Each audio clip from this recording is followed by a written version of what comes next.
Hello, good morning.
Check.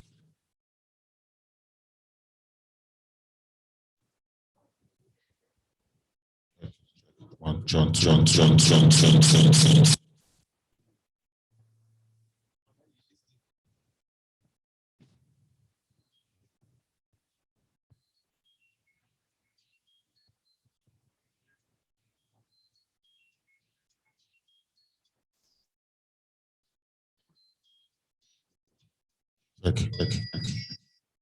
Hear me.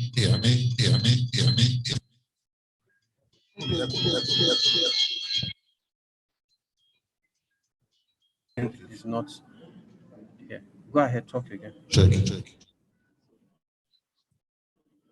We'll cut back the feedback. Cut that.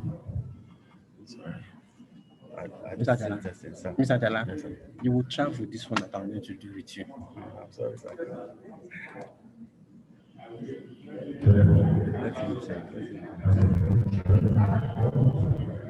He's muted. Press pause. He is muted. Nobody is muted. Check. Okay, at this point now, Check.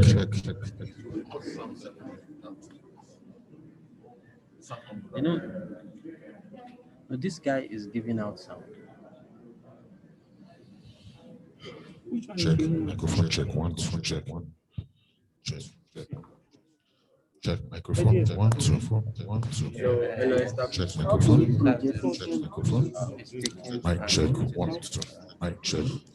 1, 2. Check. 1, 2. Check. 1, 2. Microphone check. 1. Microphone check. 1. Microphone check. Okay, please extension.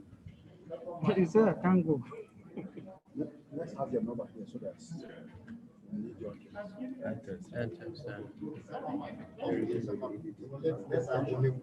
there is interference. So We don't have the mic with us here. Who is with the microphone? Give them the microphone. Go and give him. Go. Give him. This one is not my business now. Where are we? Who is recording? Where is Jeff? Moses, go and ask Jeff how the recording is going to happen.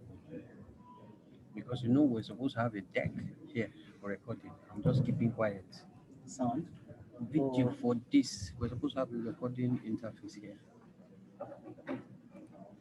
So ask him whether we have permission to record the Zoom, whether they are giving us whatever permit here to record. Yes, you have a permission to record on What this of that system. one? On this one too. It started recording automatically. But not to us now. Eh? It's not to us. It's not to us. Let's see.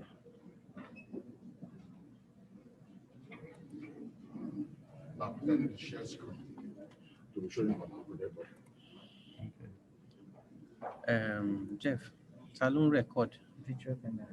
Is it your wife that is doing the recording? I don't know. Ask supposed to enjoy your phone. It's Zoom. Don't worry, we'll record this capture card. Is it on this capturing system that is going to capture, yes. That's going to. It will capture. Let it It's not capture going now. to. It will So capture. let it start capturing No, now. once you just say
There's no Yes. camera in there.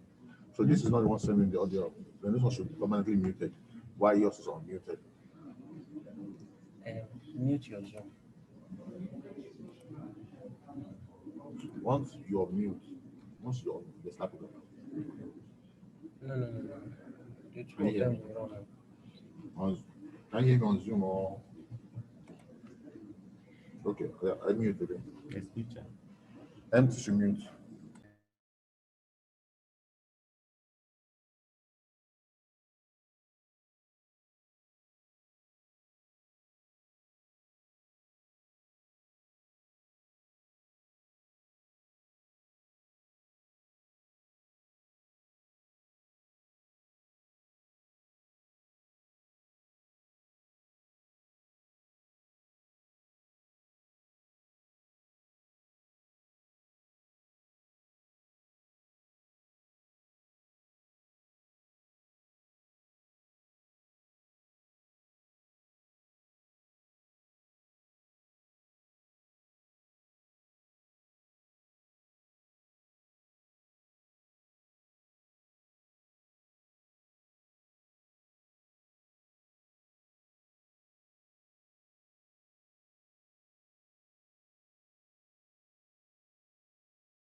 Salvation God.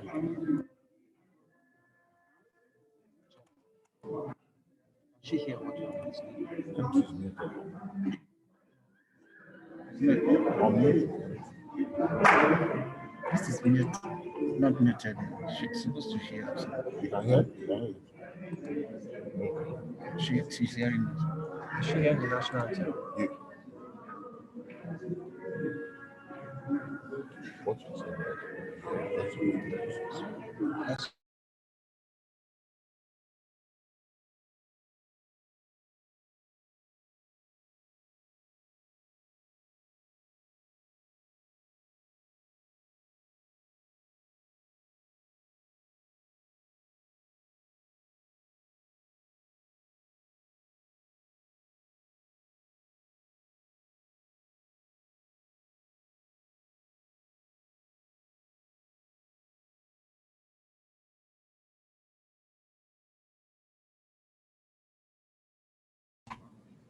Let's play.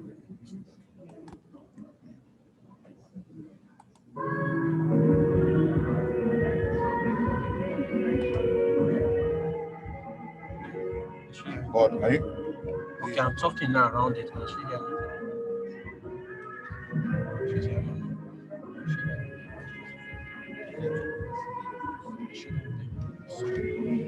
All right. Of the system, right? We are trying to test content that that's what we Should only take this one. That's right.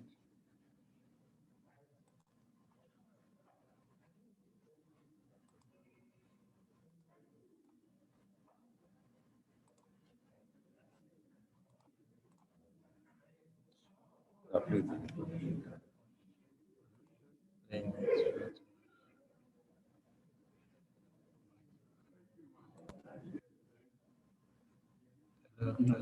open it. This microphone. So just let's disable this microphone. Don't go to objects. No, no, no, no. Just what? Just one talk. Just one talk. Come So on. if we disable that microphone, Stay. Don't. the system microphone. I need to give me cutaways. I need to stay here. Start giving me cutaways of people now. I need it now. Let's start work. Cut down the lights. It's too bright. We're going online now. Reduce this microphone.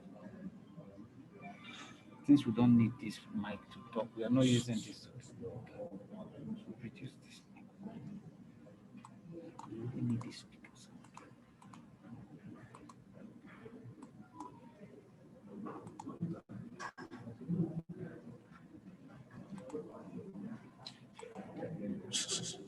I'm not worried.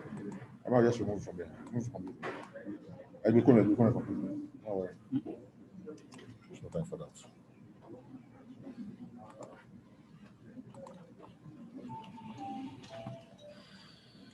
Let's go.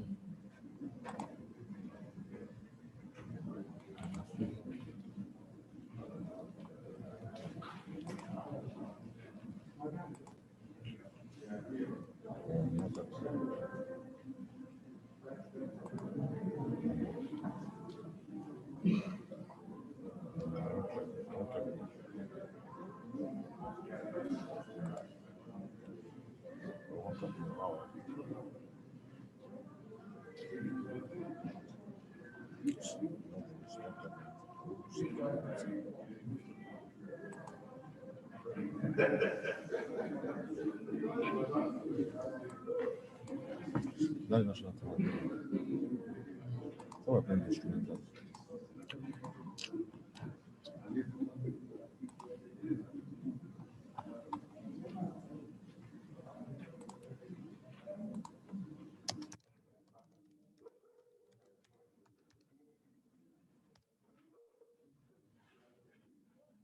That's lyrics. That's lyrics.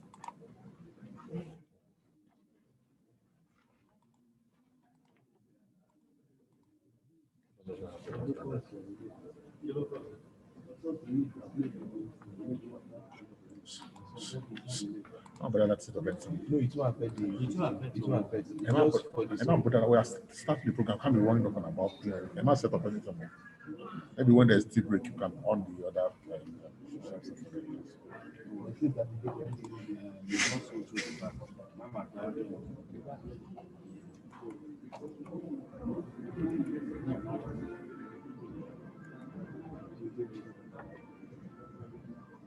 Yeah.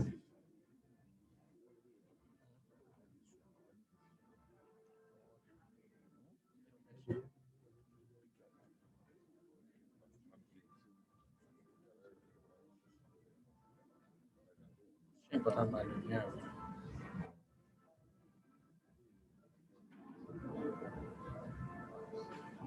That's the only thing that second sounds I won't like it.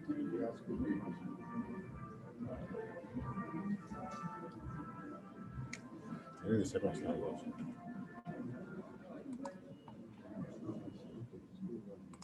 Along with that. Let me. So this is going to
It's Wi-Fi code given to you.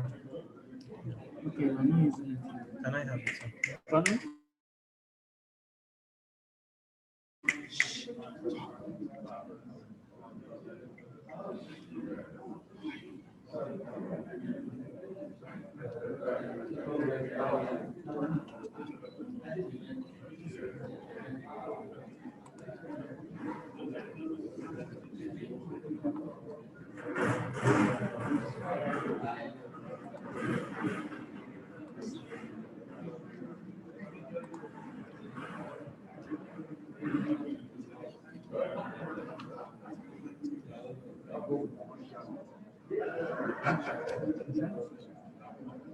Yes, okay.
Wait, my this is a national anthem.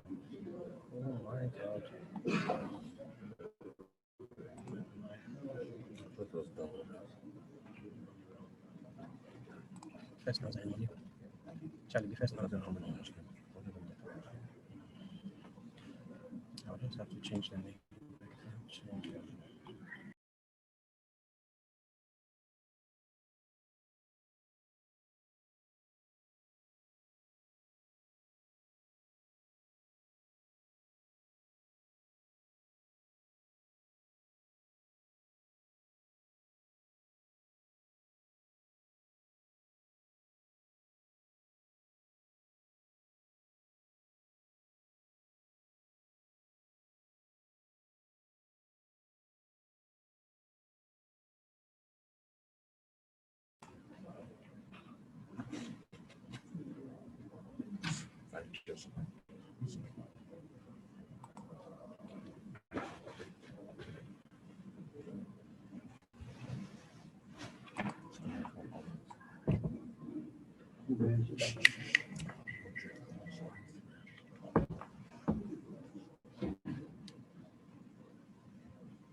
Mr. Alan, ẹ jẹ́ jókòó.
All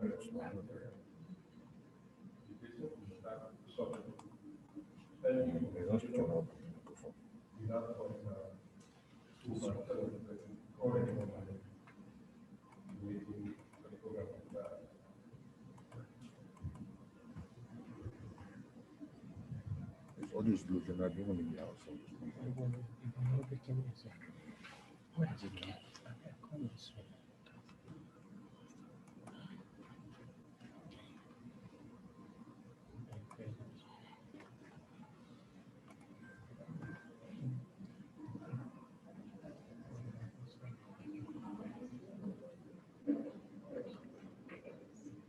This one,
This meeting is being recorded.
Writing's not that Grammarly.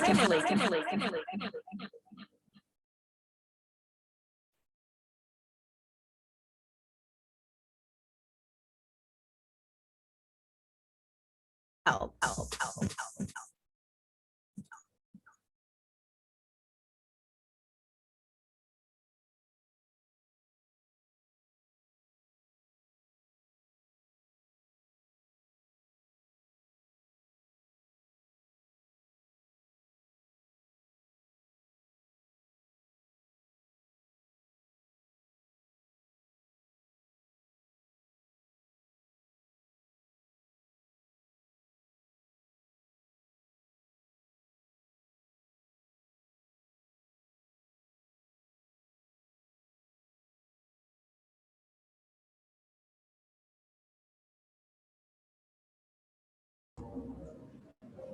Can you hear me?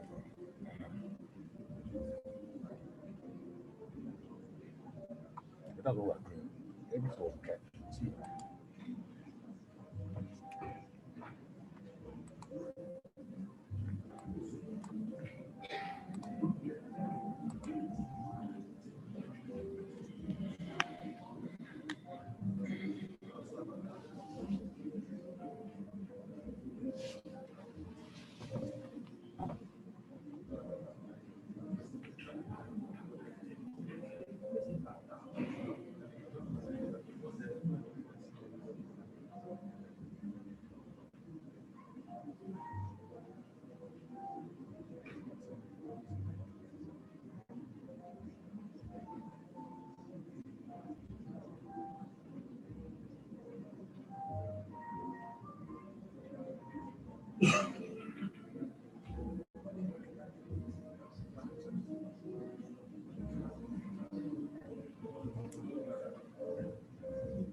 Let's mix.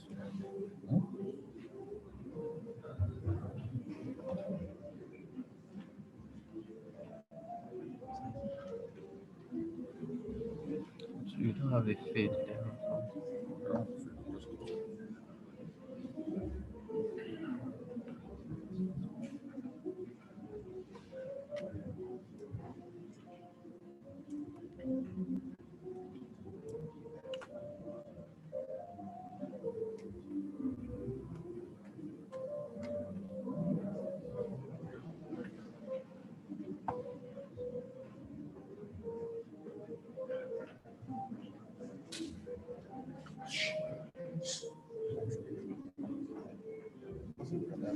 I'm starting a program. I should mention.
need another HDMI cable for that camera to go around here.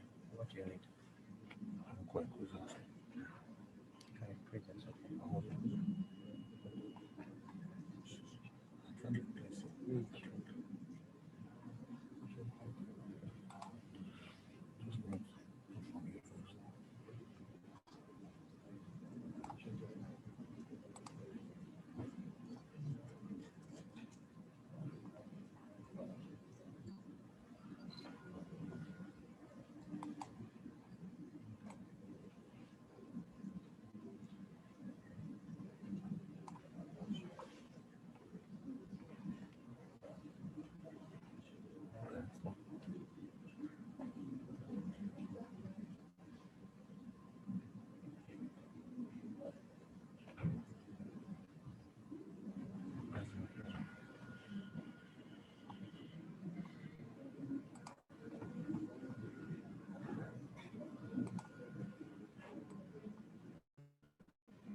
What is it?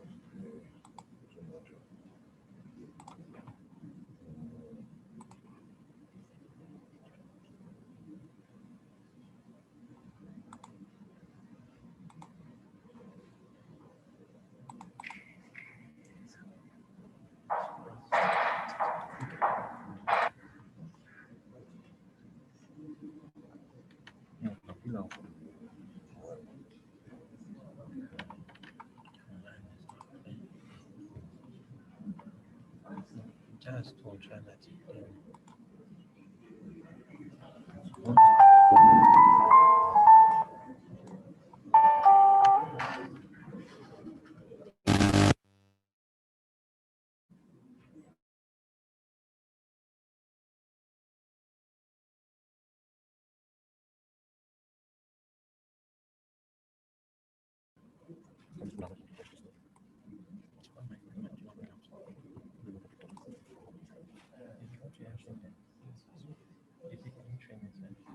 Are you seeing anything? Just saying.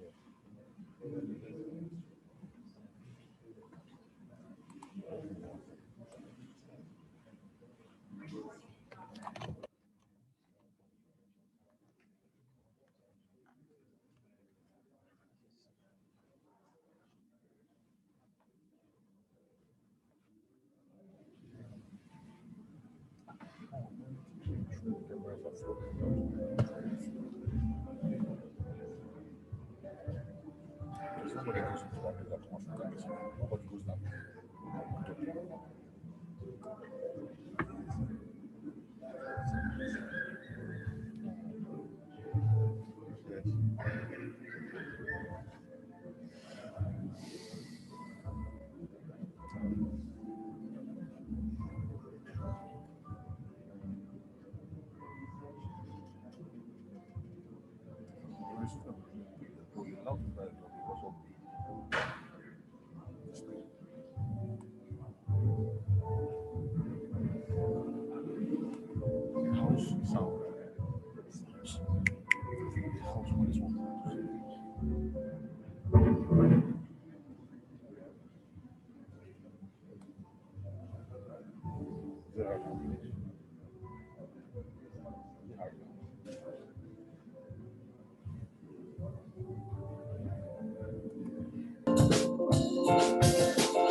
This meeting is being recorded.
Welcome.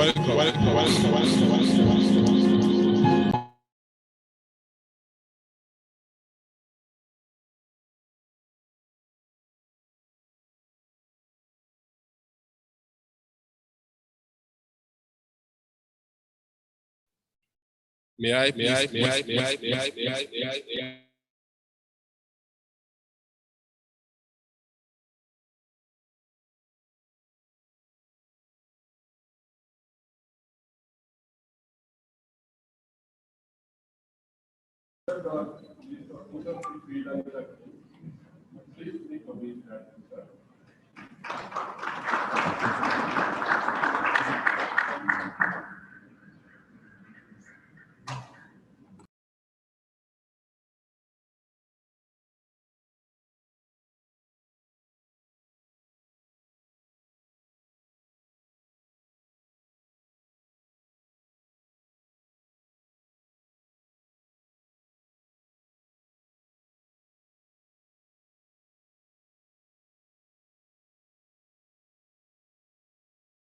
Amen.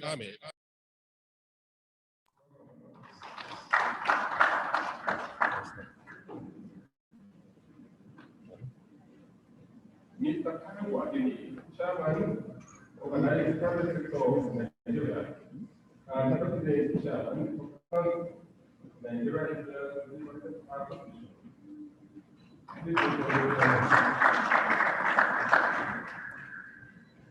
Please also welcome the Country Director, Center for International Private Enterprises, Mrs. Omobi Badamori.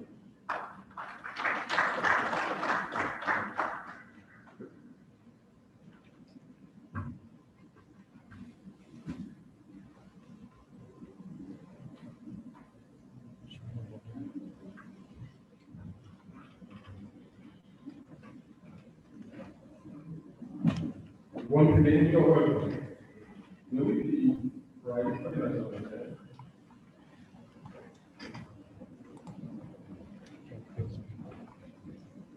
After the count of three, please. 1, 2, 3.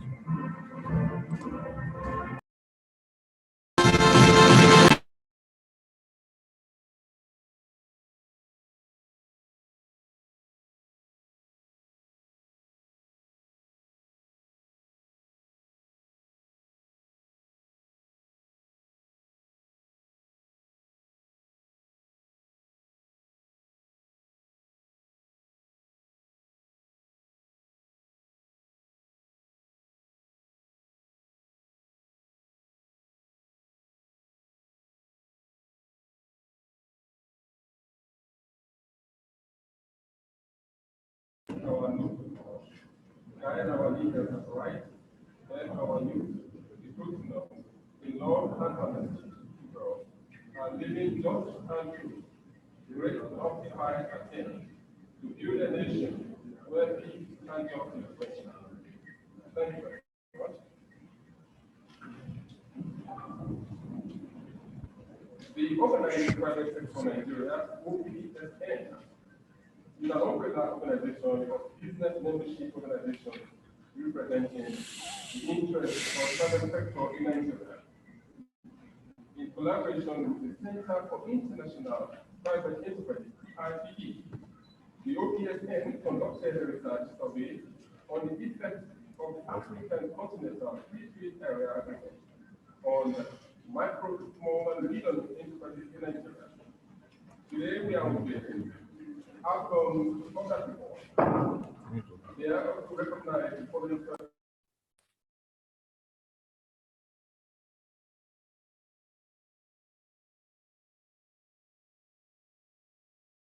Here just wait.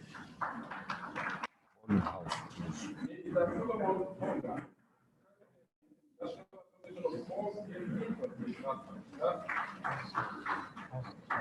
Dr. Timothy Olawale, Director General, NECA. Ambassador Ayola Olukanu, Director General, National Association of Chamber of Commerce, Industry, Mines and Agriculture, NAFIMA.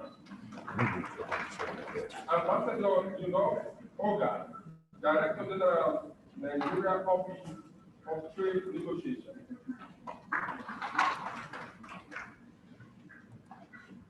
We have President and Director General joining us online, the President of MAN, the President of NAFIMA. We also welcome our labor leaders. We are expecting the President of Nigerian Labour Congress, will start the program with welcome address from the President of NECA, Mr. Kai.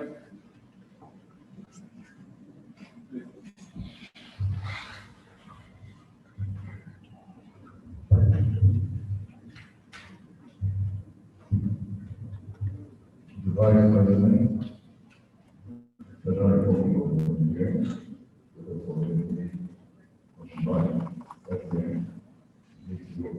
represented by the Honorable Minister of Industry, Trade and Investment, the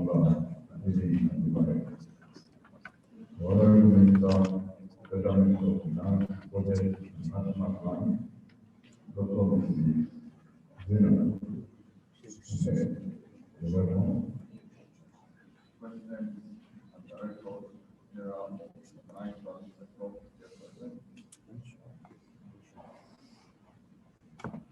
President General Congress,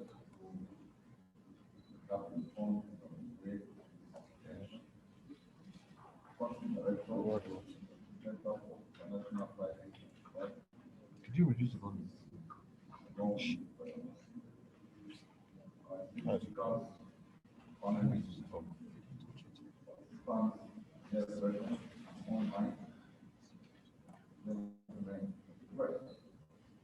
Good morning. It's my pleasure to welcome you to this August event after July. This is probably the fourth of this kind in our nation's quest to maximize the benefits of the African Continental Union. I might say the fourth time one forum that bringing together virtually all of the stakeholders as regards the agreement. We collect that the Federal Executive Council ratified the draft membership of the African Continental Free Trade Agreement on the 11th of November 2020. This was more than a year after Nigeria signed the African Continental Free Trade Agreement in July 2019. Following the ratification, came imperative that not only for the country to protect, but also for all organized businesses to position themselves to maximize the opportunity, while also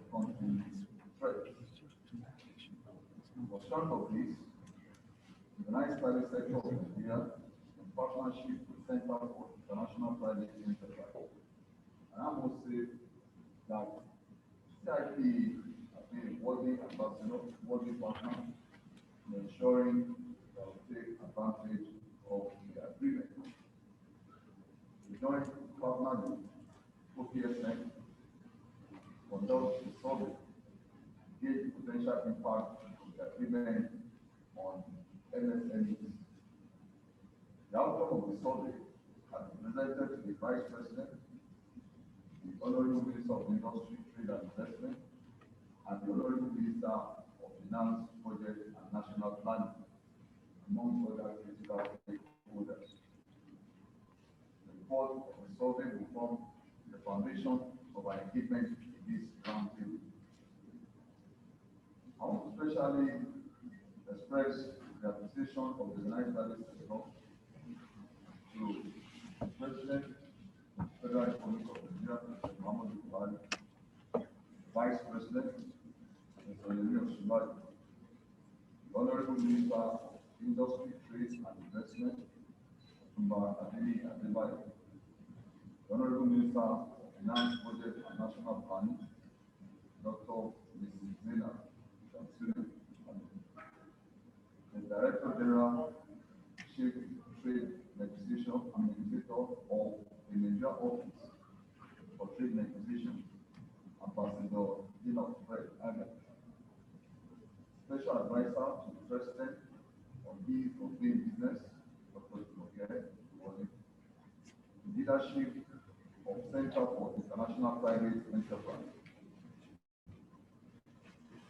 our other partners in this project, and indeed all the hands of the organized private sector of Nigeria for leading the charge to position our nation for economic renaissance.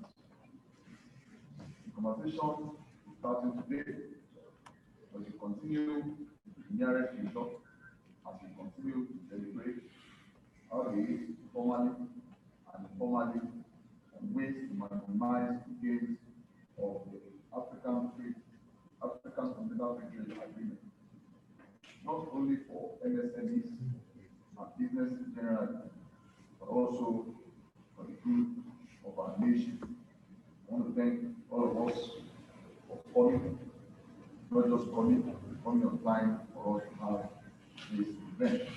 Thank you. Suspecting this thing is touching someone.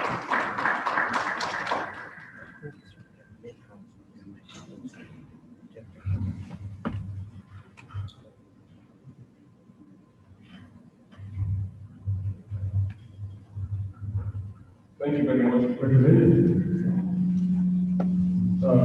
Recognize Mr. Sheffield, actually, Director General Man. You're welcome, sir. I also want to recognize the coalition of Ghana, partners, and the Nigerian Business Women Network for joining us. Some of you are online. We welcome you all. Please, COVID is in town. Make sure you have your own family. And if you are interviewing with someone and you are not comfortable, the convenience is not taken to wash your hands. The hand sanitizer make use of that. And lastly, put your phone on silent. Thank you very much. Let's take welcome the country director of CIPE, Mrs.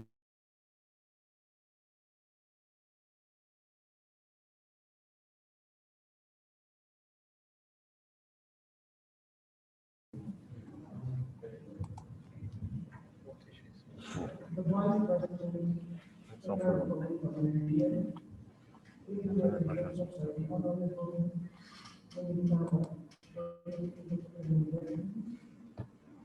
Honorable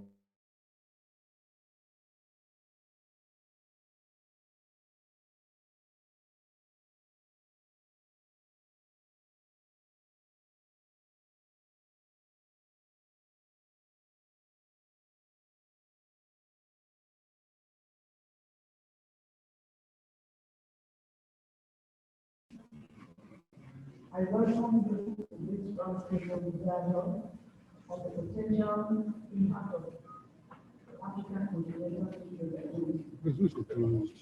Science is one of the four core institutes of the National Endowment for Democracy and an affiliate of the U.S. Chamber of Commerce.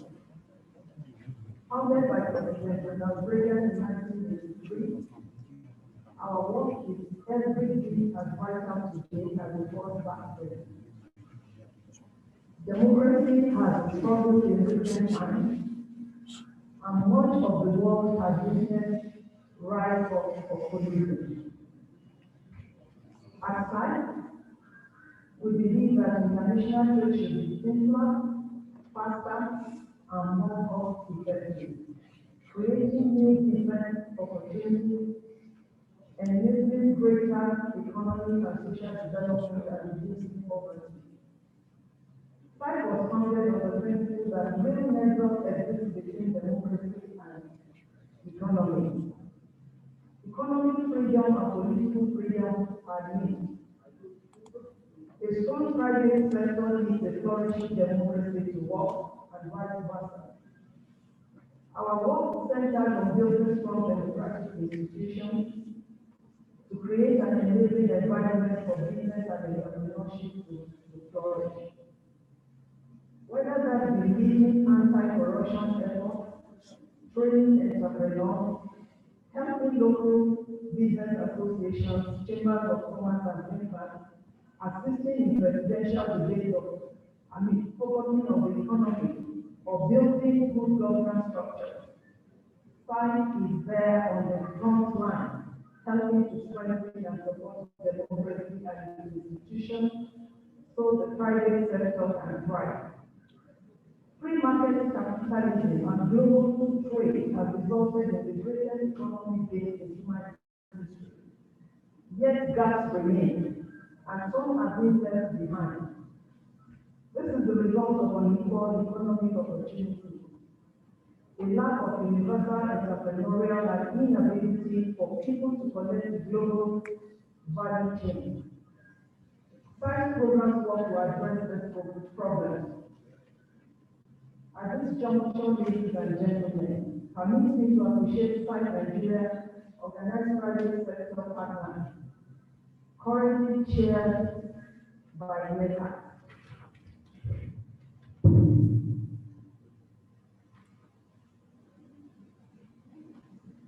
The OPS seeks by this forum to tackle trade barriers with the business mindset. The organized private sector gets involved at all levels of the work, from lending expertise and resources for projects on the ground to helping to steer our country's strategy. We use real-world business metrics to develop benchmarks and track the impact of trade competition reform. This data helps us to design our projects, track the impact of our work, and share best practices. At this forum today, and this site unique model of public-private collaboration, we support the convocation of government and business to identify trade issues such as customs delay and unnecessary red tape at borders, design and implement targeted reforms that deliver commercially quantifiable results. Once more, ladies and gentlemen, I welcome you to this forum and wish you fruitful deliberation. Thank you.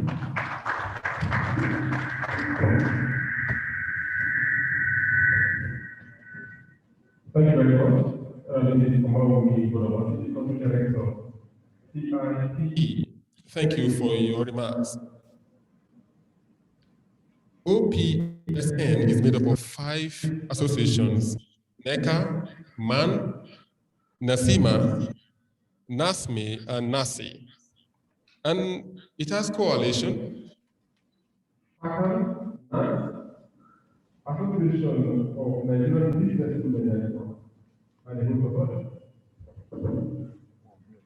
While we expect other guests to come in, I want to humbly welcome the interim president, Dr.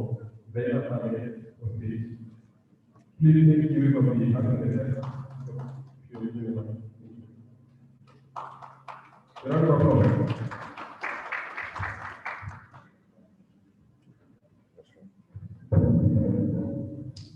morning, distinguished guests, ladies and gentlemen.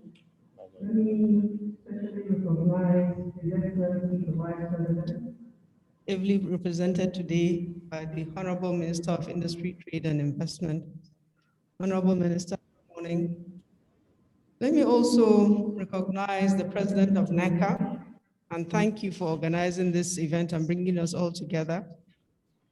Special recognition also to the presidents and DGs of the organized private sector that are here. I understand President of NLC is going to be here later today. Country Director, CIP, speakers, panelists, participants, ladies and gentlemen.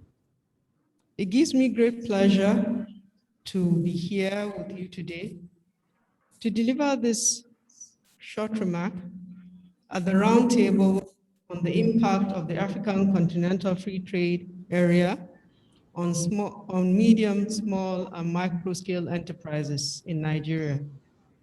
This event, organized by the Nigerian Employees Consultative Association, NECA, is a very timely one.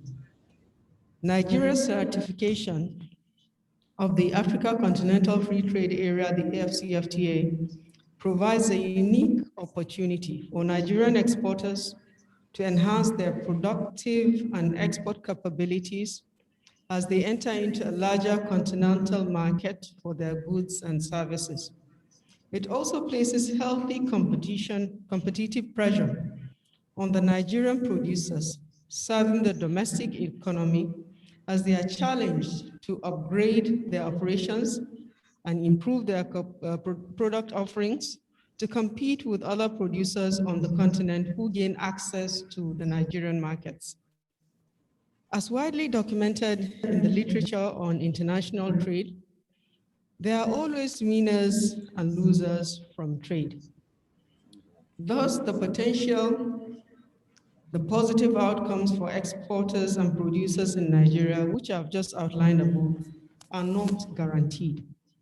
To achieve positive results for exporters and the wider economy, we must be proactive and strategic in taking steps to improve the ability of the Nigerian companies to compete with other producers on the continent. This roundtable dialogue is appropriately focused on the impact of Nigeria's accession to the AfCFTA on micro, small, and medium enterprises.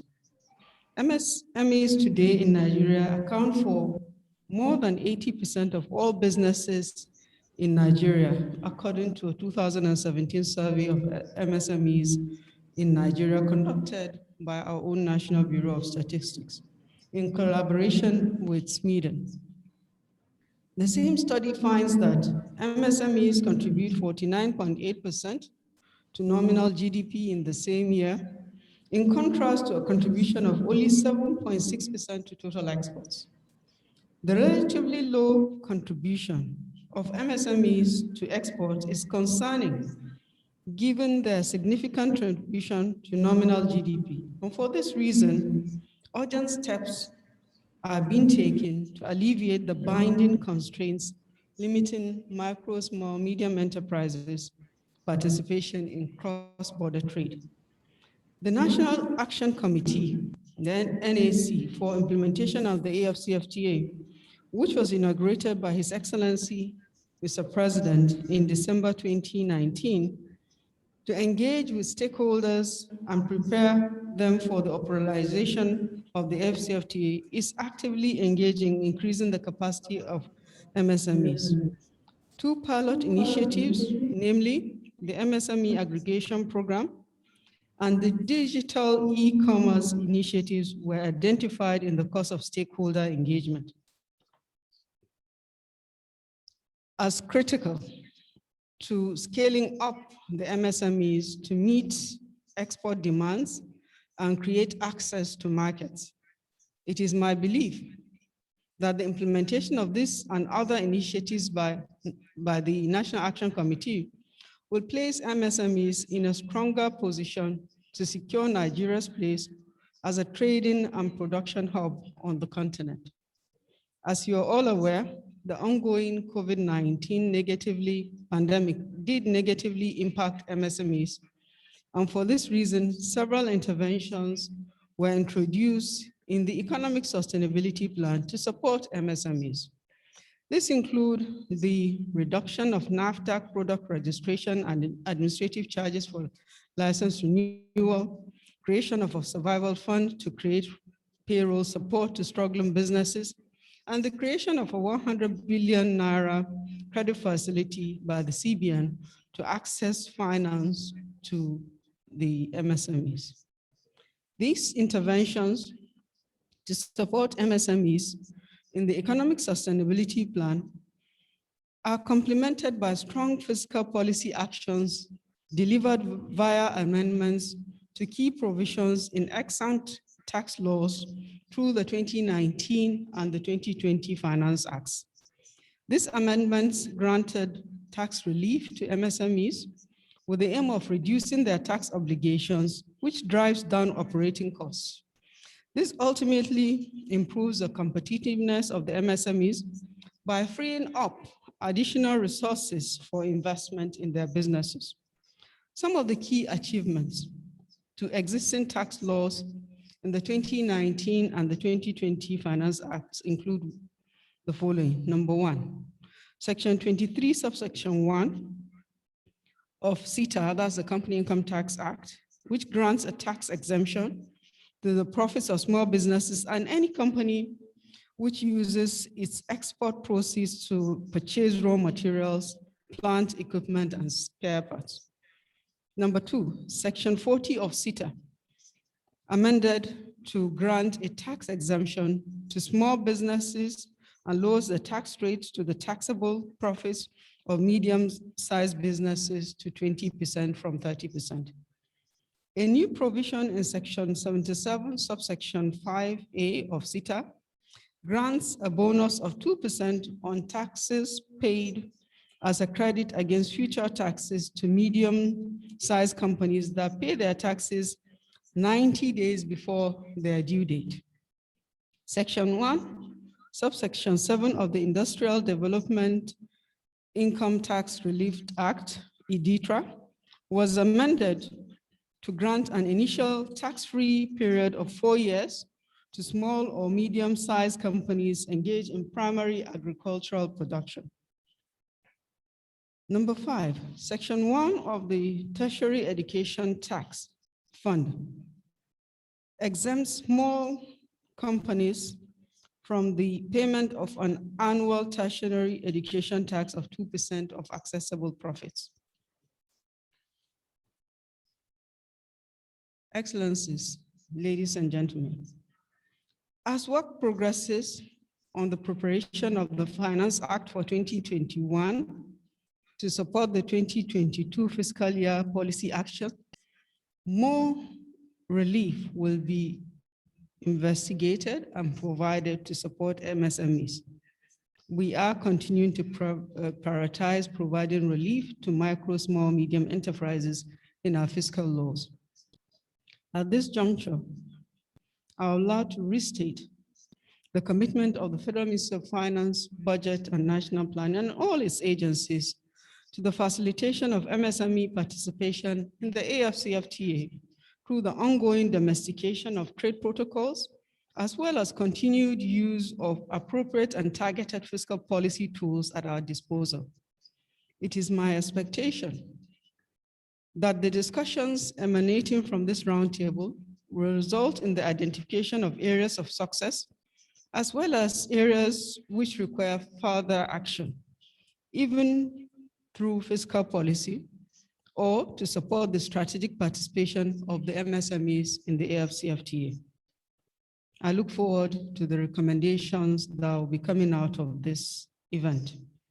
I wish everyone that is here fruitful deliberations as we continue to collaborate on charting a path for our integration into the Continental Free Trade Area and towards the eventual sustainable growth of the Nigerian economy. Thank you very much for your kind attention.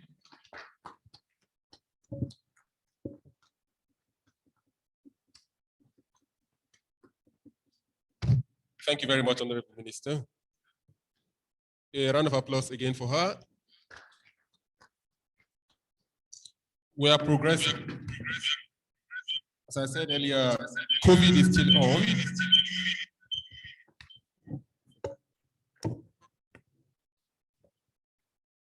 Please ensure your nose mask is on. And if you want to use the convenience, it's by the right here. We have technical session after the opening.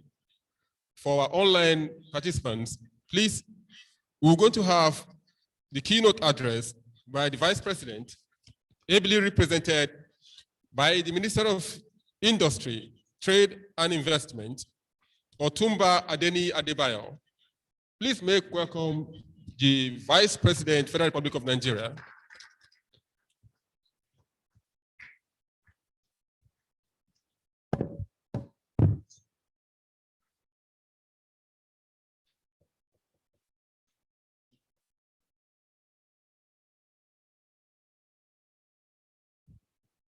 The Honorable Minister of Finance, Budget and National Planning, the President of NECA,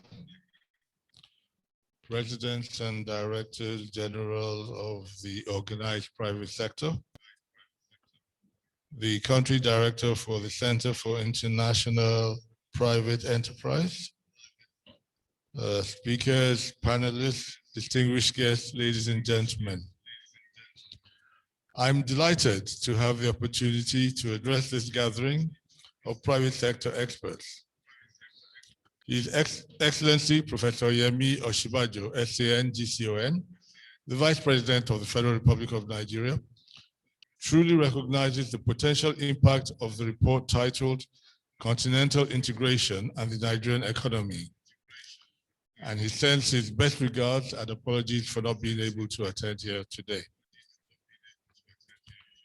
Given the strategic importance of the African Continental Free Trade Area agreement on all Nigerian businesses, it is necessary to commend everyone that has contributed to the development of this detailed and insightful report, which focuses on the effect of the African Continental Free Trade Area on medium, small, and micro enterprises in the country.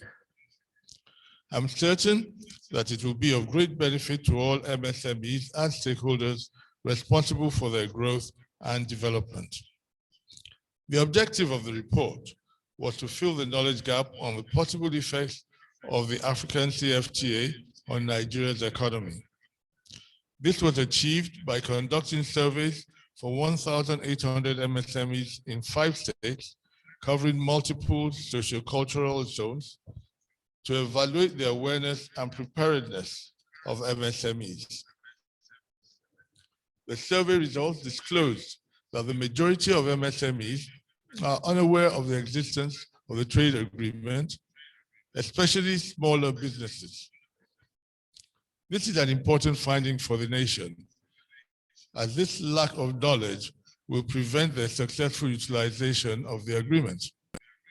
The key takeaway is that more needs to be done to adequately disseminate information to our MSMEs to ensure that they are effectively prepared in the post-integration era.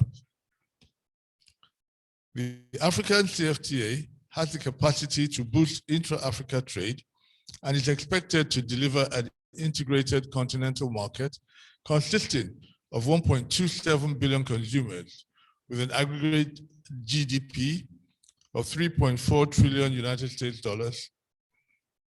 As the largest economy in Africa, Nigeria has the potential to greatly increase its trading volumes, production capacity, and generation of foreign investments.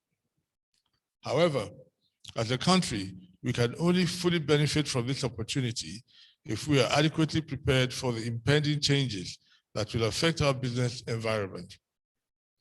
It is necessary that we understand the full-scale impact that the African Continental Free Trade Area will have on all people and businesses, especially in terms of job creation and economic activities. We need to effectively utilize the opportunities that will be created by this trade agreement to develop our local production capacity and achieve our industrial aspirations. MSMEs form the backbone of the private sector and contribute more than 90% of our GDP. With more than 40 million MSMEs in existence, employing close to 75% of the Nigerian workforce, the impact of the African Continental Free Trade Area on the Nigerian economy will be significant. We understand that MSMEs face a lot of challenges when they try to scale their business and capture a larger share of the market.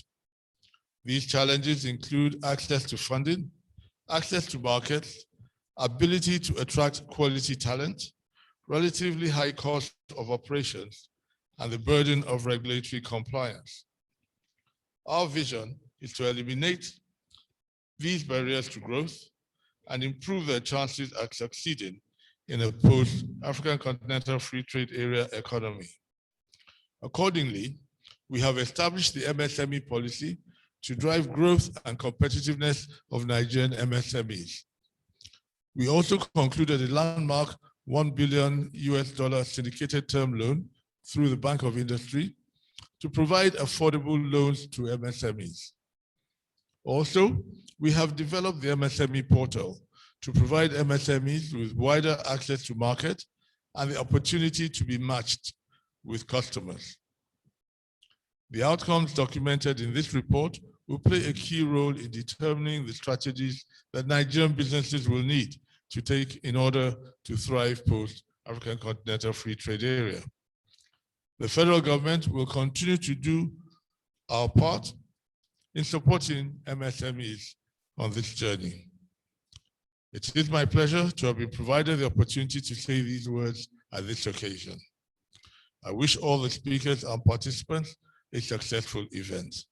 Thank you very much, and God bless the Federal Republic of Nigeria.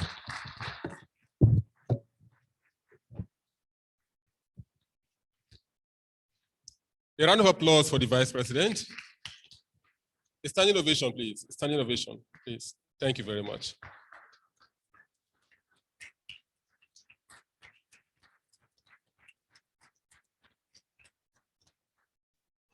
The federal government has given its commitment to this project, and we are all happy for it. Next on the line is a vote of thanks by the Director General, NECA, Mr. Timothy Olawale. You're welcome, sir.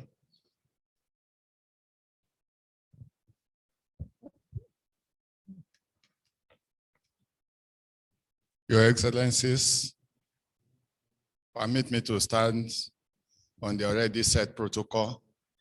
It's just apt at this time to say a few words of appreciation, because we all know that due to the exigencies of state duties, some of our guests might not stay through the technical sessions. On that note, we want to first say a very big thank you to the Vice President of Nigeria, Professor Yemi Oshibajo, ably represented by the Honorable Minister of Industry, Trade and Investment. Thank you very much for being there for us at all times. The Honorable Minister himself, who is also part of the OPSM family. We're always most grateful because you are an inspiration to us. Thank you very much.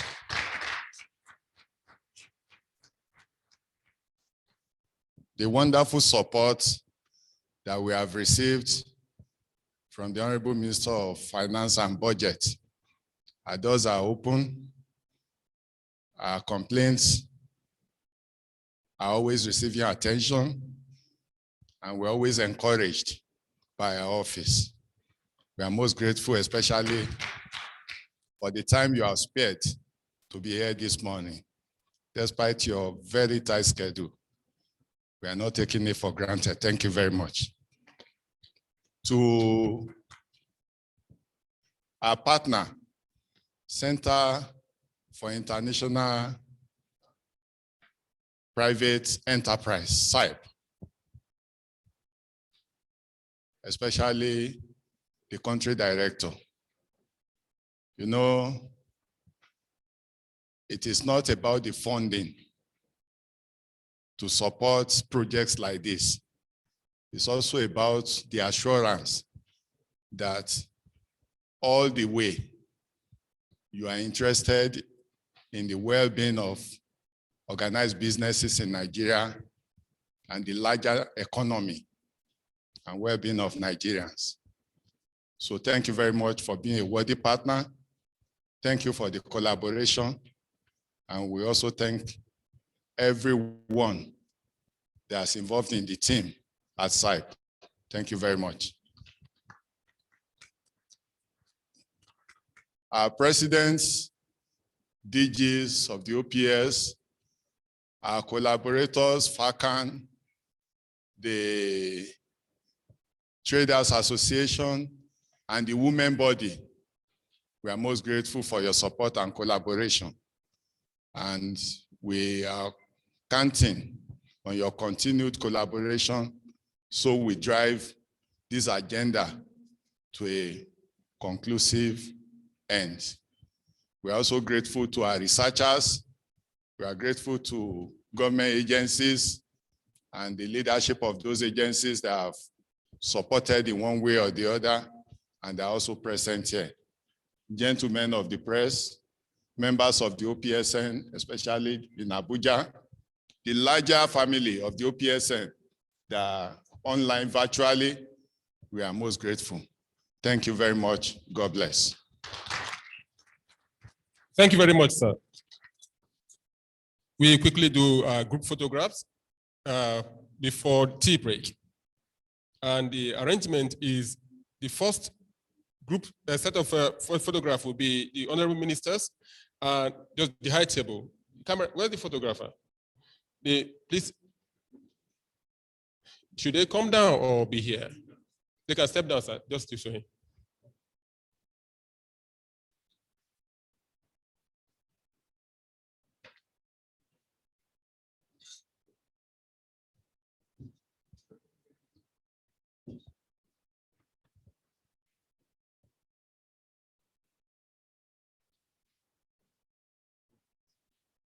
So the two ministers will be in the middle and the flag by, no, you can go to the way, sir.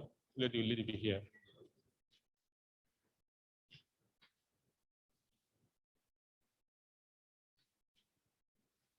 So next is the honorable ministers, presidents of OPSN, and NASMA, NASI, NECA, MAN, FACAN, NANS, and the Nigerian businesswomen. The honorable ministers with presidents of OPSN,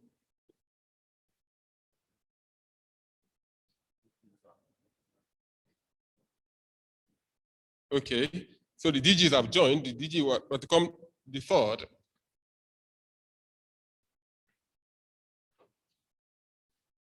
Okay, the next is honorable ministers, finance, OPSN DGs. DGs are here already.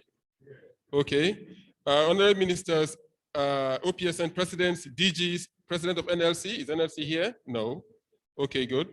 Then the last set of photograph is honorable ministers, OPSN presidents, DGs, NANS, FACAN. Okay, I think it's complete. Thank you very much. The arrangement is okay? Good. Head of government parastatals, DG. Okay. So if you are representing a DG, NPC, you can be here with the ministers. So tea is served. We will reconvene in 15 minutes. Tea is served. We will reconvene in 15 minutes after the departure of the vice president. For our online participants, tea is served. We will reconvene in 15-20 minutes, please. 15-20 minutes.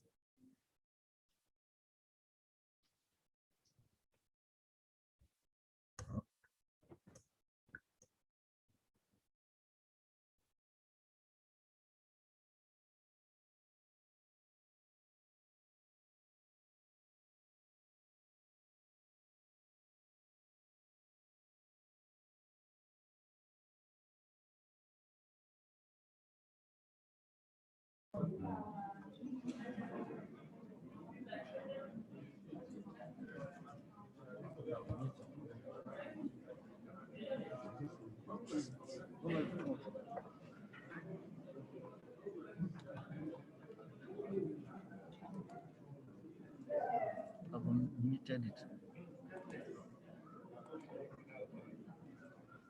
And you should check that.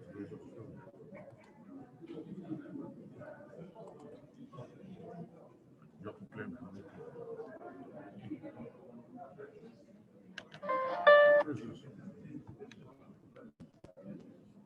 Check from there. The wire.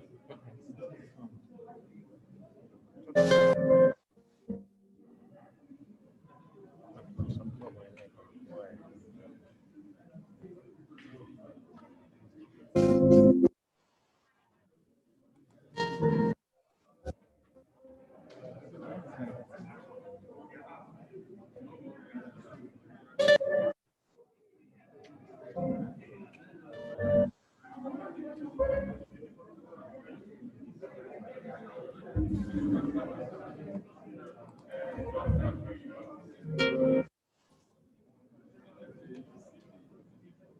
It's a cable.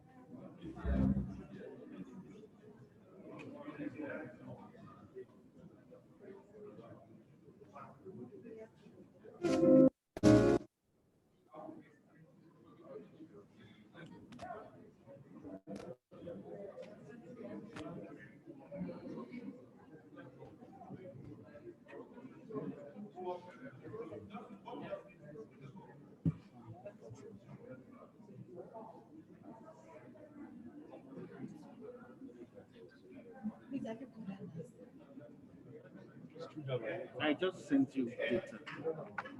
I've sent you, I mean,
Okay.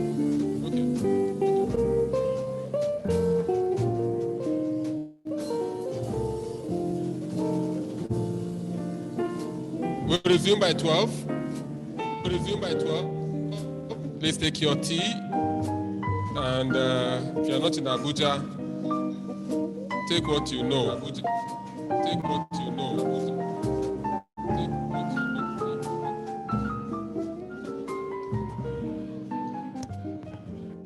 Can you please send the tea to us here in Ibadan?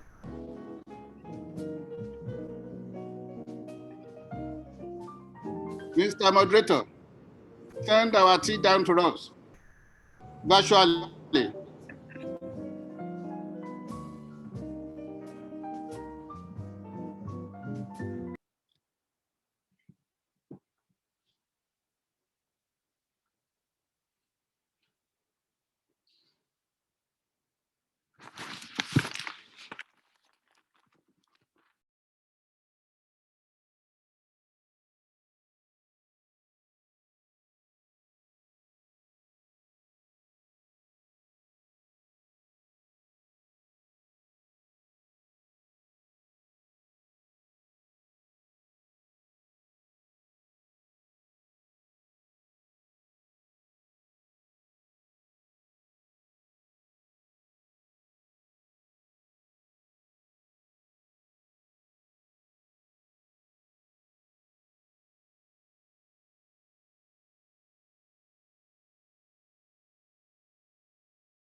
Part 1, implementing the AfCFTA in a world of multi-layered economic governance. Part 1. The program, you see implementing the AfCFTA agreement in a world of multi-layered economic governance. We have the moderator for this segment, Professor of Economics, Covenant University. I've not called his name.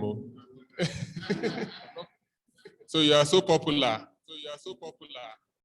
Popular than the MCO. Okay, my name is Patrick Abulu. I didn't call my name since, and nobody reminded me. Abulu Osemwahu. I work with AIT. My English name is Patrick. Thank you very much. So we have two people online and one person here with us. As the prof finishes his tea, I'm sure, Prof, you have finished your tea. Okay.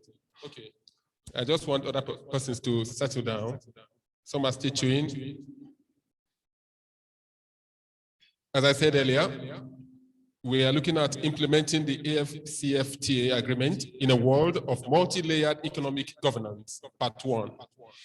and Professor Jonathan Aremu, Professor of Economics, Covenant University, and ECOWAS consultant will be moderating. Dr. Enebong Imosen, Head of Division, Business Enterprise Promotion, ECOWAS Commission, will be one of our panelists. Is he here? Prof, please come forward, please. Sorry, I didn't invite you. Professor Jonathan Aremu will be moderating, please, Prof. Dr. Enebong Imosen, Head of Division, Business Enterprise Promotion, ECOWAS Commission.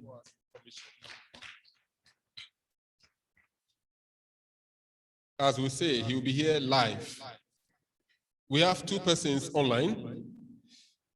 Mrs. Rebecca Johannes, Center for International Private Enterprise. She will be joining us online. And Ms. Trudy Hedzenberg, Executive Director of Tralac, will be joining us online as well. I take them again. Ms. Rebecca Johannes, Center for International Private Enterprise, will be joining us online. Ms. Trudy Hedzenberg, the Executive Director of Tralac, will be joining us online. Why? From South Africa, yeah. While we have Dr. Enebong Imosen, Head of Division, Business and Enterprise Promotion, ECOWAS Commission, is here live with us. While Professor Jonathan Aremu, Professor of Economics, ECOWAS consultant, will be moderating. Implementing the AfCFTA agreement in a world of multi-layered economic governance, part 1. So this will take us to about 1:30.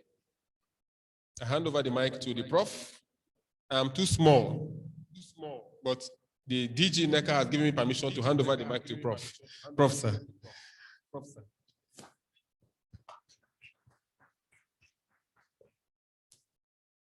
Thank you. You are welcome back, if it's permitted, because I think welcome is welcome back, since there are no welcome front. Welcome should be welcome, no welcome back.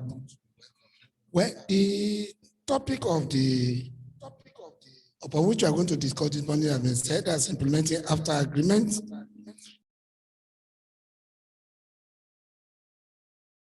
Speaker is here with me. He's a very good friend and a colleague in ECOWAS Commission, Dr. Enebong Imosen. Can we give him a round of applause? Let me say that the private sector you see today in the ECOWAS Commission started with him in 2006. And therefore, he was the first person that was known as the acting director of private sector ECOWAS Commission. Another thing I wanted to say about this topic is that we are just starting what African Economic Community Treaty of 1991 actually talk about. This is the phase 1. The phase 1 is a free trade area, African Continental Free Trade Area. Inside the phase 1, we have about 2 or 3 stages. Stage 1 of it is the trading in goods and services, including the protocol on dispute settlement. Stage 2 is when we are going to be discussing investment as well as intellectual property, including other issues. People are even saying that it's going to involve e-commerce. After that stage 2, we are now going to phase 2 of African Economic Community Treaty, which is customs union. After customs union, we go to phase 3, which is common market. After which we now enter economic union. I want us to sit up. This is just the beginning of the process. And as much as possible, henceforth, let Nigeria take its rightful place in these activities. Because if we did not sign the AfCFTA now, they will go ahead. So Nigeria started this process. Let us lead the process. Therefore, we are going to be having wonderful speakers here this morning. The first one right here with me, Enobong. I will give the microphone to him. After when he finishes, we go to the other two people that will be speaking to us online. And I believe that we are going to be blessed as we go ahead. Please, we give them 15 minutes to speak. I'll be giving you opportunity to be able to ensure that the three of them can speak after one another, while the 10 minutes for discussion will be grouped together so that we can have an enriched discussion after they are spoken, instead of allow us to stop somebody, discuss what he says. No, it's still the same topic. So I call on Enobong to lead the discussion. Thereafter, we call the other two, as you were told earlier. Can we give Eno a clap as he go ahead to talk to us? Thank you very much, Prof. And thank you also, colleagues. Let me salute the organizers of this event, the NECA, the MAN, the NASME, CIPE in particular, and all the people that have put this process together. It is important that we have these kinds of dialogue on and on and on. I bring greetings from the President of the Commission, His Excellency Jean-Claude Kassibou, and the Commissioner responsible for this work stream, Mr. Mamadou Traore, and his colleague in trade, Mr. Konzitei. My colleague, Kola Shofola, would have been here, but right now there's another event like this with the Lagos Chamber of Commerce and Industry. And so we've decided to share ourselves to be here. Now, because the time is short, I will not take much of our time. Let me go straight to the issues.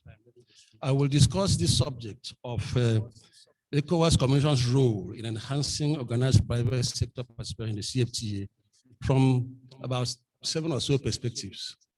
I will look briefly at the African integration process, the ECOWAS integration architecture, the ECOWAS Commission itself, the private sector promotion in ECOWAS, the regional business associations, the ECOWAS Business Council, and the CFTA. You are going to be hearing more on this CFTA in the course of today, so I will not dig into those issues because we have champions here and who will be speaking more on this. Now, let me remind us that the African integration process started in '63 with the OAU at that time. 80, we had a Lagos Plan of Action.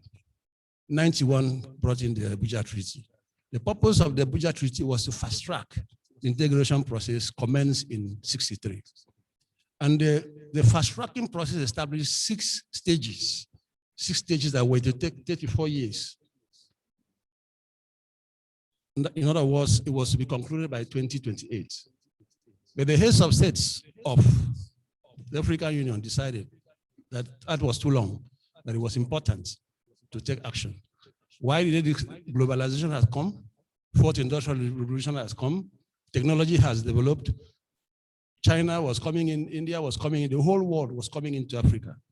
So there was a need for the CFTA to come on board so that Africans can organize themselves and engage. Now, why this 6-stage process is important is that the very first stage, stage 1, talks about strengthening existing regional economic communities. In other words, the foundation for the African economic community is the regional economic communities, in our own case, ECOWAS. That is why the question of today, what is ECOWAS doing to enhance the participation of private sector activity is key. Because ECOWAS regional economic communities are the first stage for engaging this. Now, stage 3 talked about the free trade area and the customs union. And then stage 4 talked about the coordination and harmonization of tariffs.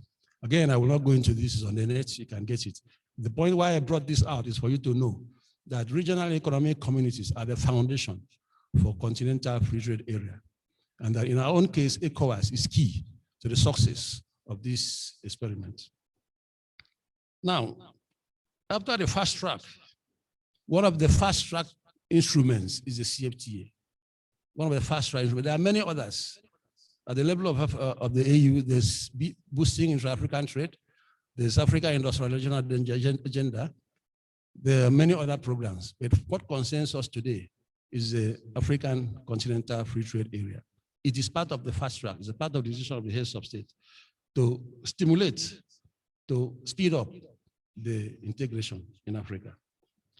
Now, let's look at ECOWAS. How is ECOWAS organized to enable it deliver for the private sector, bring the private sector into the CFTA, bring the private sector into the AU, bring the private sector even into the WTO. Now, ECOWAS, as we all know, was established in 1975. Immediately after the Abuja Treaty in 1991, by 1993, the Authority of Heads of State and Government of ECOWAS decided to restructure the Commission. They revised the Treaty of 1975 to coincide and to enable the Commission to deliver on this fast-track issue. And so, by restructuring the Commission in 1993, they brought in 3 new instruments: the Community Parliament, Economic and Social Council, and the Community Court of Justice. These were added to this 1975 treaty in 1993. And of course, effort commenced to transform the Secretariat to a commission. Now, the difference between the Secretariat and a commission is that the commission can go to the grassroots. At the level of Secretariat, it was ECOWAS of states. ECOWAS stopped at the capitals, in the offices of the president or the foreign affairs. But as a commission, ECOWAS can now go to the rural areas. You're now an ECOWAS of peoples. You can now go to the rural areas and implement projects, rural authorities, rural groups. So eventually, the ECOWAS integration architecture led to the establishment of many institutions, one of which is the 3 ones that I've mentioned. Now, one of the key structurings that has occurred at the Commission after it was transformed from a secretariat is that today it has a president, a vice president, and 13 commissioners. But last June, a decision was made to reduce this structure because it was too expensive. So the money will be available for private sector promotion, for development, for infrastructure. So it was reduced to a president, vice president, and 5 commissioners. So by 2022, we'll be having 7 statutory appointees, not 15, as was the case, as is the case now. So ECOWAS in itself is rejigging itself to be in a position to support private sector and to engage in its work. Now, so broadly speaking, Article 85 of the revised treaty obliges ECOWAS to mobilize member states and the private sector into the integration process. And more so of this, as part of the transformation process, a department for private sector promotion was created in the ECOWAS Commission. That is the department that I'm coming from. So this is my constituency. So now there's a focal point in the commission for all private sector issues. Now, the commission organized itself from a secretariat to a commission, created a department for private sector, and is now moving to organizing the private sector in the region. The question is, remember, what is the ECOWAS role in bringing the private sector to the CFTA? The first role is improving the governance of the private sector. Who are you going to work with? Who is going to be, who will be the focal point of the private sector? Who is going to speak for the private sector? I mean, private sector is all over the region. So you need to organize. So the first things we did was to create regional business associations. And in this regard, we created the Federation of West African Chambers of Commerce. For POWER, which was Federation of West African Employers Organization, we used to operate more in the French-speaking countries. We have now expanded to all of West Africa, which includes NECA today. We have the Federation of West African Manufacturers Association, which is headed by Man here, and the Bankers Association, the Women Entrepreneurs, the Insurance Group, and we are now working with the chairman of the NASME Nigeria, Mr. Buwada, here to create a regional body for small and medium enterprises. You all know that SMEs are the key. 90% of businesses, 60% of employment, 40 to 30% to GDP, the base for sustainability. I mean, if you don't die, it's because of the SMEs.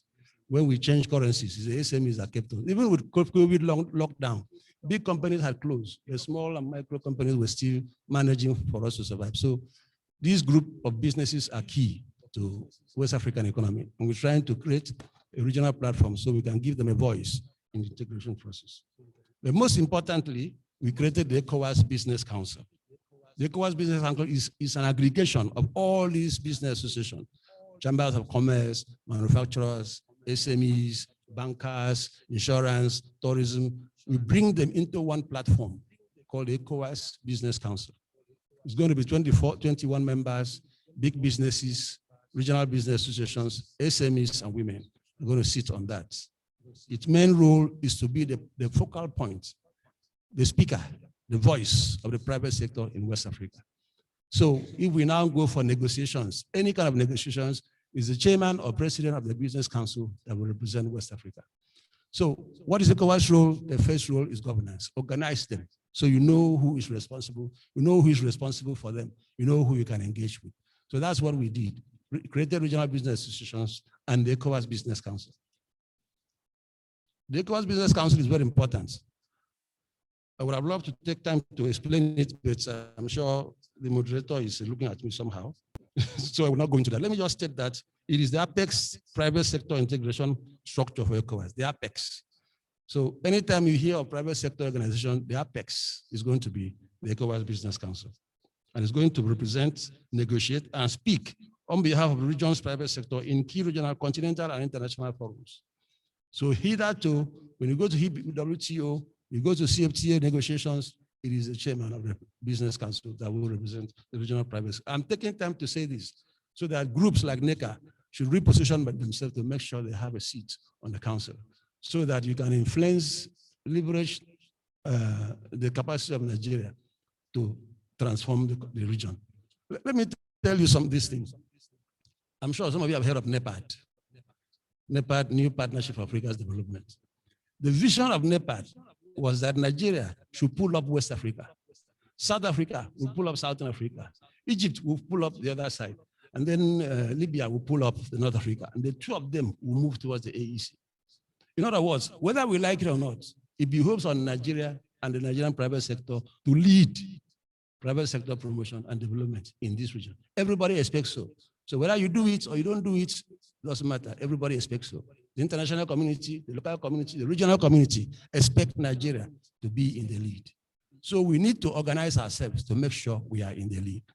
So we did that governance situation, and we now have those structures. Now, another thing that we are doing to bring the private sector into the CFTA is capacity building. After you have created these bodies, how are they sustainable? How are they able to deliver on their mandates to their members? Some time ago, we organized a workshop with Madam Sipe in Cotonou for private sector to build their capacity. Right now, we have organized a workshop with the International Trade Center for ECOWAS Federation of Business Women, for Federation of Chambers of Commerce, and it's on now to organize with the Federation of West African Manufacturers Association. So we continue to organize this to build their capacity to provide services to their members so you can move them into the CFTA. We also collaborate with them to implement programs. We invite private sector in everything we do. We organized a workshop recently in Accra, the Small and Medium Enterprise Agency, the manufacturers group, the Chambers of Commerce were there. We want to develop the ECOWAS TLS, we work with the private sector. We want to build special economic zones, we want to do road transport, we go with the private sector. So we always bring private sector into the regional integration process and all that we do, forming community techs. Today, we are trying to set up the ECOWAS Sea-Link, ECOWAS shipping line, Sea-Link. It's supposed to run from Central Africa along the coast, all the way to Dakar, connecting to Cape Verde. It is led by the Chambers of Commerce and funded by Nexim Bank. The first Chambers of Commerce established the EcoBank. Some of you may not know, early in the 80s, with funds from the ECOWAS Bank for Investment and Development. And of course, ASCI, ECOWAS was fully involved in this. So we have a lot of this. Now we are constructing the Lagos-Abidjan Expressway. We are working with the private sector. So, and we are creating a platform for PPP, public-private partnerships. We want to create a regional framework for PPP so that the PPP market will be open. Private sector can confidently bring its money into development processes. A lot of countries don't have PPP policies. It's scattered in infrastructure concession, in Bureau of Enterprise, in all kinds of structures. We need to harmonize this because PPP now is becoming the way for public infrastructure procurement and economic infrastructure procurements. Now, so we've organized the governance. Now, the negotiation, let me flag this up as I begin to close. If you look at the CFTA agreement, Article 3 or Article 9, the institutional framework for the implementation of CFTA, there are 4 structures: the Assembly, the Council of Ministers, the Committee of Senior Trade Officials, and the Secretariat. There's no clear rule for the private sector, so to speak. It is expected that governments, particularly at the level of Committee of Senior Officials, will bring their private sector along. So if they choose not to bring along, nobody's going to hold them. This is for us at the Commission and the Directorate. This is one of the amendments that we want to seek towards this CFTA agreement as we go along. Private sector has to have a clear place. It can't always, government cannot always speak for the private sector. I mean, they are doing well so far at the WTO and so, but private sector has become big. Private sector can speak for itself. And that's why we are creating the ECOWAS Business Council. It's going to have a place on the Council of Ministers of ECOWAS, starting with observer status, moving to member. We want to see a place where government and private sector will sit on the same table and discuss issues of development. So this, though the CFTA agreement has not provided, we have created the ECOWAS Business Council and we use that to negotiate for a clear place for the private sector on these things. So in conclusion, we have established what have we done to bring the private sector into the CFTA. Remember that the business of business is business. Whatever you do, sitting on the negotiation table as private sector is not all. Sitting on the negotiation table as private sector is not all. You have to do business. You have to do competitiveness. And so we started the ECOWAS Trade Liberalization Scheme at the 80s, which is the free trade area that we are on now. So for ECOWAS, we have some experience with the free trade area. It's already been created at ECOWAS. We have an experience with the customs union. It's already been created at the level of ECOWAS. We have organized the private sector into groups. We have built institutional capacity. We have implemented programs, and we have facilitated Continental. Last workshop was focused on the SAC region, South African Customs Union, because continental trade is not going to be local anymore. You have to begin to trade with South Africa, with Egypt, with Morocco, and so on. So what ECOWAS is doing to begin to organize events in partnership with these other regions, to open up these regions to our private sector, open up contacts and linkages. So you know who to talk to when you want to enter that market, and you know how to engage. So all these have the capacity, and we've also worked with member states to improve the business climate. We have, for example, the association, the Nigerian Investment Promotion Commission. There you have a one-stop shop. You can register your business in less than a week. You enter there. This is part of the things that we created, that one-stop shop. And we argued to bring that structures like that, which are all over West Africa, close to the presidency, so they will have authority. So we have the Association of Investment Promotion Agencies of West Africa, and they are all there. Last June, we created the Trade Promotions of Organization Network. We brought all the export promotion agencies into one body for West Africa, of which the Nigerian CEO, Segun Olowole, is the chair, supported by Mr. Gimbeng of Cote d'Ivoire. So we've done all this governance, we've created capacity building, we've implemented programs that we're bringing private sector. And we have the WACOM, West African Competitive Program, which targets competitiveness of the private sector.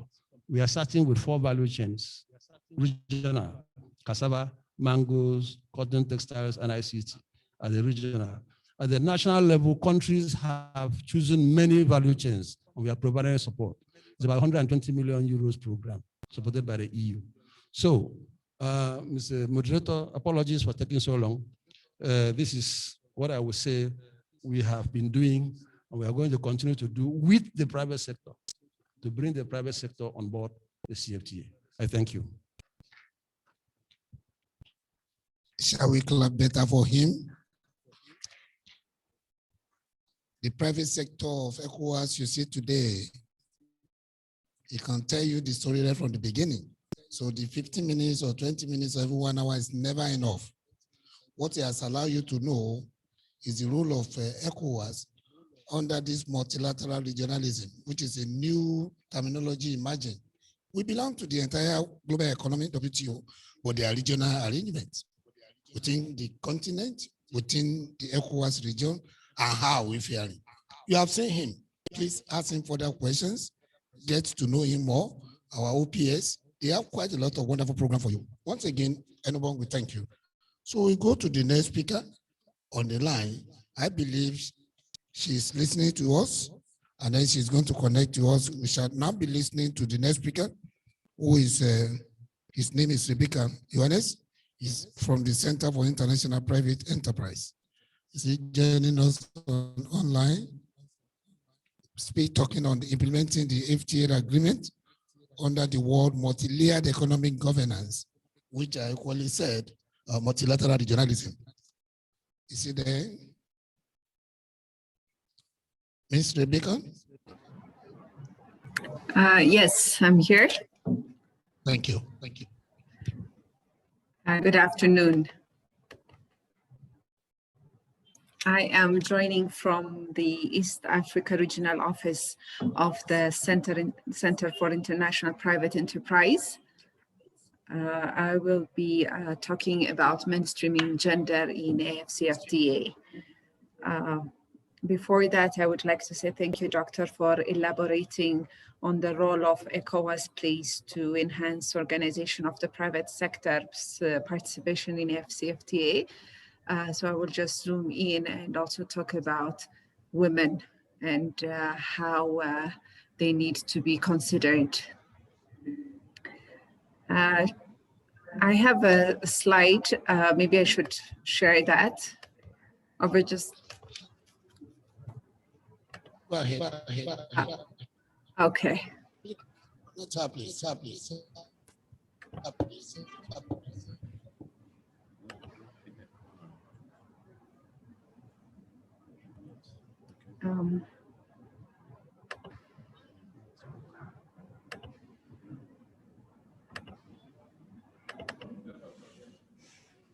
Okay.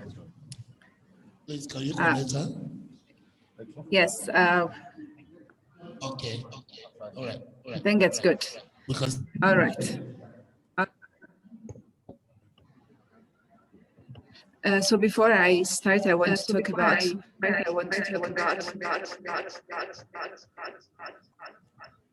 the interaction between trade and gender.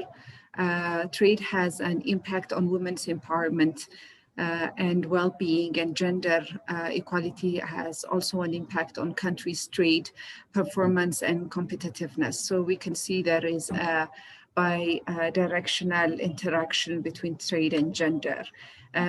It's also good to notice that men and women are affected differently by trade, and this differentiation in effect is usually arises from the difference between women and men in their. Could you hear me? Should I continue? Sorry.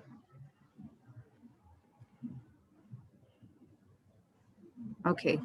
I take it as a yes, I'll just continue. So I was saying that men and women are affected differently by trade. Women have, different access to and control over resources due to socio-cultural, political, and economic factors. And these are usually pre-existing gender imbalances that we all see in our countries, in our African countries. So this raises an important to consider gender. Women tend to be more affected by the negative side effects of trade liberalization and are facing bigger challenges than men when it comes to taking advantage of trade.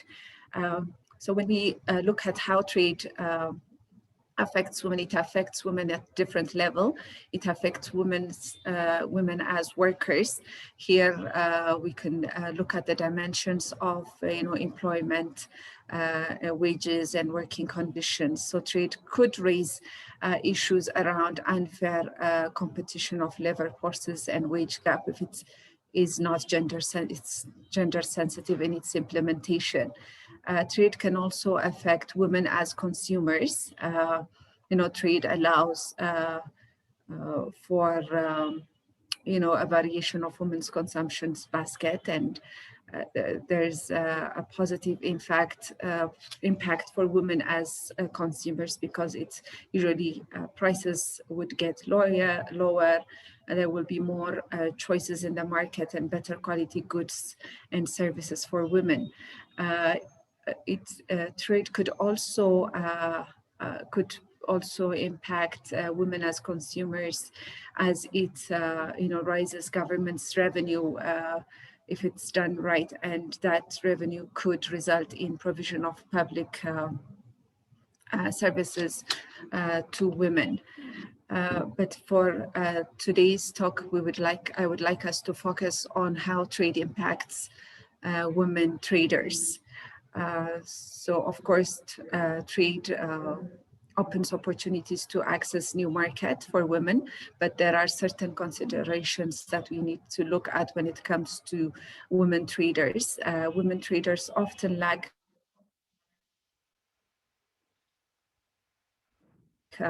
information, and women traders especially are engaged in small local trading activities. There is low access to finance and technology, and female exporters face particular constraints to trade facilitation, logistics, and transport. And there are also some studies on this, which says that women face gender intensified constraints. They experience higher level of corruptions, and also in some cases violence. Expansion on trade runs the risk of excluding women because gender-based inequalities hinder women's ability to take advantage of these new opportunities created by trade agreements. So in the next few slides, I will talk about what gender mainstreaming trade, policy and trade agreements looks like, why gender mainstreaming, and how we can integrate gender in trade policies, and also briefly look at the need for complementary policies. And try to mention some best practices in supporting gender inequality in trade. Now, a gender-sensitive approach to trade means trade as an essential component to eradicate poverty and promote sustainable people-centered development for all segments of society. So I stress here again, for all segments of society. So implementation of gender equality goals within a trade strategy should address all segments. So to effectively mainstream gender in trade policies, we need to understand the positive and negative effects of trade liberalization on gender equality and vice versa. So why do we need to mainstream gender? So women participate massively in the in economies, and it is crucial to formulate and implement trade agreements and policies in the gender-sensitive manner, mainly to better understand the specific challenges and opportunities that women and men face from trade, and also to design and implement trade and other macroeconomic policies to maximize opportunities for all segments of the society. Mainstreaming also facilitate a successful integration of women into more technologically advanced and dynamic sector. It's also helped us to avoid the increase in gender disparities, and also help us to mitigate existing disparities. Gender mainstreaming also facilitates women's empowerment and well-being if it is done right.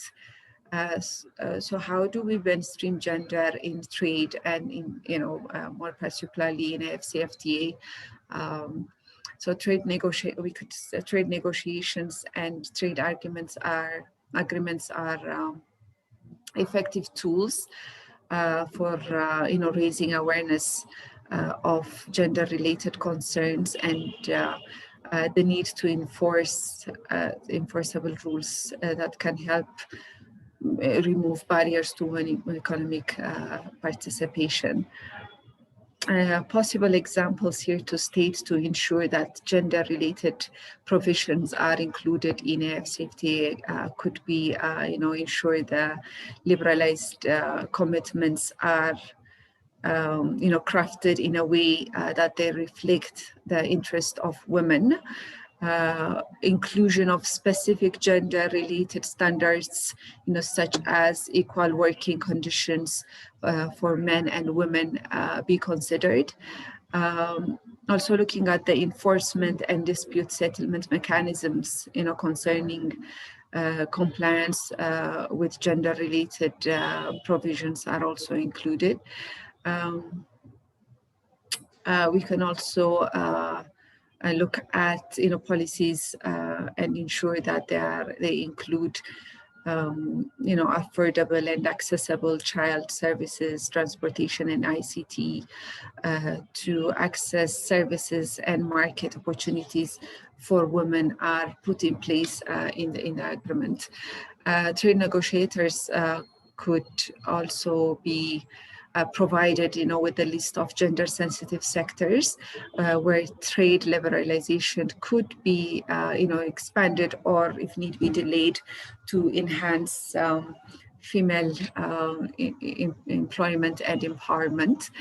The commitments that a party will take in agreement should be beneficial to all segments of the population. So it's also important to have a gender lens in the negotiation process as well.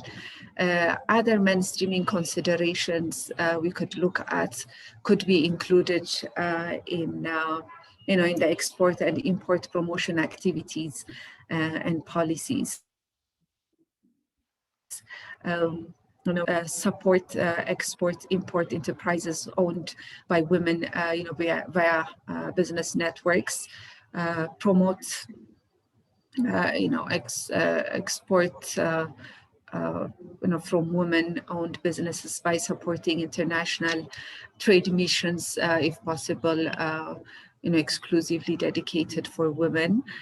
Programs for female managers, not just business owners, to engage in market participation by women can be one of the things that we can consider.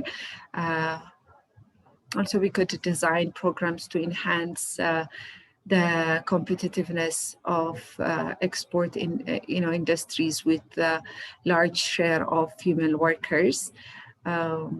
So this could be some of the other consideration that we could look at when we talk about mainstreaming gender in trade.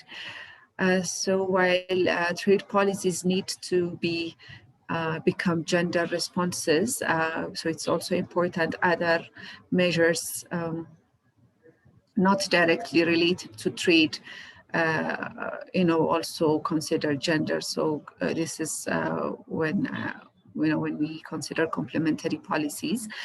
Complementary policies aimed at increasing opportunities for women in education, increase access to finance, and enhance information technology skills to maximize the gain from trade for women needs to be in place and looked at. It's also important to have a collaborative effort and make sure that collaborated efforts are required from government, international organizations, and the private sector to promote the role of trade in improving gender equality. Coordinated and gender-sensitive policies are needed to improve access to information and networks for women.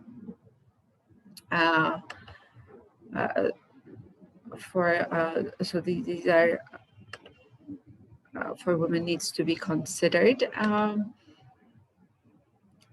Finally, I would want to mention some of the best practices that we could, look at in supporting gender equality in trades. Continuous support to, formation of networks and collaborative organizations is a must. So women need to be supported to get organized and have a stronger representation through unions.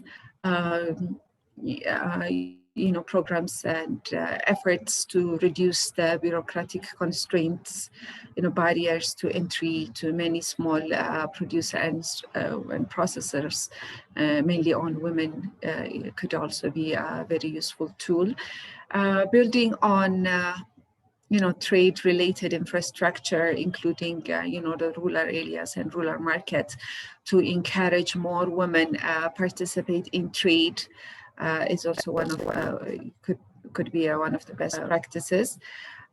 Sector-specific legislations such as, safety and childcare provision on export-oriented sectors could also be one of the best practices that we could work on. Provide training and support to ensure the active participation of women in regional trade, and in general developed the appropriate credit market for micro and small business enterprises, because studies have shown that women lack access to credit. I think it's best for me to stop. Before I stop, in concluding, I think actions by all actors, government, lead firms, industry associations, trade unions and NGOs should be leveraged. Applying gender lens to employment, training, sourcing, and CSR actions, as well as supporting suppliers to adopt a gender sensitive policies should be encouraged. And lastly, we could also leverage on multilateral trade interventions. For example, aid for trade can help countries to mainstream gender into trade support via information sharing, capacity building, and targeting aid programs in sectors where women are concentrated and or face a specific challenge could also be an entry point. Thank you very much. I think I'll end here.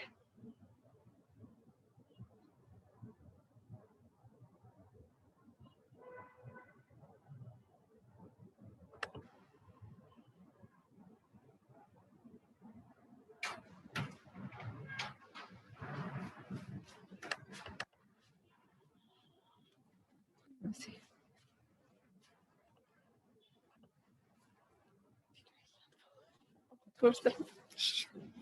Thank you. Included, but the issue of women and youth, that's what we are hearing now. Issue of women and youth.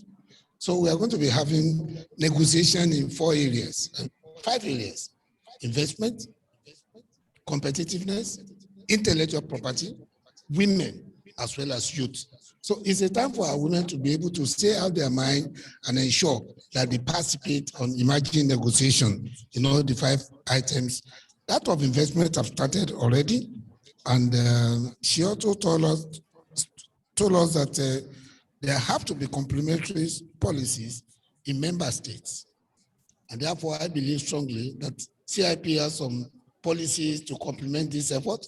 And at national economy, there are some policies about women that have to be mainstream if our women have to participate effectively into this African Continental Free Trade Area.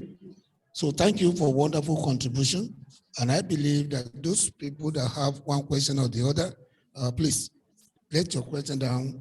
We are going to listen to some of these questions later on, and then Rebecca stand by to be able to answer them. So we go to the next speaker.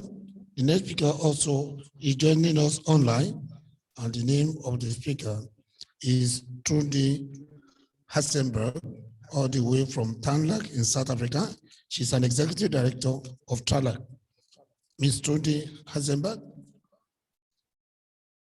are you connected? Yes, I am. Thank you, Chair. Good afternoon.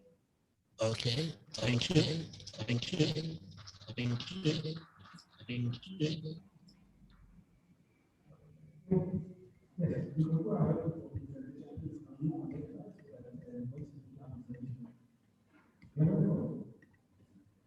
Good afternoon, ladies and gentlemen. It's a great pleasure to join you from Cape Town in South Africa this afternoon. I wish that next time I would be able to meet with you in person. I've been asked to take a look at the African Continental Free Trade Area, implementation issues, and some of the challenges around liberalizing trade in goods and trade in services, particularly from the perspective of micro, small, and medium enterprises. Ladies and gentlemen, this afternoon, I would like to cover the following topics and issues in my discussion.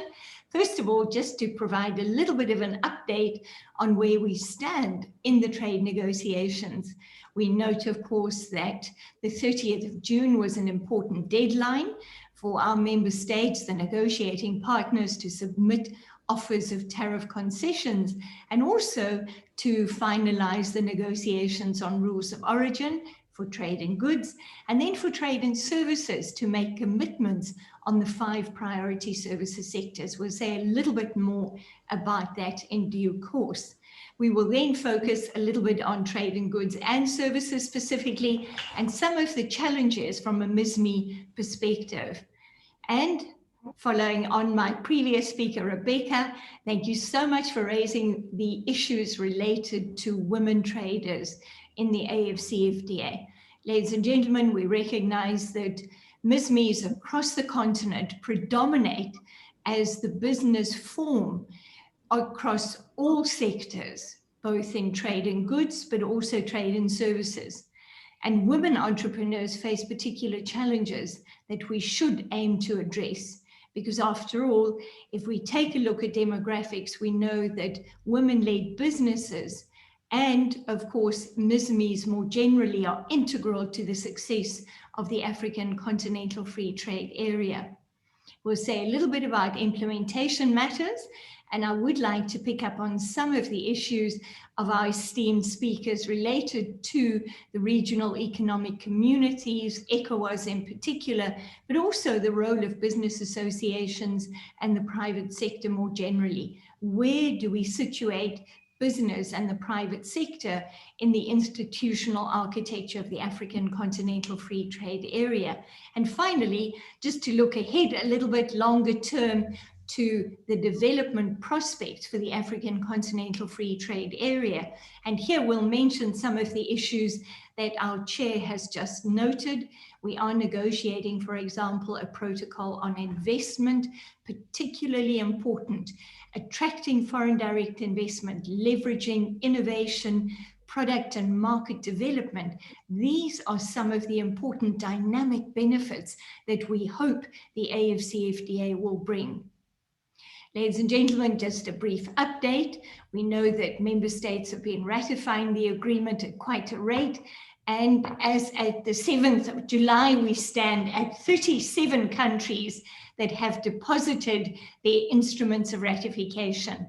There are, of course, a few who have completed the domestic processes, but still have to take their letter, their instrument of ratification, indicating that they agree to be bound by the agreement to Addis Ababa, to the chair of the African Union Commission, who is the designated repository. But ladies and gentlemen, what is the AfCFTA designed to deliver?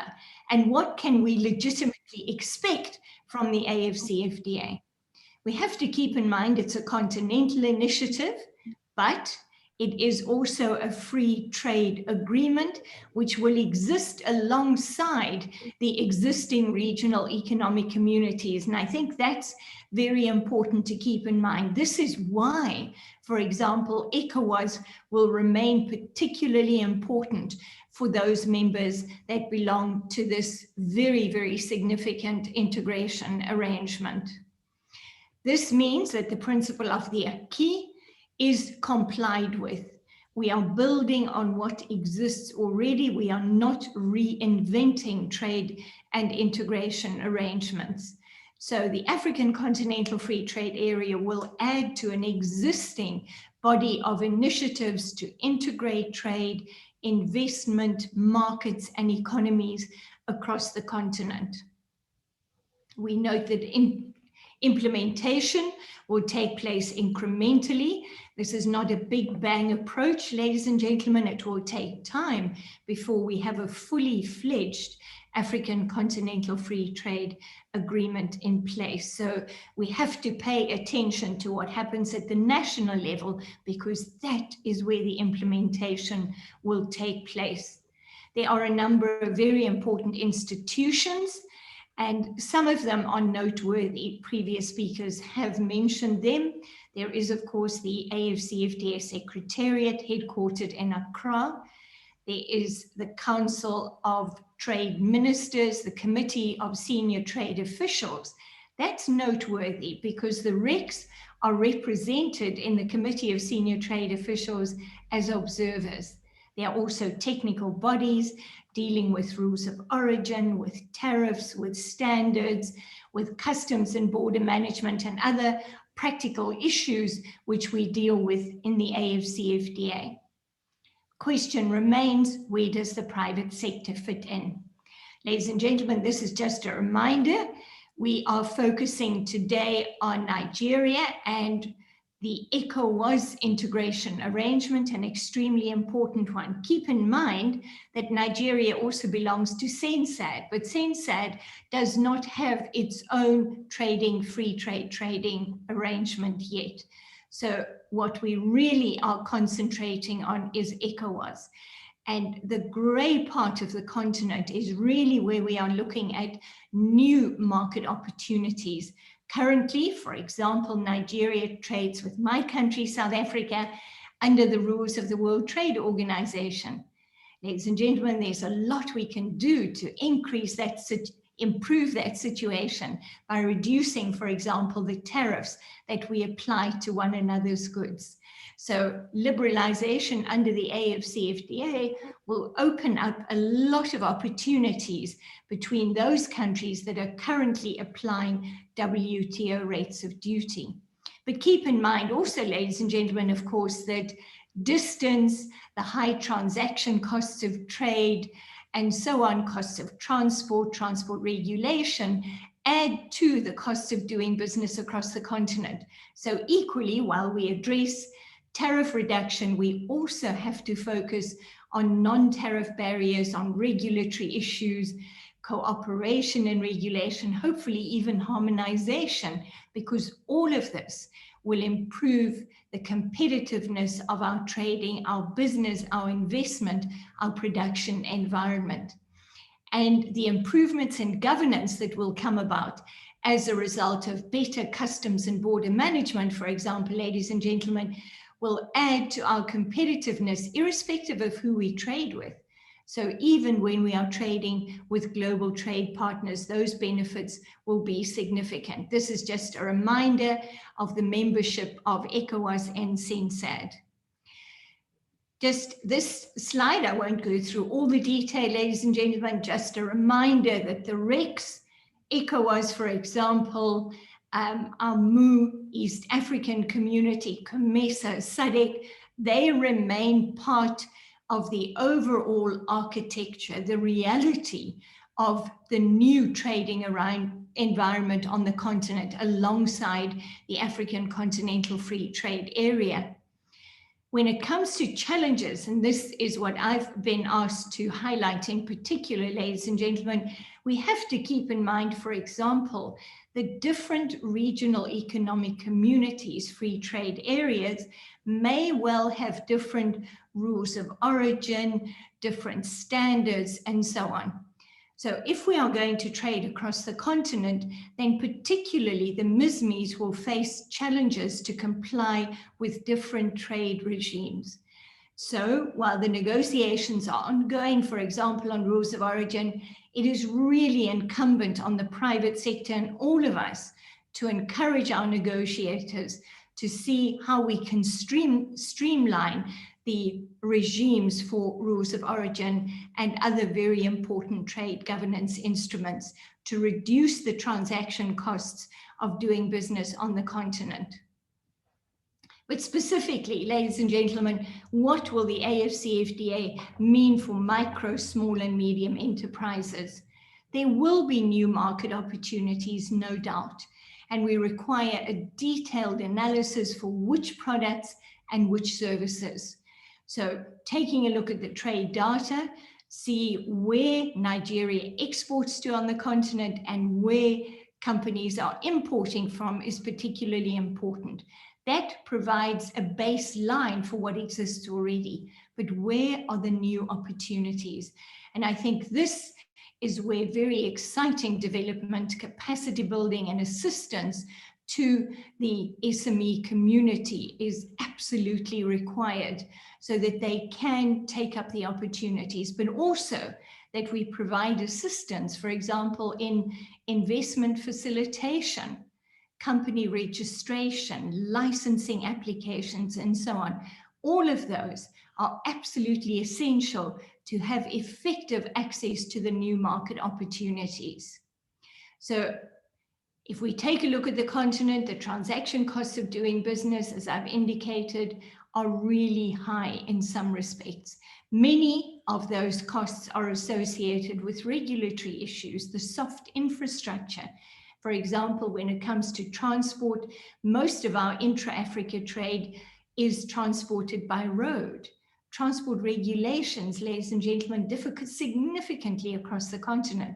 This is on the agenda of the trade and services negotiations. So we need to bring to the attention of our negotiators some of the issues which may be related to, for example, road levies, taxes, axle load limits, and so on, which are impeding efficient access to transport services. But very important also, there may well be, for example, competition issues where cartels may exist or where anti-competitive practices are eroding potential efficiency gains and therefore access to more efficient and lower cost services. Ladies and gentlemen, I think we need to emphasize in particular the trade facilitation agenda from a micro, small and medium enterprise perspective. Customs and border management issues feature very prominently when we take a look at an analysis of non-tariff barriers. Keep in mind, and I will show you in a minute, the non-tariff barrier monitoring and elimination mechanism, the portal that has been established for us to notify non-tariff barriers. Predominantly, our experience across the continent is that they are often associated with customs and border management. Documentation requirements, long queues at the border, lack of efficient processing of standards and other requirements that are important for us to meet the necessary requirements to trade safely, efficiently, and effectively across borders. What should we be looking at for the small, medium, and micro enterprises? A simplified trade regime, ladies and gentlemen, could be particularly important. They are operating in certain regional economic communities, but not all of them. This was on the agenda for the AfCFTA, but not currently being discussed as far as we can understand. Special customs routes for smaller traders, for women traders, could make a huge difference to efficiency, but also the safety of our traders, and in particular women traders who often face significant challenges at customs and border posts. From a small, medium, micro enterprise perspective, ladies and gentlemen, intellectual property issues and standards issues are really important. Branding, labeling, packaging. Many of these issues are covered in the agreement, but do our MSMEs know about them? Do they know what they need to comply with particular standards? Or do they know the benefit of registering their trademark or their brand in a foreign market in order to leverage the benefits that they have already developed in terms of product development and the processes that they have refined, perhaps sometimes over a number of years? So intellectual property protection becomes extremely important. As I mentioned, investment facilitation is really important. We often think only about investment when it comes to big companies. Ladies and gentlemen, that's not true. If a woman crosses a border to establish a hairdressing salon, she is an investor. And how do we support her establishment of a new business, getting the appropriate license in order to operate a business in a particular location? These are issues that we have to pay attention to. Access to information, ladies and gentlemen, is extremely important. No good business decision, in fact, no good decision on so many fronts, whether it be production, investment, intellectual property development, and so on, can be made without access to the relevant, the appropriate, and cost-effective information. We need to demystify the African Continental Free Trade Area for smaller businesses and those that often do not have access to the table where these issues may be discussed in large business fora. Little bit of detail, ladies and gentlemen, just in brief, as my time is running really fast, on where we stand with the negotiations. We know negotiations began already in 2015, and a lot of progress has been made, but there are still many outstanding issues. For phase one of the negotiations, I mentioned 30th of June was a particularly important date. The aim was to have the tariff concessions, those offers made, the rules of origin would be concluded, and that sector commitments for the 5 priority services sectors would be made. Indications are, ladies and gentlemen, that we are not there yet, that there is still work to be done. Now, on the one hand, that raises issues of urgency, let's move ahead with the negotiations, but it also offers an opportunity to reflect and influence those negotiating outcomes. We should not miss that opportunity. The bottom line is that a free trade area needs at minimum tariff concessions and preferential rules of origin. So until we have concluded those negotiations, ladies and gentlemen, we technically do not have a fully fledged, fully functional AfCFTA. But those are also extremely important because the negotiations should be done in tandem. We often find, and let me share with you a little bit of an update here, that the sensitive products, when it comes to reduction of tariffs, are also sensitive when it comes to rules of origin. So we find the rules of origin for sensitive products are a little bit more technical and complex. The modalities, just a reminder that we are indeed very ambitious in the AfCFTA. We are aiming to liberalize 90% of tariff lines. There are different time frames for least developed countries and the non-LDCs. The remaining 10% is divided into 7%, which are sensitive, and 3% that may be excluded. Ladies and gentlemen, keep in mind that the designation of sensitive products are done by the member states. So Nigeria will decide which are sensitive products, and South Africa will decide together with its customs union members which are sensitive. So these are very important. They may be sensitive because they generate tariff revenue, priorities for us, for our industrial development. That depends on our domestic policy priorities. Rules of origin, I've mentioned, there are still outstanding rules of origin in the negotiations for products such as clothing and textiles, the automotive sector, prepared fish, sugar, edible oils, and some dairy products. So these are still on the negotiating table. In brief, ladies and gentlemen, I'm concluding in a minute. This portal, ladies and gentlemen, we should all be registered on the portal so that we are able to notify any non-tariff barriers that we may encounter.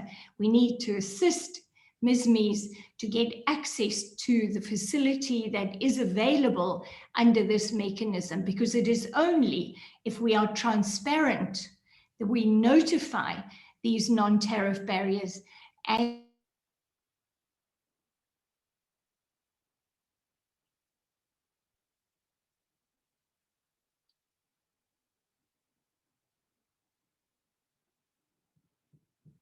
we couldn't hear substantial part of the presentation.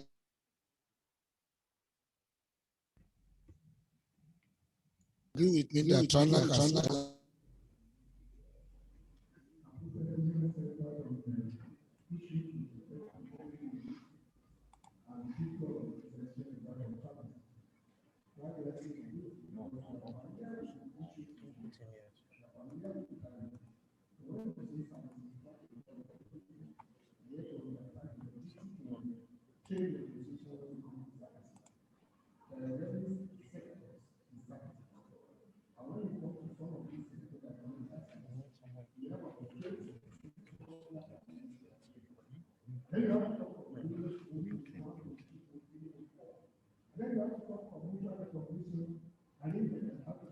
of this before you talk of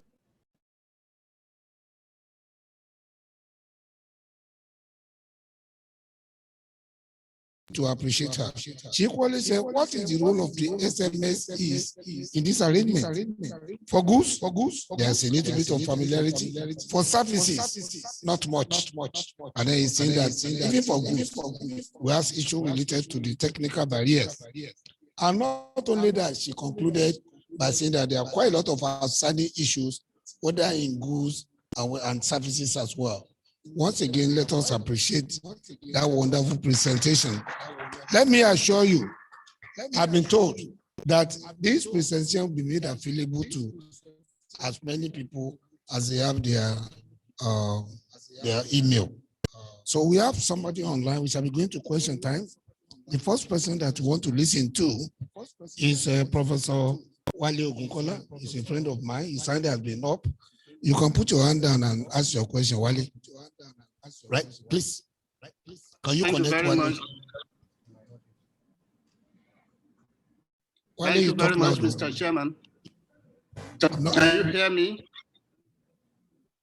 Hello? Me? Mr. Chairman?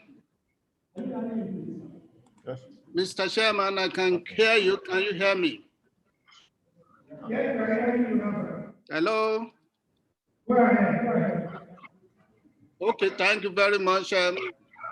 Thank you, the organizer, for organizing this and for keeping the issues on the front burner. He's thanking the organizers. Yes, go ahead. Say more.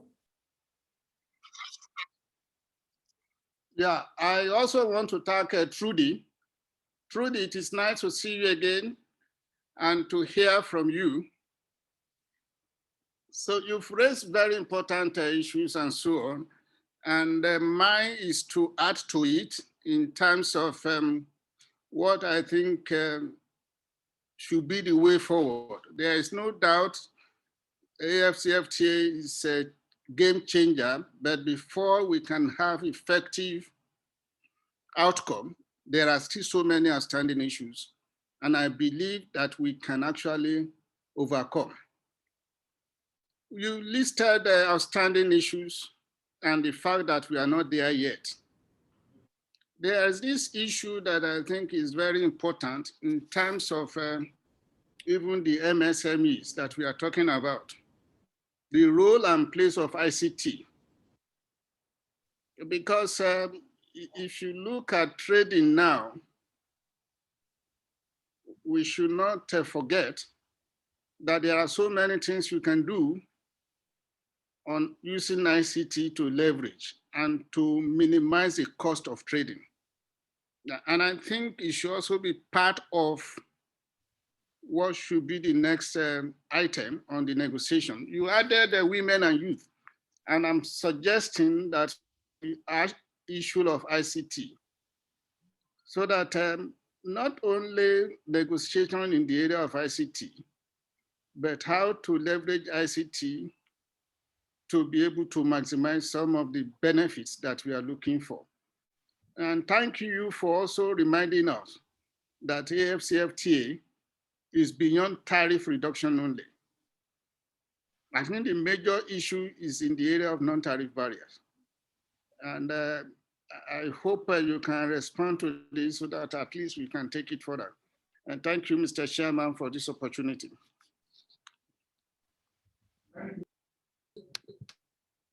Thank you for those questions. Trudy, just get down those things. You can address the answers later.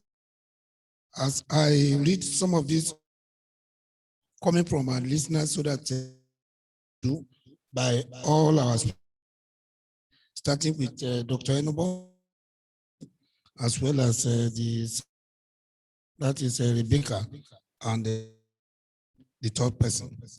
Listen to this. This one is coming from Chief Mrs. Anita Oklibodu to Rebecca. He said, please, your organization through AfCFTA protocol should do capacity building and skill acquisition program using Women Green Energy Institute, first in Africa, and Women in Renewable Energy Association in post-COVID-19 to boost food security by using green energy devices for agricultural development, innovation, packaging, branding, standardization and certification to make agro product to be export ready in Nigeria in order to engage in export trade effectively and efficiently in African continent. That question is to Rebecca Johannes. Remember that her presentation was essentially on mainstreaming women into African continental free trade area. The second question is coming from Samsudin Salihu. He said, most SME are not registered with business organizations and mostly are coming from rural with less or no formal education as well as ICT knowledge. How do AfCFTA reach those significant population of our economy? I think this question goes to the three of them. And the third question has actually been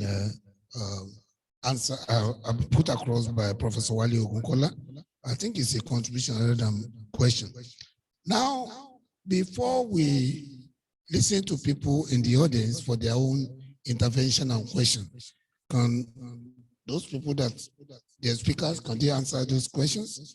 They want to Johannes, Rebecca, they want to, they're coming from Samsudin Saliu, and the one coming from Samsudin Saliu is for any of the three speakers to be able to address. That is SMEs, they are not registered. How would they be included? ICT is not functioning. You know the problem of ICT in Nigeria? That's why our election is, we don't know what to do now. So what do we do? ECOWAS, what are you preparing to be able to do that? Let us listen to Enobog first before the other two speakers talk to us. Thank you.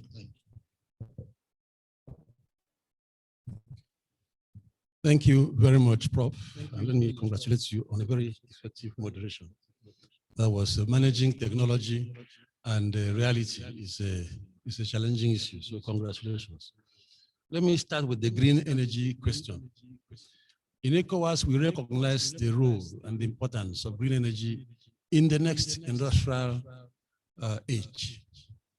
That is why ECOWAS established the Center for Renewable Energy in Cape Verde, ECRI, ECOWAS Renewable Energies Efficiency Center in ECRI. And that center has been working with member states to cascade the knowledge of green energy use in industrialization and processing and all kinds of things, including ICT.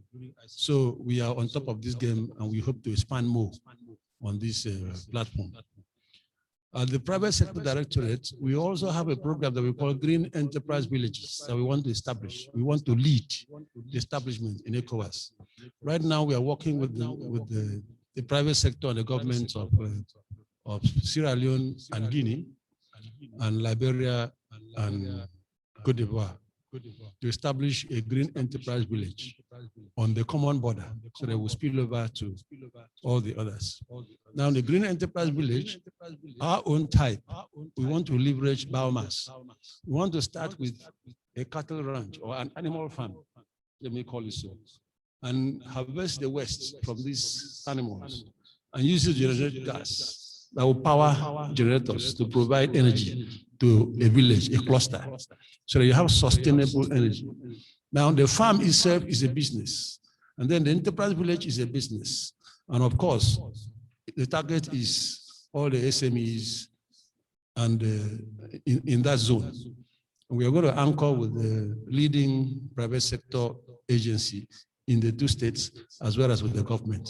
So we appreciate the need to grow this. Our hope is that when we do this, governments will see the need and begin to engage.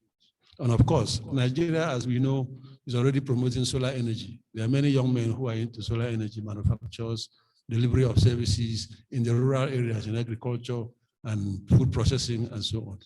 So the bottom line is that the private sector has to connect with this space.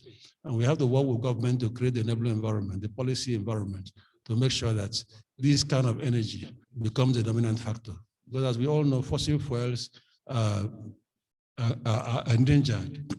Recently, there was a decision by the G8, G20 countries not to buy fossil fuels again, not to buy petroleum again. And whether it's implemented or not, it means the momentum has commenced towards abandoning fossil fuels. It is going to happen. So when they don't buy, what happens to technology? What happens to development? What happens to industry? What happens to our own major source of income? So it's important for Nigerian government to begin now to engage with these renewable energy sources, so that whatever happens, the country can continue. Now, on the SMEs, well, I said earlier that we are working with the president, the chairman of NASME Nigeria, to create a regional association of SMEs.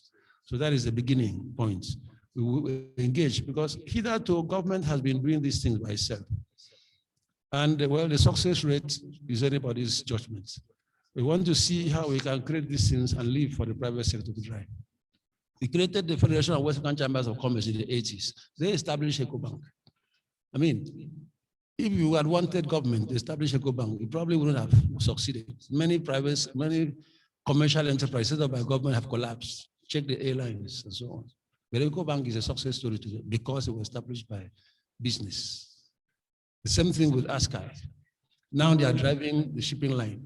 So we want to create this structure, and all these things that we're talking about, bringing SMEs into the integration process, we want them to, that should be part of their work program. Then we provide support, because they are SMEs, they know where the problem is. Then we continue to connect with them. But beyond that, I know the government and the Ministry of Trade, for example, Nigeria, SMEDAN, they are doing a lot to connect with SMEs. This palliative money that is going around is part of the structure. Before you collect, you have to register. You have to collect tax identification number. You have to be connected. So all that registration brings SMEs into the network, into the database, and which improves the recognition of SMEs in business. So let me stop here for now. Thank you. Thank you for those wonderful answers. There's one very important information which, not yet, sir, which Trudy said is that SME predominates our continent, and so they should be attended to. I think we need to know that. Let's listen to another contribution. Yes, I want our speakers to be able to talk. Then we come back to the audience. Want to listen to Rebecca Johannes. There's an important question that somebody asked. He said, please, your organization through AfCFTA protocol should do capacity building and skill acquisition, because you spoke about particularly to women, and it was actually talking of Women Green Energy Institute. So what do you want to say about that? Rebecca, Johannes, over to you. She's online. Yes. Thank you, Ms. Anita, for that question. Your organizations work with Women Green Energy Institute and the Women in Renewable Energy Association sounds fascinating and also very timely. We recognize its importance as well. But to talk about our organization and what we do, SIPE support to the private sector is mainly through business membership organizations. We give support or support studies on AfCFTA challenges, challenges and opportunities for SMEs, focusing on women-owned SMEs, just to bring out what the challenges and opportunities are for this sector. We also support, information campaign to raise the private sector's awareness on the agreement. This activity is done by, as I said, by business membership organizations. We are planning to do a series of training, increase the understanding of key provisions of the AfCFTA agreement and its protocols. We're also planning to do studies aiming to increase the the understanding and evaluation capacity of the likely impacts of AfCFTA, both in terms of gains and losses. We are planning to support private public dialogue organized, to share and debate on trade policy related issues.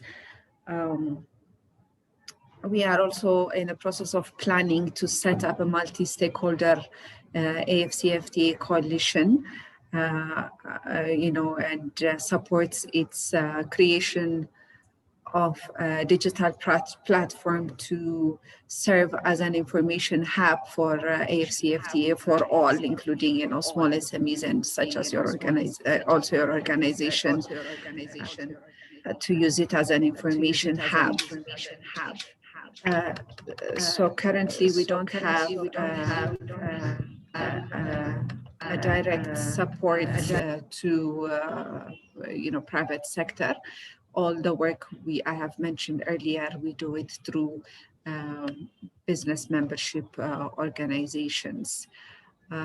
If you have additional questions on the detail of what we do and the support we give, we can link offline for detail. While I have the mic, if I could also briefly answer the question that came from Salisu regarding the issue of SMEs registration with business organization. The lack of registration with business organizations. Yes, that's a good challenge to raise, as most, especially rural, small and medium, especially the small ones, are not registered with any business organization. Our office SIPE seeks to support such SMEs, especially focusing on women and youth-owned ones. We were planning to provide support to allow them, enter into, get organized, and also support to help them enter into their export market and, navigate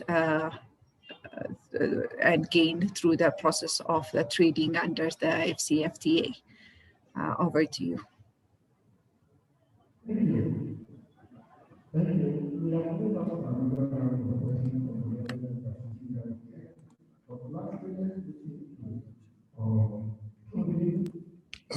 From South Africa,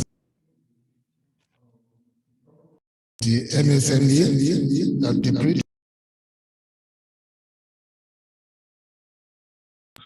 Trudy, what do you want to say about the question people are asking, that most of our SME, they are not registered, they are not included, they have problem of ICT. ECOWAS have said something, but what is the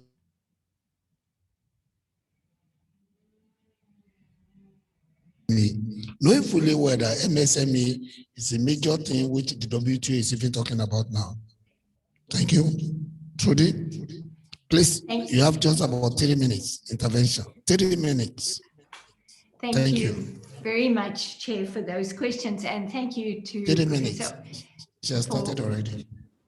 Thank you very much also to Professor Ongola for those questions. It's good to see you as well.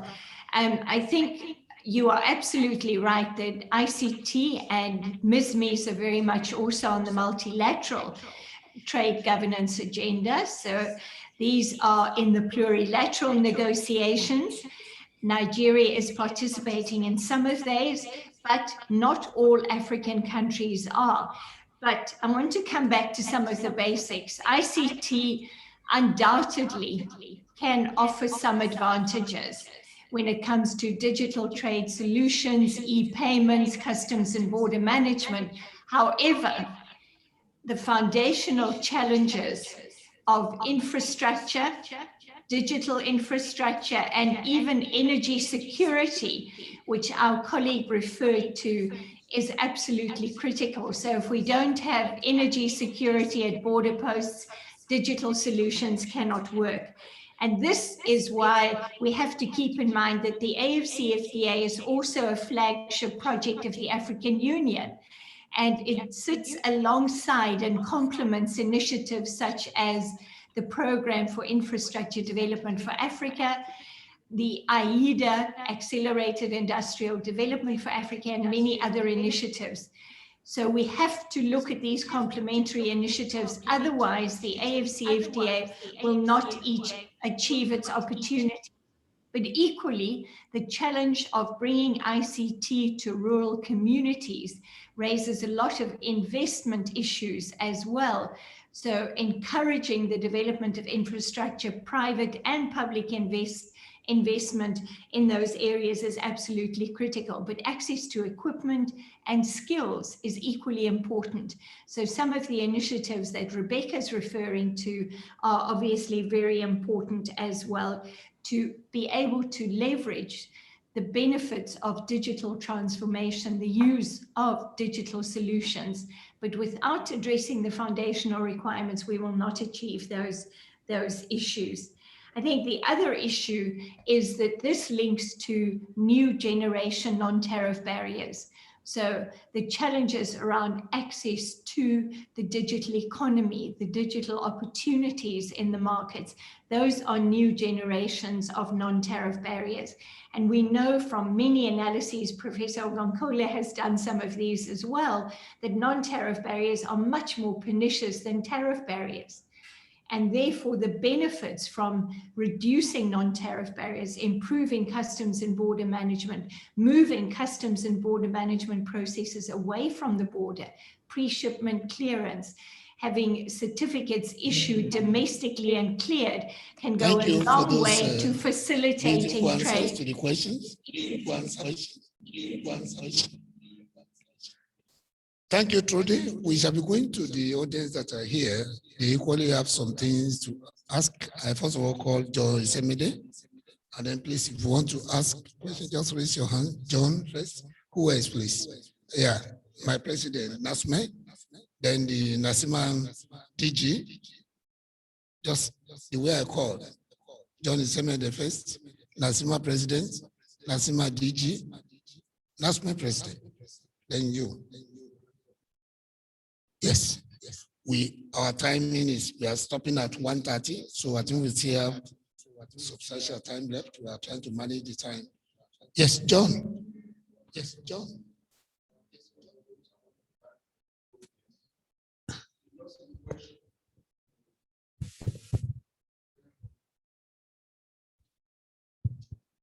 The Sea Lake project.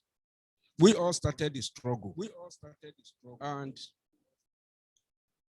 we want to know how far, because when we started the ECOWAS project, the first problem we realized was payment system. ECOWAS has 10 different currencies, today 8. And we discovered that with the West Africa Clearing House, we can import and export without problem. But the problem along the line was devaluation of currencies. So we now resorted to invoice in dollars.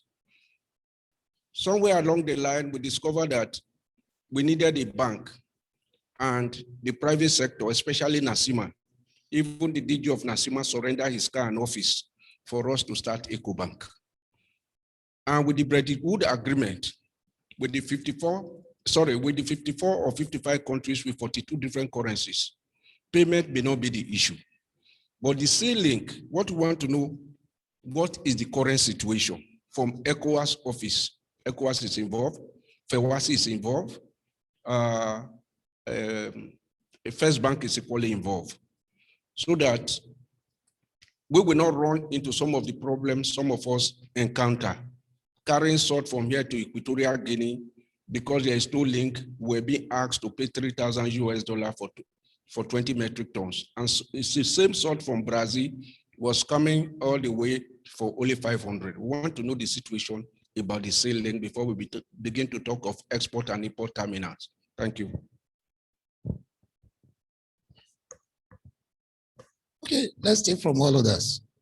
Yeah. He's asking majorly 2 questions.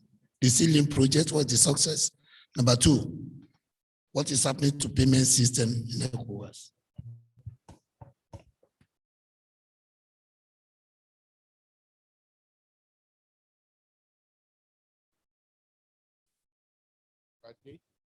I'm the president, Nigerian Association of Small and Medium Enterprises. We are currently in 33 states and including Federal Capital Territory. Mine is not a question, it's a kind of addition, comments, and of course, showing some worries.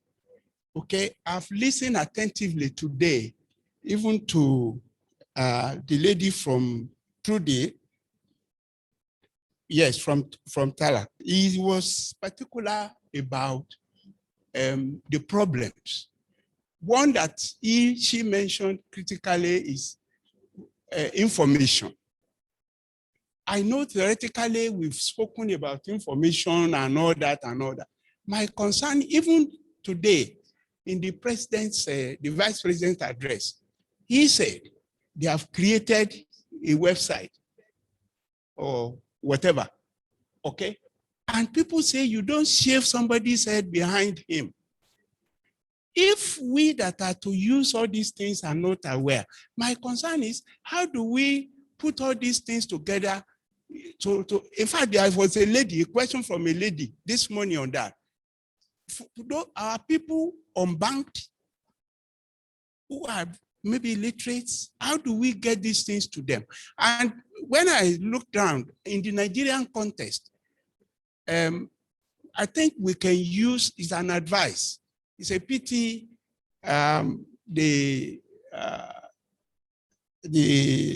what is his name? Yes, Francis Anatogu is not here. Okay, that what they are doing now is just, they will go to one state. They will be asking us to bring our members who are currently running around to me. So many of them don't go. So they do it, they've done it in 2 or 3 states now without much result. So I'm suggesting that if they now carry the business associations, maybe it could help. They could, like this, that what we are seeing here today, it is because we got the business organizations involved. So if they do that, maybe, but it's a problem. It's a problem. Thank you so much indeed. Intervention. Yes, sir. DG Nasima. Thank you, moderator. My own question, a small little comment is very straightforward, and I want Mr. Enobong to please kindly. You talked about the ECOWAS Business Council as a platform in which we can use to assist the OPSM, because honestly speaking, as discussions are going on, my impression is still that the general impression out there, people are yet to get the message that the AfCFTA is for the private sector. So that's why I want you to, elaborate a little bit more as far as the ECOWAS Business Council as a useful platform to help to get the OPSN together and to push forward. The other issue is that as I speak here, because I say that it is now necessary for us to concretize the abstractions, enough of the big speaking. Behind me in my office, I discover a company that makes coffee, government coffee. And I went in there, and in the course of discussion, as an art enthusiast, I was also, listening to the famous fella music and others. And they said, "You are DG Nasima. We want to play in the AfCFTA. We've heard about what exactly is happening." Now they distribute coffee using logistics company and others, that they've gone to acquire land to expand and to produce Nigerian coffee to compete with Kenyan coffee as well as Ethiopian coffee. And I happen to have sat 4 years in Nairobi in Kenya, and I do have an idea in terms of what they are doing. How can we encourage and work closely with such a, because that was the question they asked me in terms of, so what do you have for us? How do we do it? I heard the VP speech. There was a reference to $1 billion somewhere. In terms of how we can, I'm saying this because for me, 35 years within the UN system, a whole range of program of action and all of that, so that the AfCFTA cannot become that. I will want you to please help if you can address that, so that I can be able to refer that small little company, even though at the level of Nasima, we are also working practically with them as well. Those are just my 2 comments and questions. Thank you.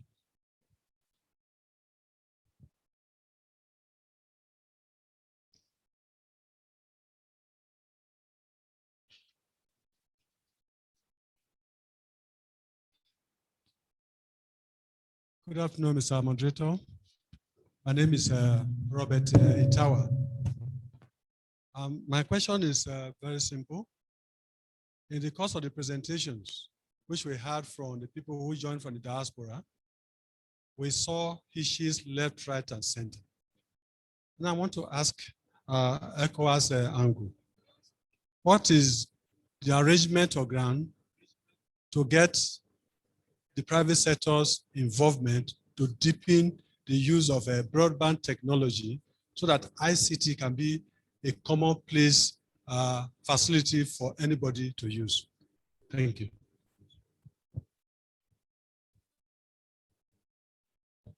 Intervention, people online, our 2 speakers online, please, if you have answer to some of these questions, please, we equally want to listen to you afterward. But meanwhile, let us listen to Dr. Enobong on those 4 key questions: C-Link, payment system, the concern of our president of NASME, Nasima DG's intervention, as well as how to allow the ICT to play its role.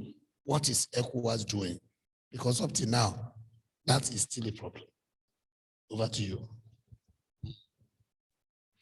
Thank you very much, colleagues, for raising those issues, which will enable us to have this discussion. Because as the president of NASME said, a key issue is communication, information sharing, cascading what is already on ground to all the populations.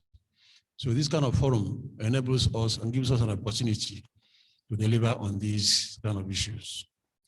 Let me start with the ceiling. But before then, let me inform you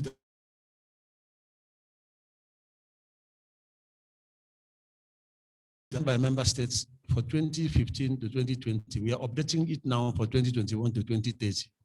So this will be a working document for the Regional Association, Small Medium Enterprises, the Federation of Chambers of Commerce, the manufacturers, because all these names that we are calling, if you go to Nasima, 50% of those companies can be classified under SMEs. Go to MAN, the same thing. So these big things that we are calling, I'm not sure it is the norm here. So this charter document is a document for all of us. Take it and see where you can connect and implement. Now, on sealing, the status of sealing. As of today, sealing is being driven by Nexim Bank, like I said, and First Bank.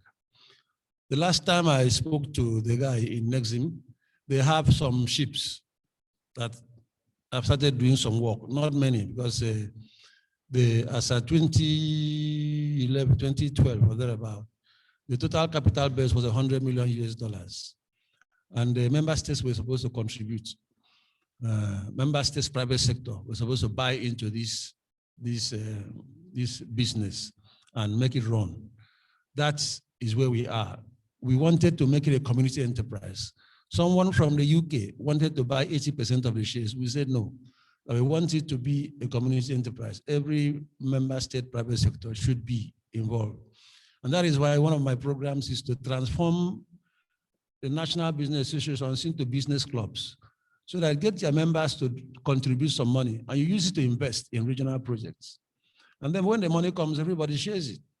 Transform your membership to business club, 5,000 naira, 100,000, 100 million, whatever, you generate it and invest in these kind of regional projects. When the profit comes, you share in that ratio.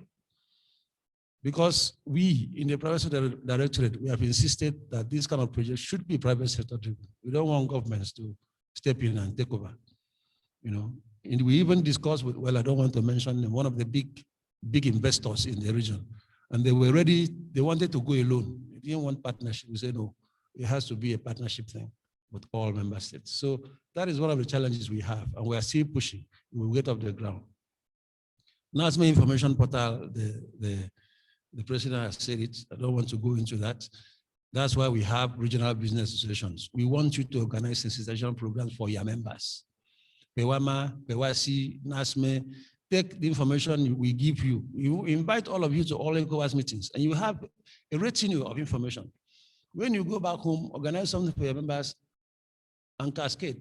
Go to your website, put the information there, let your people know. We are here at the back to support. The issue of coffee, what can we do at ECOWAS? What we have done, we have established a protocol, free movement of goods and services, right of residence and establishment. In other words, any community citizen should be able to establish business in any of the countries and run as his own. So we have given that instrument. The heads of state have signed it, and it's being implemented for anyone who wants to come into the region to be able to set up a business, to get land. Beyond that, we have moved to set up special economic zones. Like I said, we are working towards Nigeria and Benin. The political situation between Nigeria and Benin may be a hitch, but the private sector can break the gridlock.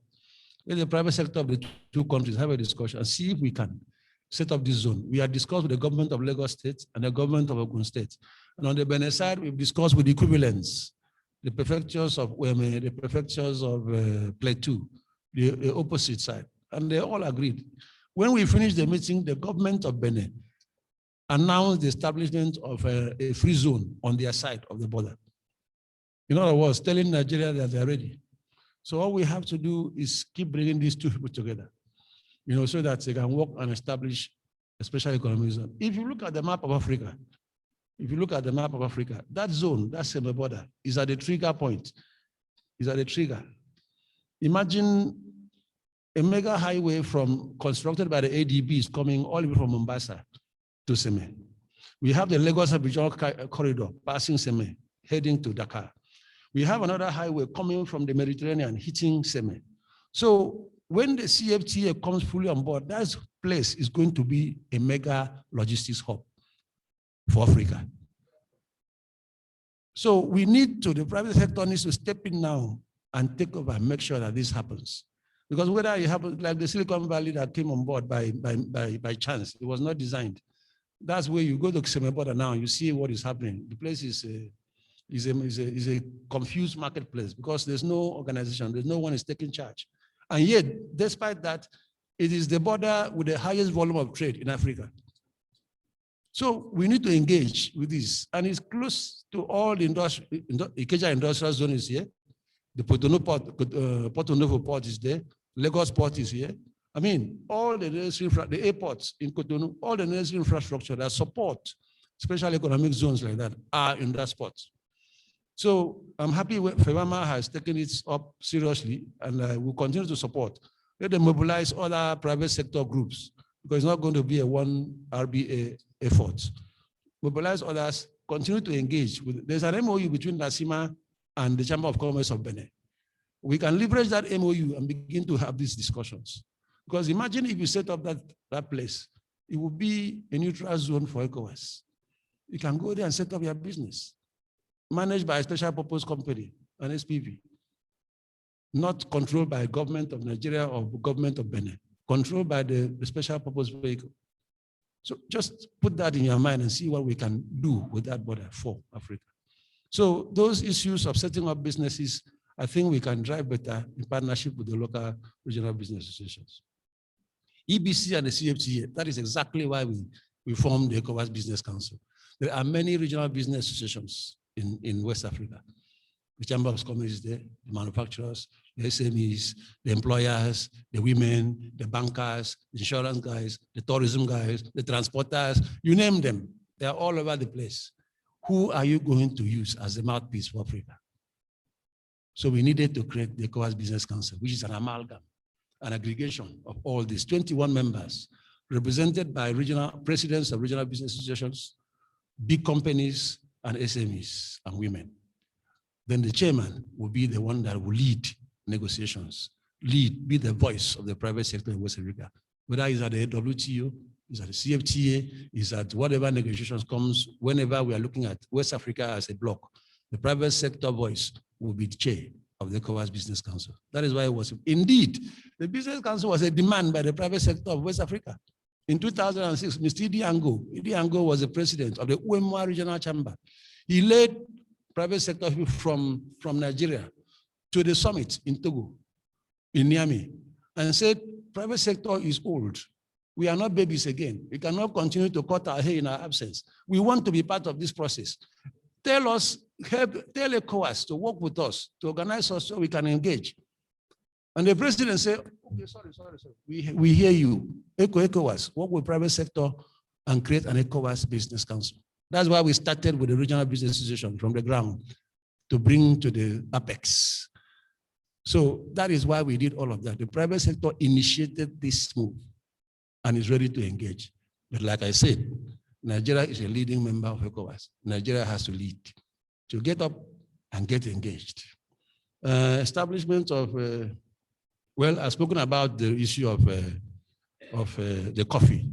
Let me inform you again that, as you may know, the AfDB is establishing agro-processing zones in some states in Nigeria. And they have listened to us on the special economic zone on Nigeria Benin. And the AU has adopted that as an instrument to connect regional associations. AU wants to establish it on the border between Cameroon and Nigeria to connect ECOWAS and ECAS. On the border between COMESA and SADC to connect. On the border between this and that. They want to use it to knit together regional economic communities. So it's a veritable instrument that private sector can lead and speak about. Broadband technology, that is quite, I mean, we have a full department for TIT, telecommunications and information technology. That's what they do. Pushing submarine cables, supporting the installation of submarine cables along the coast from Johannesburg through the coast, Lagos, all the way to Dakar and to Europe. We are working with investors in that area. And we are working now to the digitalization process is on. They have a massive program for digitalization that all countries must migrate from manual to digital technology. And at the private sector directory, we are organizing this year a summit for startups. Startup summit. Startups are small businesses that are driven by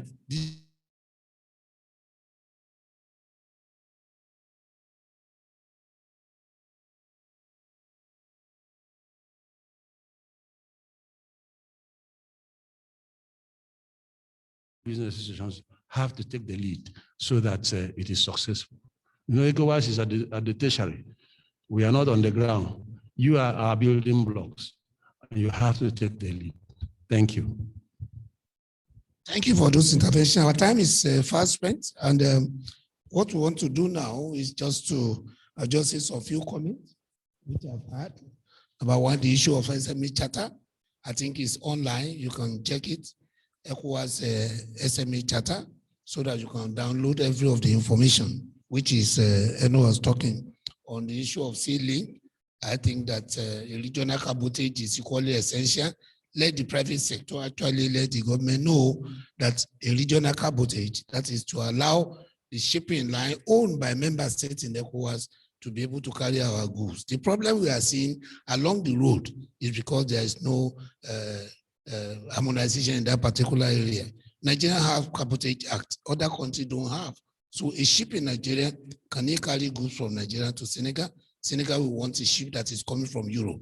So I think the regional Cabotage Act is important. Lastly, but not the least, is the issue of intermodal and multimodal transportation system.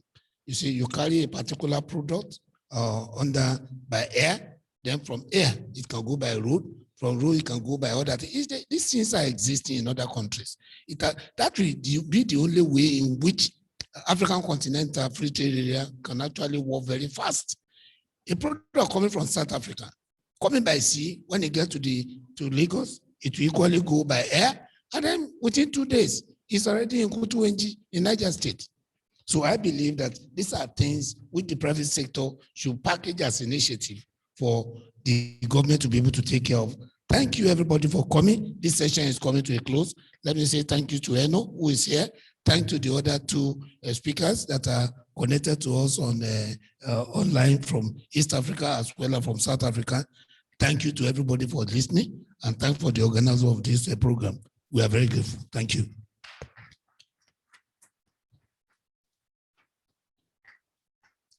Thank you very much, Professor Jonathan Aremu.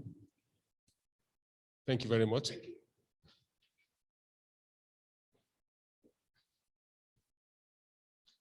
The network tried to obstruct our activity here, but we sailed through. I would like us to give them a round of applause again. Standing ovation this time. Standing ovation this time. Professor Jonathan Aremu, thank you. Dr. Onobong, thank you. Rebecca, thank you. Thank you, Trudy. Thank you very much, everybody that participated in this session. A slight adjustment in our program. We were supposed to go for lunch now, but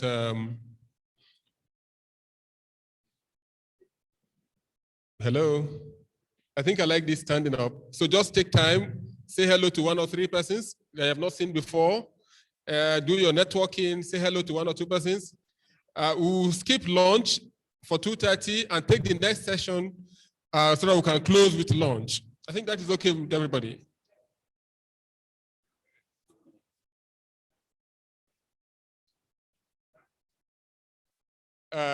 Because why? Because of our online participants, we don't want to keep them waiting. Lunch is about 45 minutes to 1 hour. So we wanted to take the next session now for 1 hour. Then we'll go for lunch to close. We should go ahead. Yeah.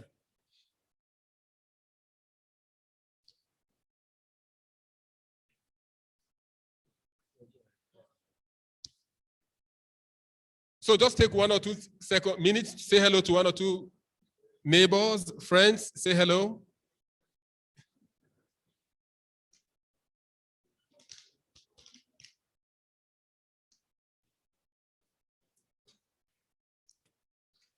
No, I know. They are discussing. I just wanted to chat. Just go ahead and call Dr. Smith. Is he around now?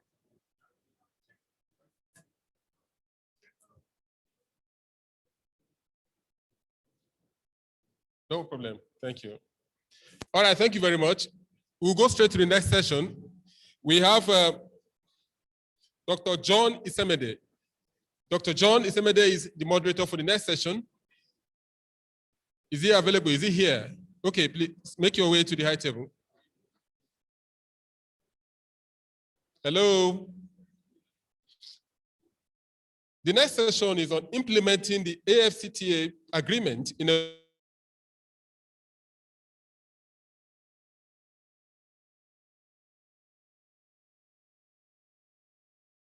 world of multi-layered economic governance. 3 other discussants who will be online.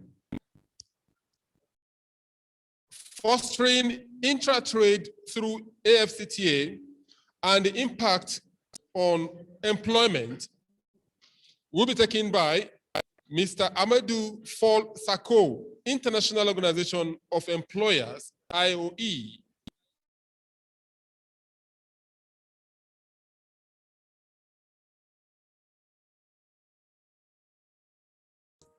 Yes, good afternoon.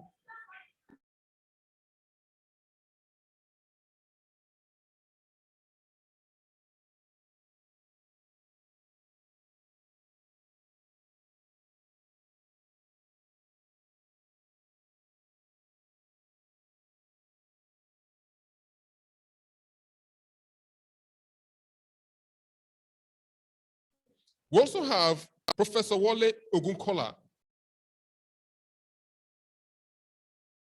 Hello. Thank you.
I was part and parcel of it because Manufacturer Association of Nigeria, I was the vice president of that group for 9 years, the export group.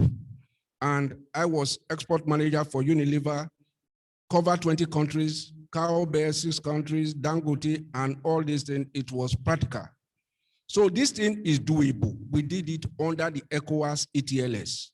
If we can close ranks. The first thing we should ask ourselves, how many Nigerians are aware of what we signed? Because there are 5 levels of integration. What we signed is free trade area. And when you talk of free trade area plus CET gives you a custom union. Even ECOWAS at today is not a custom union based on the VAT differentials and the way we still run our businesses.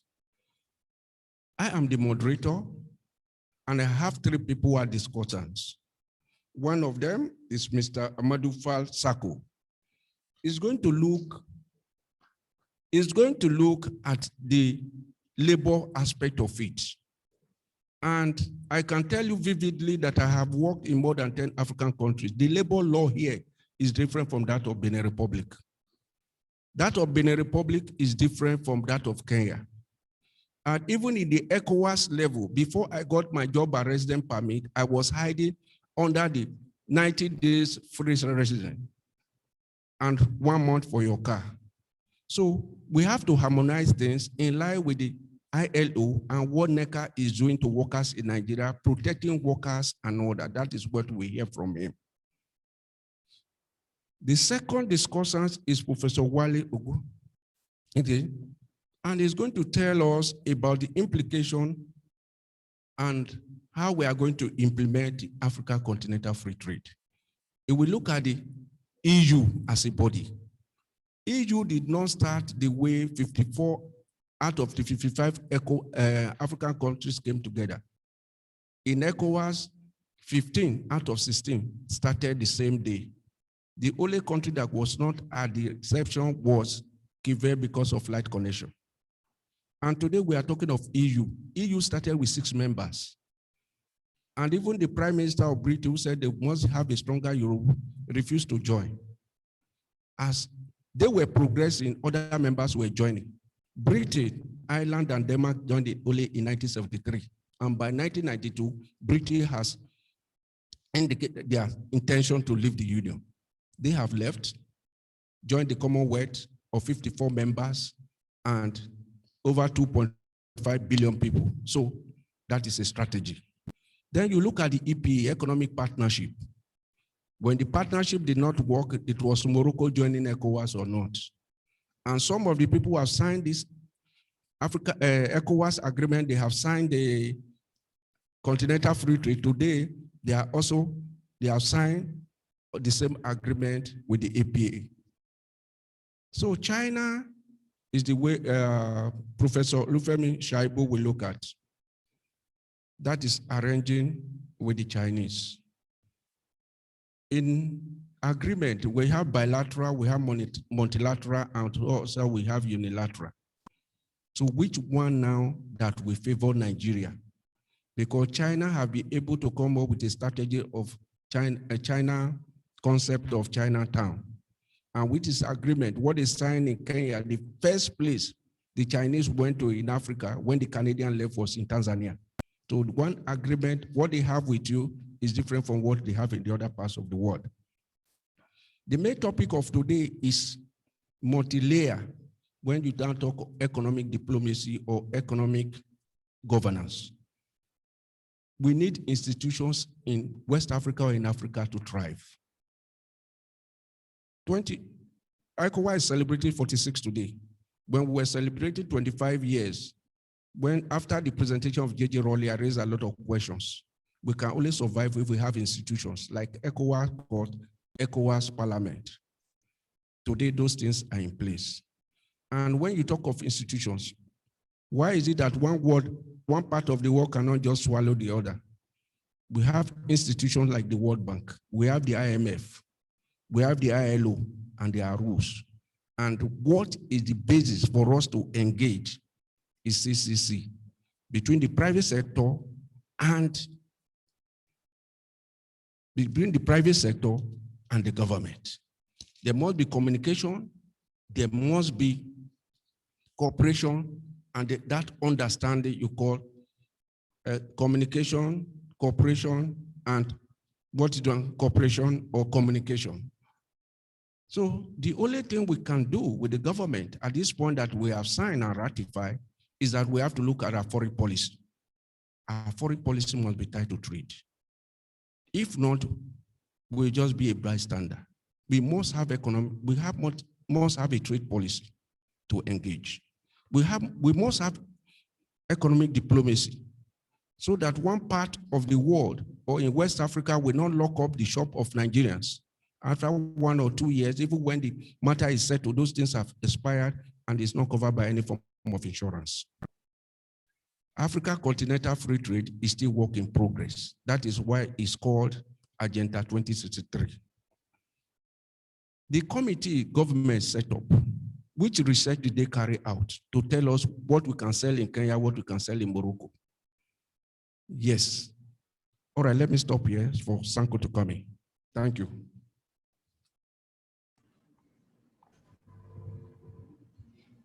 Who is coming first, Sanko or Professor Sako?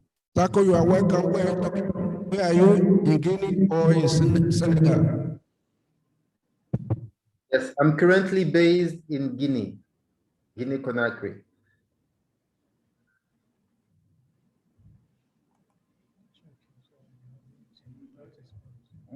Please. Can I start? Please unmute yourself.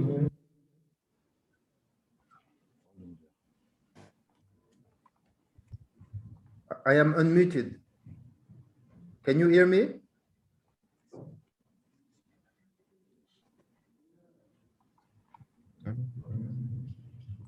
Please louder. You cannot hear me? Can you hear me now? Yes, I can hear you. Okay. Can you please repeat your question? Maybe I missed a part.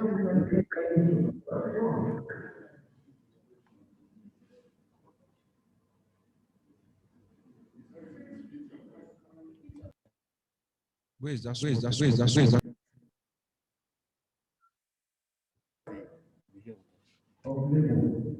And the labor law in Africa is different. For us now to run the African Continental Free Trade, how do we go about it? Because the European Union had a similar problem in 1951 when the railway workers and all that in France said their interest first before the signing the EEC agreement.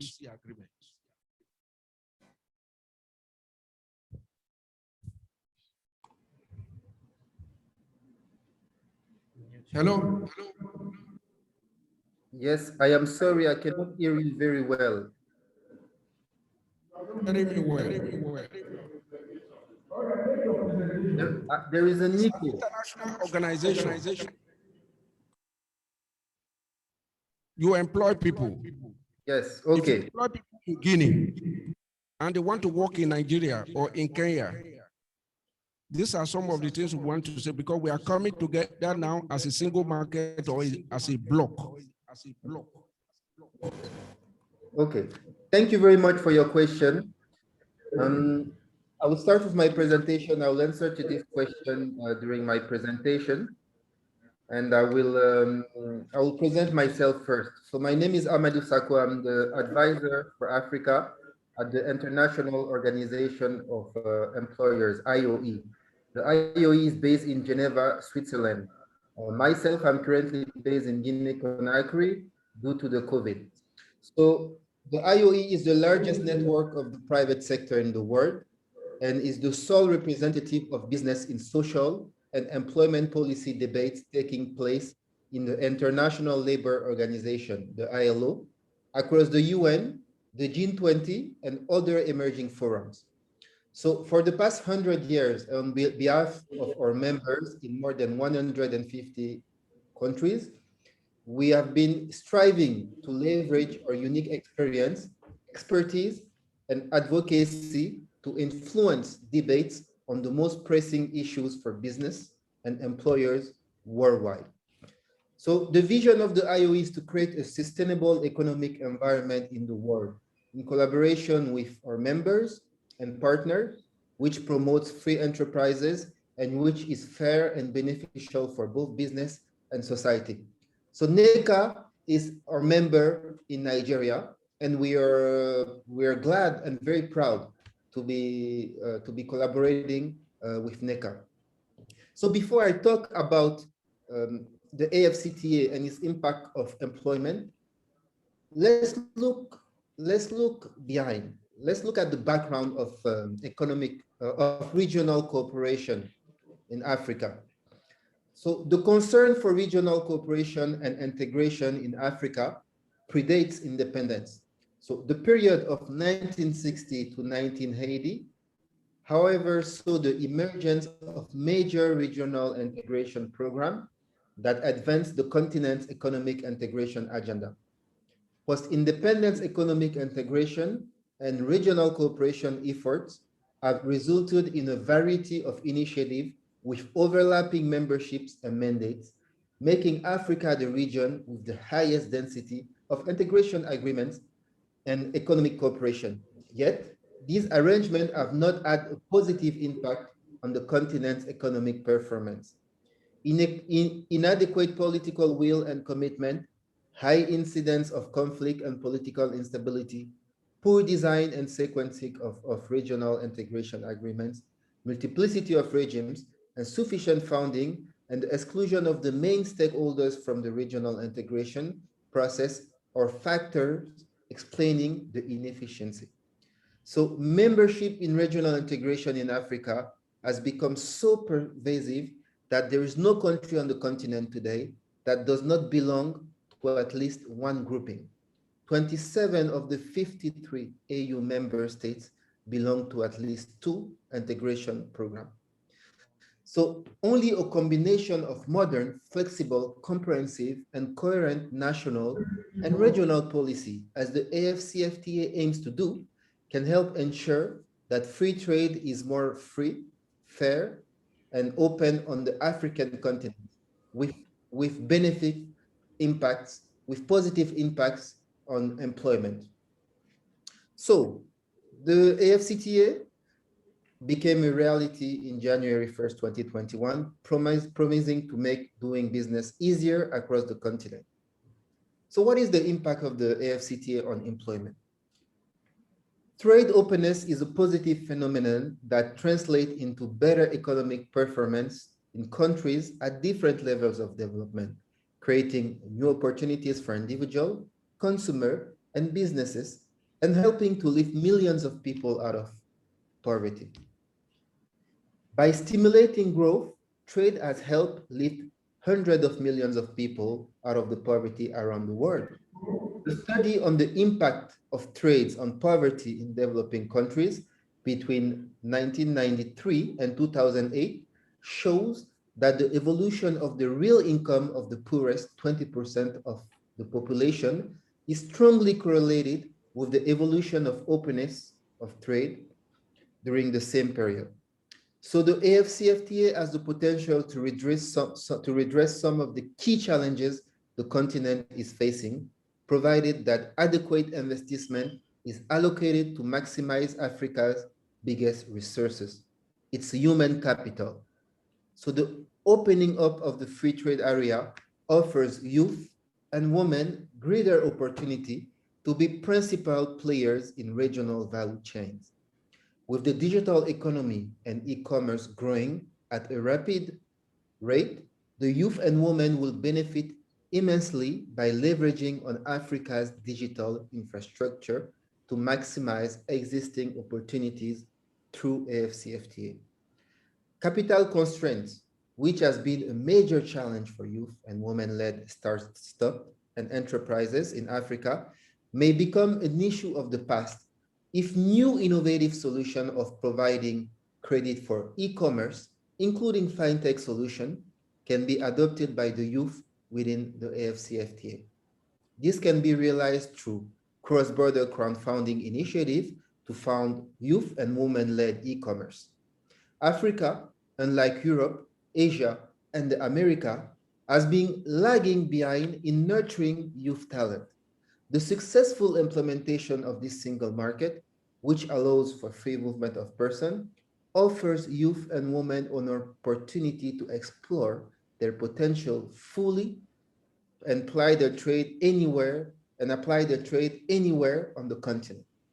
The African Union, in collaboration with the United Nations Conference on Trade and Development, UNCTAD, has developed an online mechanism designed to improve intra-African trade by offering a site for reporting and resolving non-tariff barriers experienced by businesses. This is a welcome innovation, especially for Africa's many informal cross-border traders, many of whom are women and small businesses who are disproportionately affected by non-tariff barriers, such as cumbersome bureaucracies, lengthy clearance processes, unclear rules, and corruption. Moving beyond informality, one of Africa's biggest challenges implies doing things differently. It is about empowering African citizens in rolling out digital identity projects across the continent, by creating a common framework for digital identity and improve inclusion in terms of access to social protection and also in terms of financial inclusion.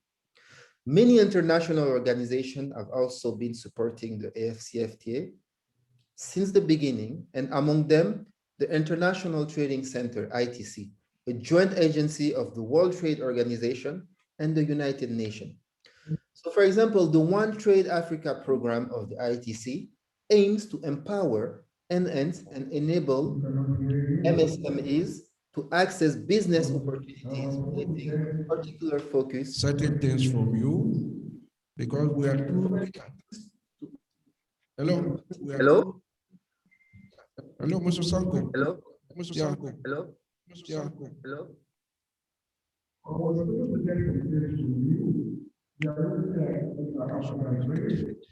And impact on employment. I am sorry, I beyond cannot. the continent, America, and all that. So we are looking at Africa,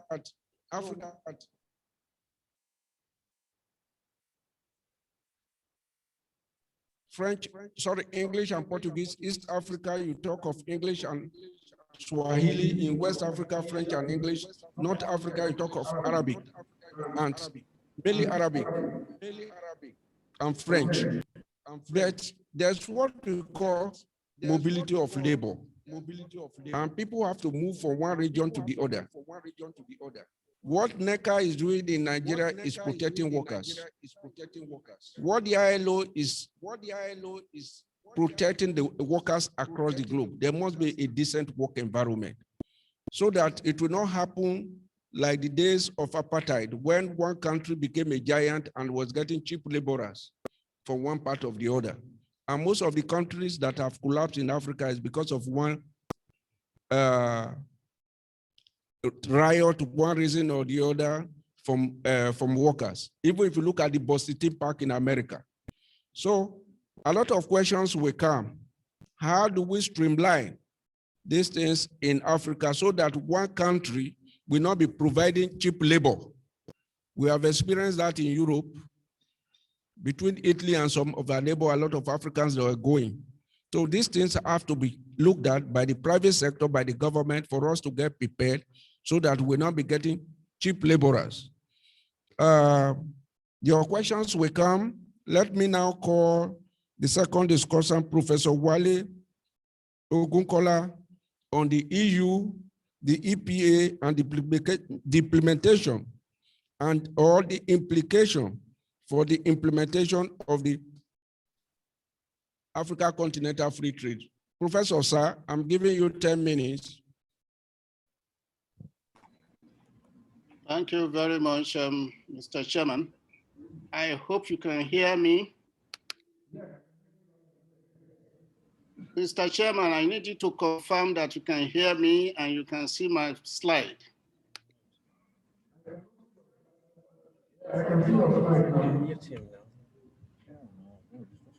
Thank you very much. Again, let me also start by thanking the organizer once again for inviting me to make this presentation.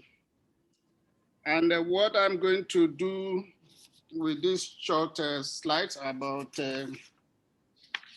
20 of them, is to make 2 points. One of the points I'm making is the EU-EPA agreement that we have. Hello, are you hearing me? There is interference. Okay. But one of the things I'm going to say is that EU-EPA has created what I call difficult rules of origin for some countries and so on. But on the other side of it, if we look at the EU generally and support to the regional or continental free trade area, there are some positive developments that we need to take into consideration. So it is important that I said this from the forefront. So now we go into this. What is the EPA all about? This is Economic Partnership Agreement. And I said that in the beginning, it started in 1975 with African, Caribbean, and Pacific countries and EU. And the whole idea is to give preferential trade and investment to this group of countries.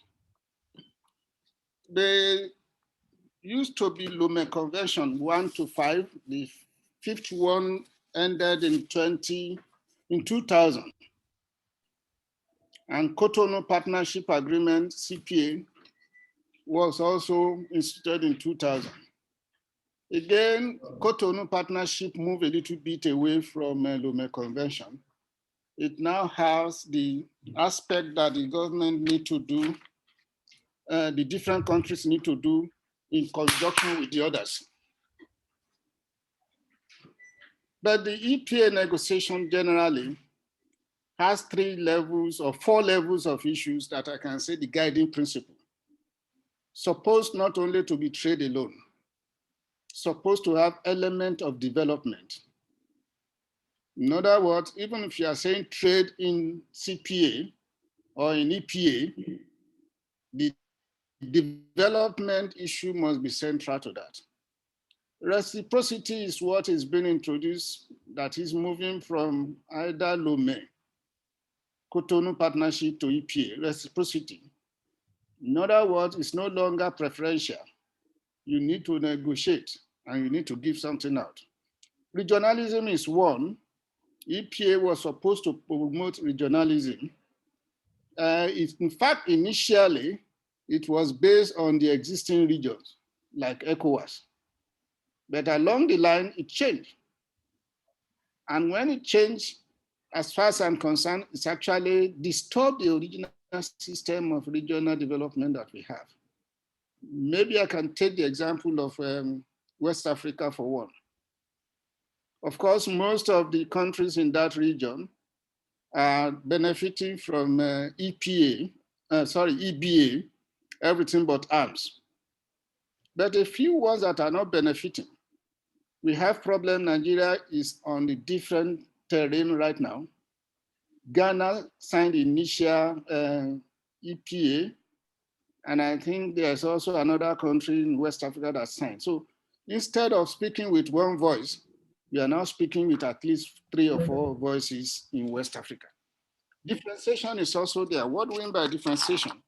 Is to say that, yes, we know that countries are not equal at the level of their development. Then whatever we are going to do, we recognize the level of development, and they will take differentiated commitments into this. But this is in the beginning. Where are we now? This is what I was trying to say about the regionalism that we have. From this graph, we can all see that Africa with EU, there are 5 trade regimes. MFN for 2 countries, and GSP for 2 countries, GSP plus for Nigeria, EBA, of course, for 31 countries, and association agreement or EPA for 18 countries. And this, when you talk about trade regimes, it implies that instead of having one, like a AfCFTA, the custom officials, the businessmen, either small and medium scale or whatever, we have to contend with these 5 types of regime, depending on where your good is coming from or where your good is going to. So EPA on one hand has complicated trading across African countries by this type of picture that we have. Now we move to the next one. Okay, this is just giving us the countries that are in different,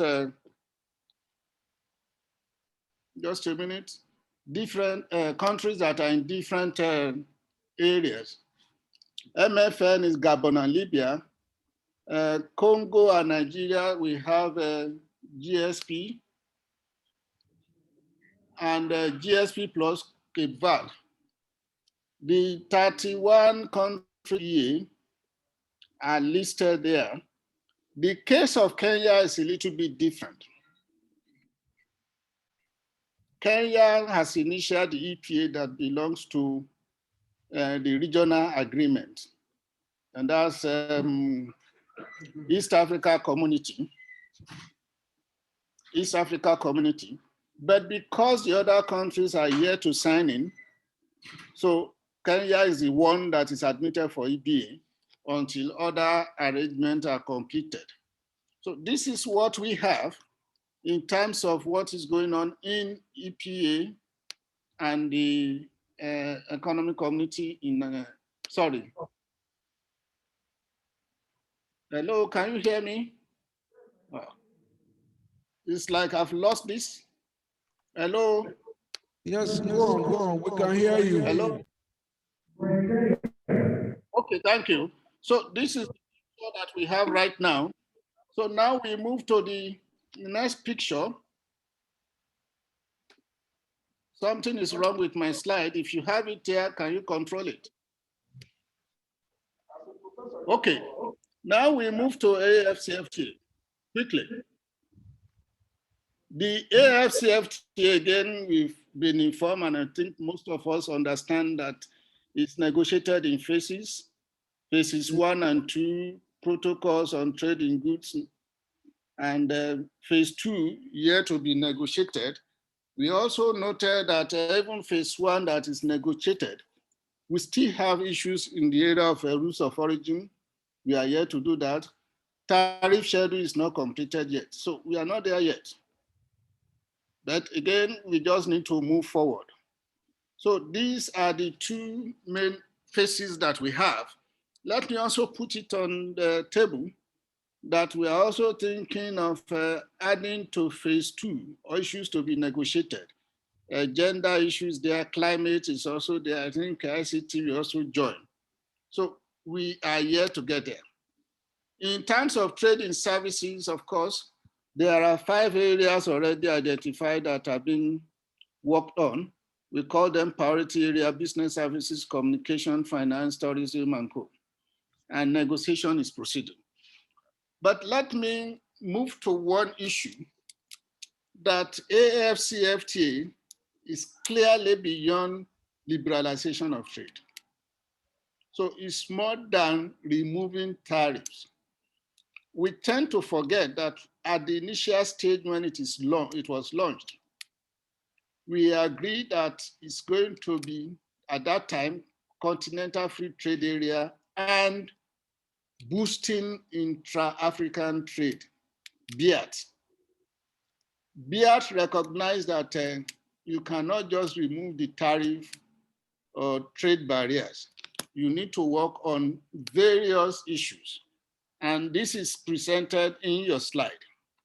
And what are these issues?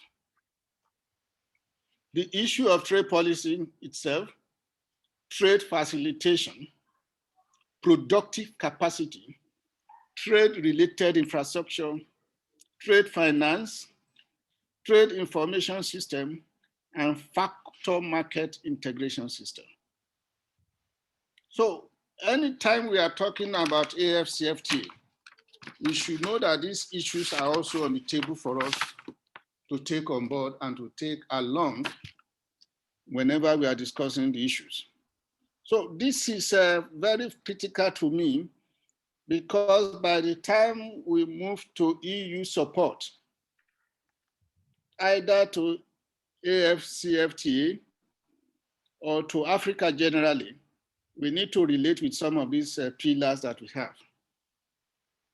Then where are we in terms of AfCFTA? Again, just to tell us that even among ourselves, we are not ready. You can see that already those who are state parties, these are the people, these are the countries that actually have signed and ratified. and deposited the instrument with AU. We only have 36. Non-state party signatories, they've signed, but they are yet to complete the process, 17 of them. Of course, Eritrea is yet to sign. So we need to work on this before we can even talk about the impact of EU EPA on trade negotiation or support to Africa. Now I move to EU support to AfCFTA, not minding that EPA has already distorted some of the regional arrangement. EU is still committed to supporting the AfCFTA. And indeed, up to now, EU has provided substantial, not only financial, political and technical support to the establishment of AfCFTA. What I'm saying here is that more is required in the build-up to finalize the negotiation and implementation. Then we also know that data on intra-African trade is very difficult to come across with.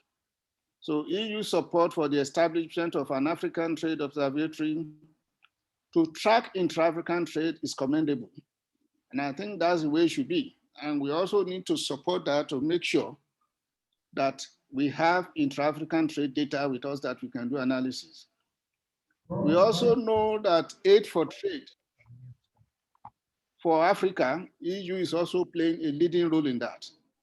So aid for trade will also help us to address some of the issues that I pointed your attention to when I was presenting BEAT in terms of different areas of non-trade issues that we need to address. But in terms of support by EU and EU member states to Africa, this is what we have from the global perspective. Africa is still central to EU support in terms of aid for trade. We are still having about 40% share in 2017. And in fact, if you take it only at EU level, without doing adding EU member states, it's up to 58% of the total that Africa is also benefiting from this. So what is left in this type of support? First is for us to build up, increase the support to African countries. But in building up, in asking for more, there is need for support to African countries to build institutional capacity at different levels. Yes, we've acquired so many types of capacity in negotiation, but the type of capacity required in implementation, I think I'm not sure there is any region in the world that can beat EU in terms of experience, not only in negotiating different agreements, also in implementation. There is also need for support to go to the area to reduce the cost of logistics.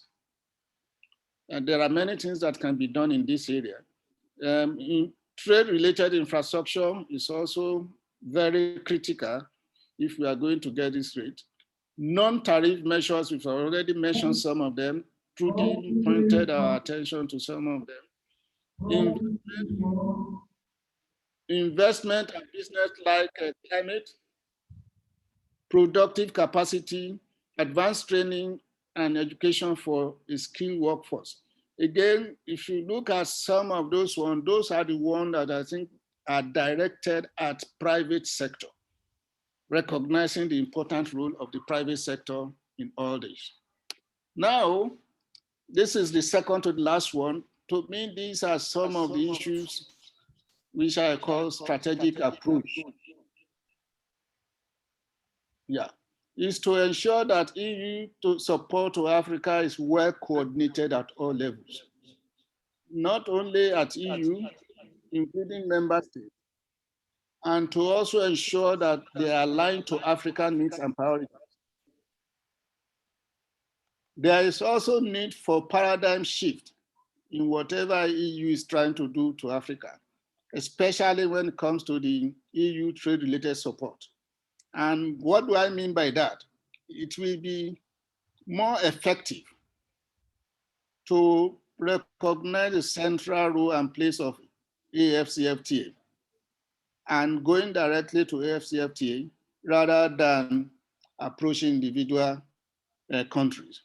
So this will also help us in harmonizing the support and directing them to effective areas.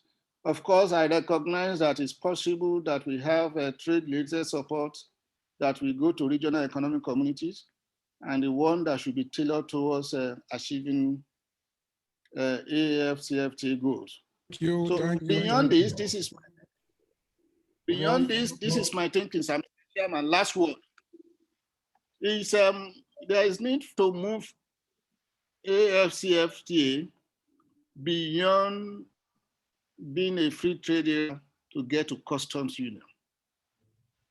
As soon as we get to customs union, then some of these things that I'm putting up here will no longer be necessary, because at that time, it will be only African Union that will be negotiating or discussing issue of trade with European Union. I thank you for your attention. Thank you, Professor. When a professor is talking, you listen.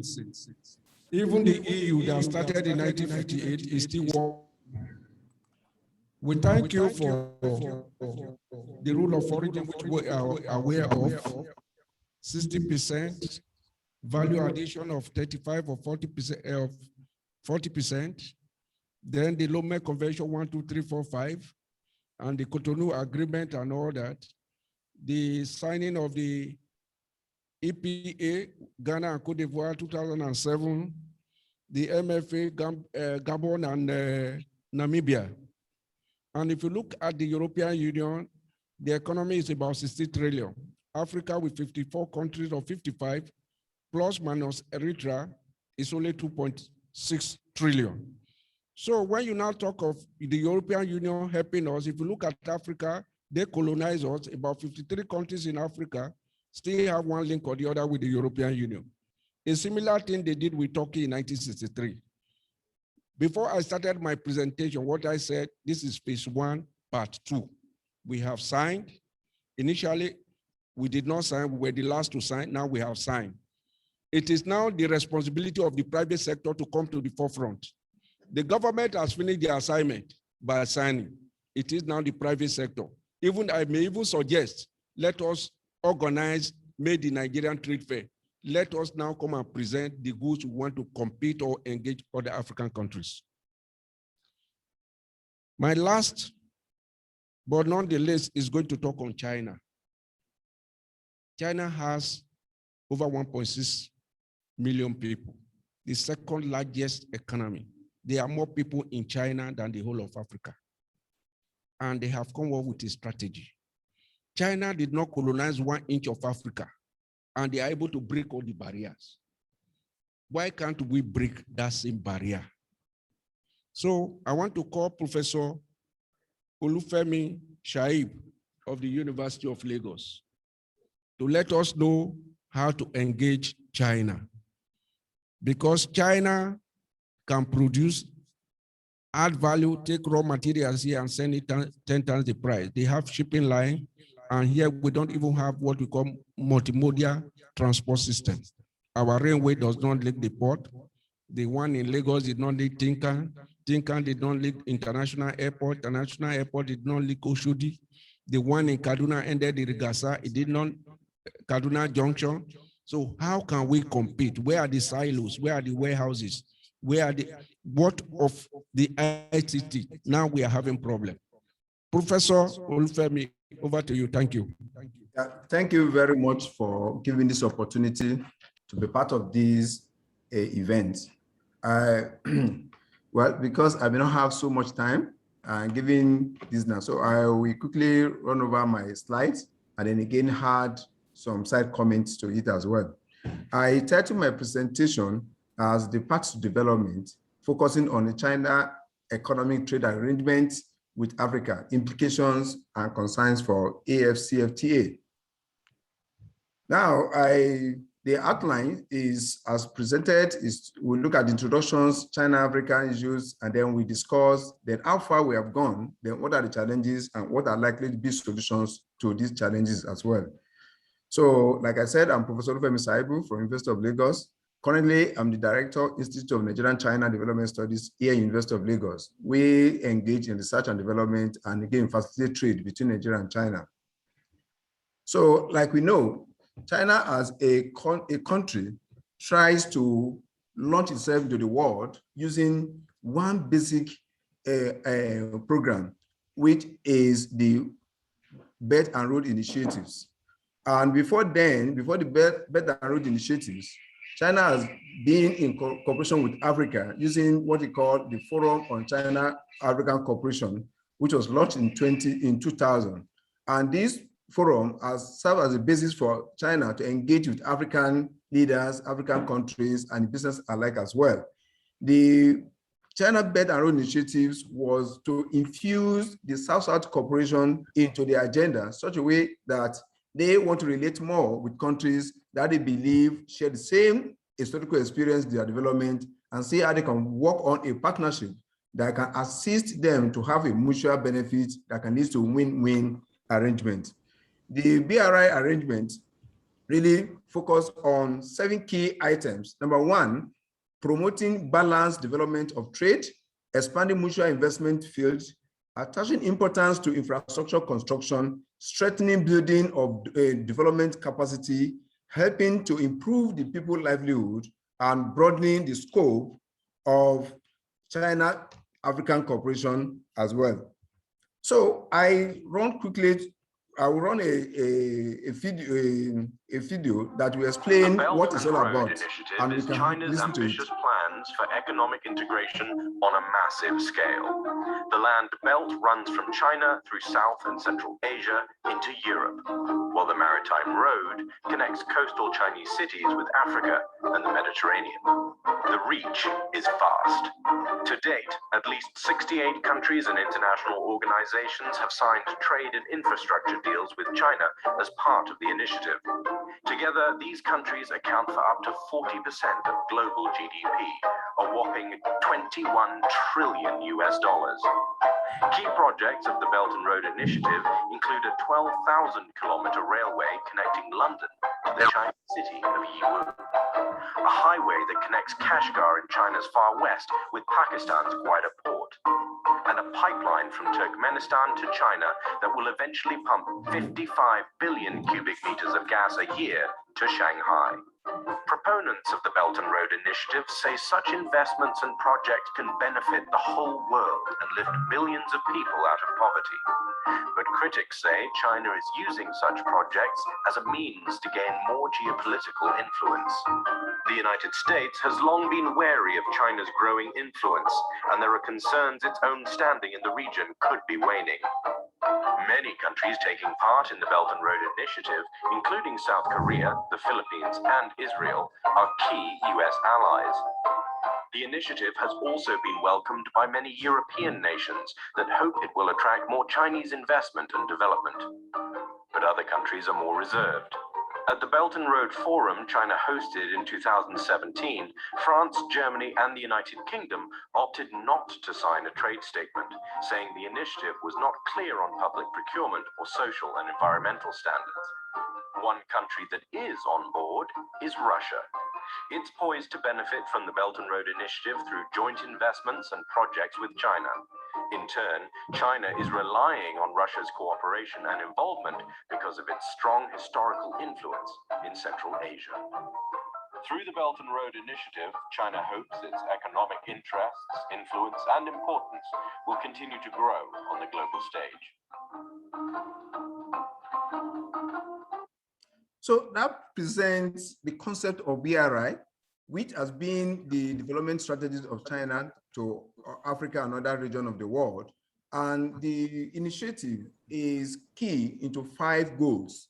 1, they request any partners, any country partners with them to ensure that there's a policy coordination such a way that there will be a kind of an agreement in terms of policies and programs that country will engage in such that those policies will not be inconsistent with the agreement they signed with the country.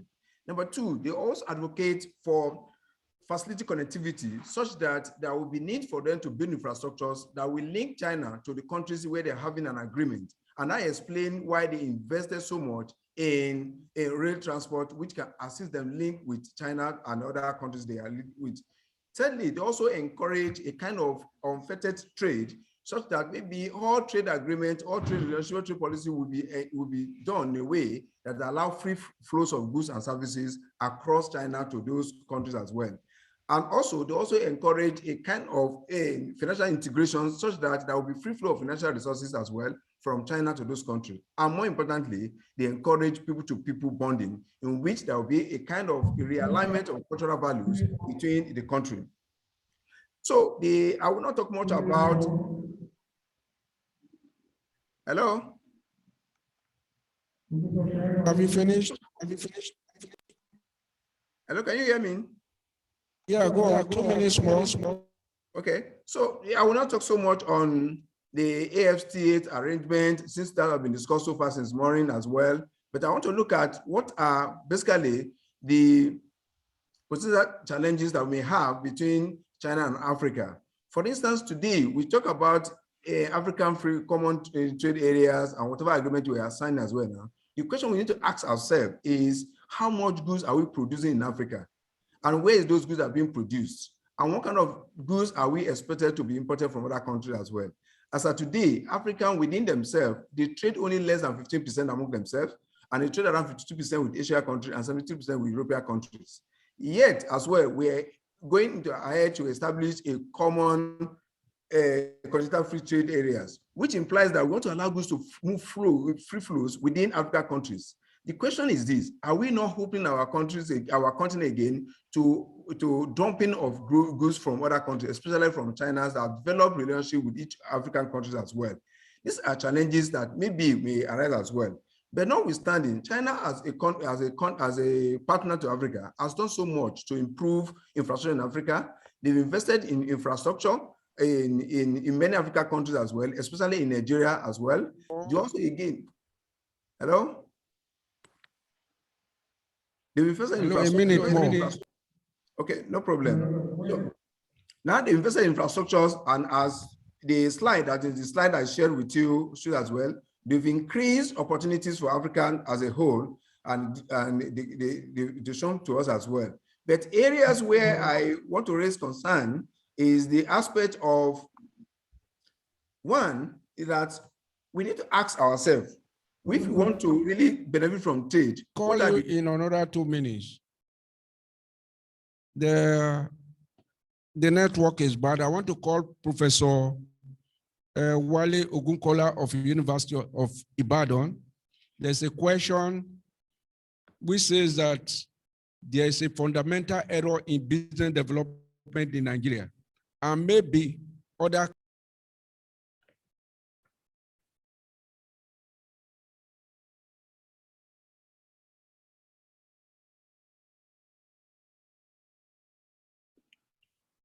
Hello, Mr. Chair, I can't hear you clearly.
Afolabi was my boss in that particular period. Nigeria refused to touch the STABEC scheme, focused on industrial cooperation as far as that. And the Center for Industrial Cooperation was headed by, I think, one of Dr. Ashiru. I want to ask. No, he is the, I think he's the senior brother of First, but he was Nigerian in charge of, because of our interest, we refused to be part of the STABEC scheme. So what happened? If you fast forward, lessons from that will be very, very useful for us as far as the AfCFTA issue itself is concerned. Then I serve as DG Nasima now. The question of capacity development and assistance as far as AfCFTA is concerned. So if we don't have any capacity support from the EU, AfCFTA, we cannot capacitate ourselves. I mean, I'm asking that question because several times now with the EBO, the European Business Organization, because they're coming in, you know, we've just seen something from Professor Schweibu, who will sign something with the Chinese. Maybe the Chinese are trying to egg them. So the question I want to ask is that, can't we capacitate ourselves as far as concerned? Without saying EU capacitate us to do trade. Thank you very much, sir. I'm asking that. Yes, question. there's an answer. But if you talk of the Lome 1, Lome 2, and Lome 3, and you are talking of, if you look at Nexim, that ordinarily, that is the private adjustment. Because when we started the ECOWAS business, I mentioned the, when export is done, and by the time your money is paid to you, there's a fluctuation. It is the duty. That is what they do in Exim Bank of America, what you see in Exim Bank of India. But here, we need to ask, excuse me, sir, we need to ask Nexim, that is under their purview. And so also Export Promotion Council provide information and capacity building. You were in Australia, and you see a lot of Chinese in Australia, today in the EU, and so also even in the postgraduate school in America, they are building capacity. Look, people in this hall. That is why I said, let the private sector come to the forefront, like the way we run. We didn't the EU to run ECOWAS projects. University of Lagos, if you go there, you see LBN, Liver Brothers building. Because of people like us, where exports was introduced. Our HOD was Professor, but my lecturer was Professor Achumba. We're taken to other countries and all that. For a period of 2 years, we're taken to about 20 countries. We don't need China. We need China to engage, not for EU or waiting for China in Africa. That is a professor. Professor Kenife is very active. That is another professor. A lot of professors are coming in. Some of us have been, we have done. I have traveled around the continent of Africa by, what was I looking for? I was looking for market. Of that, I came across Dangote, come, there's a market for you. We're able to, today we are not importing cement. So there's a lot, private sector can take their position that their assignment by negotiating and signing Section 12 of the Nigerian Constitution. What is left now to come together and start building capacity? I made mention of where are the terminals. That because the only language we understand it, that is why importing on the single window, even continental free trade, export is still. So we have to take our own destiny in our own, waiting for the West, who will come here for a pound of flesh, after go to other schools to go and deliver lectures. If we are And if our children can go to such institutions and come back in first class, why can't we meet their standards? Any other question before we pack up?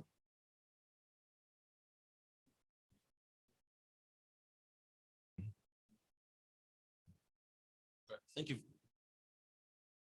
Thank you very much. My name is Ken Okoha.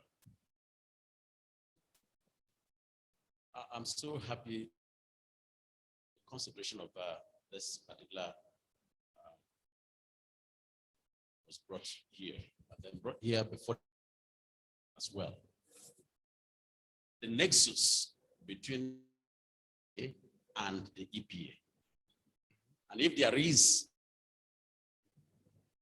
the implications, and I hope that I've just thought, quite frankly, the EU negotiated the EPA as a single union that has working for them. Under the WTO, the EU negotiates trade as a single union, correct? Now, FTA that is put in fact, that has even come to fusion. Now, if it is so, is it not possible for us, even as a private sector, to call our governments, African governments, 54 have signed, just one country. EPA has been signed by staccato countries. I use that word.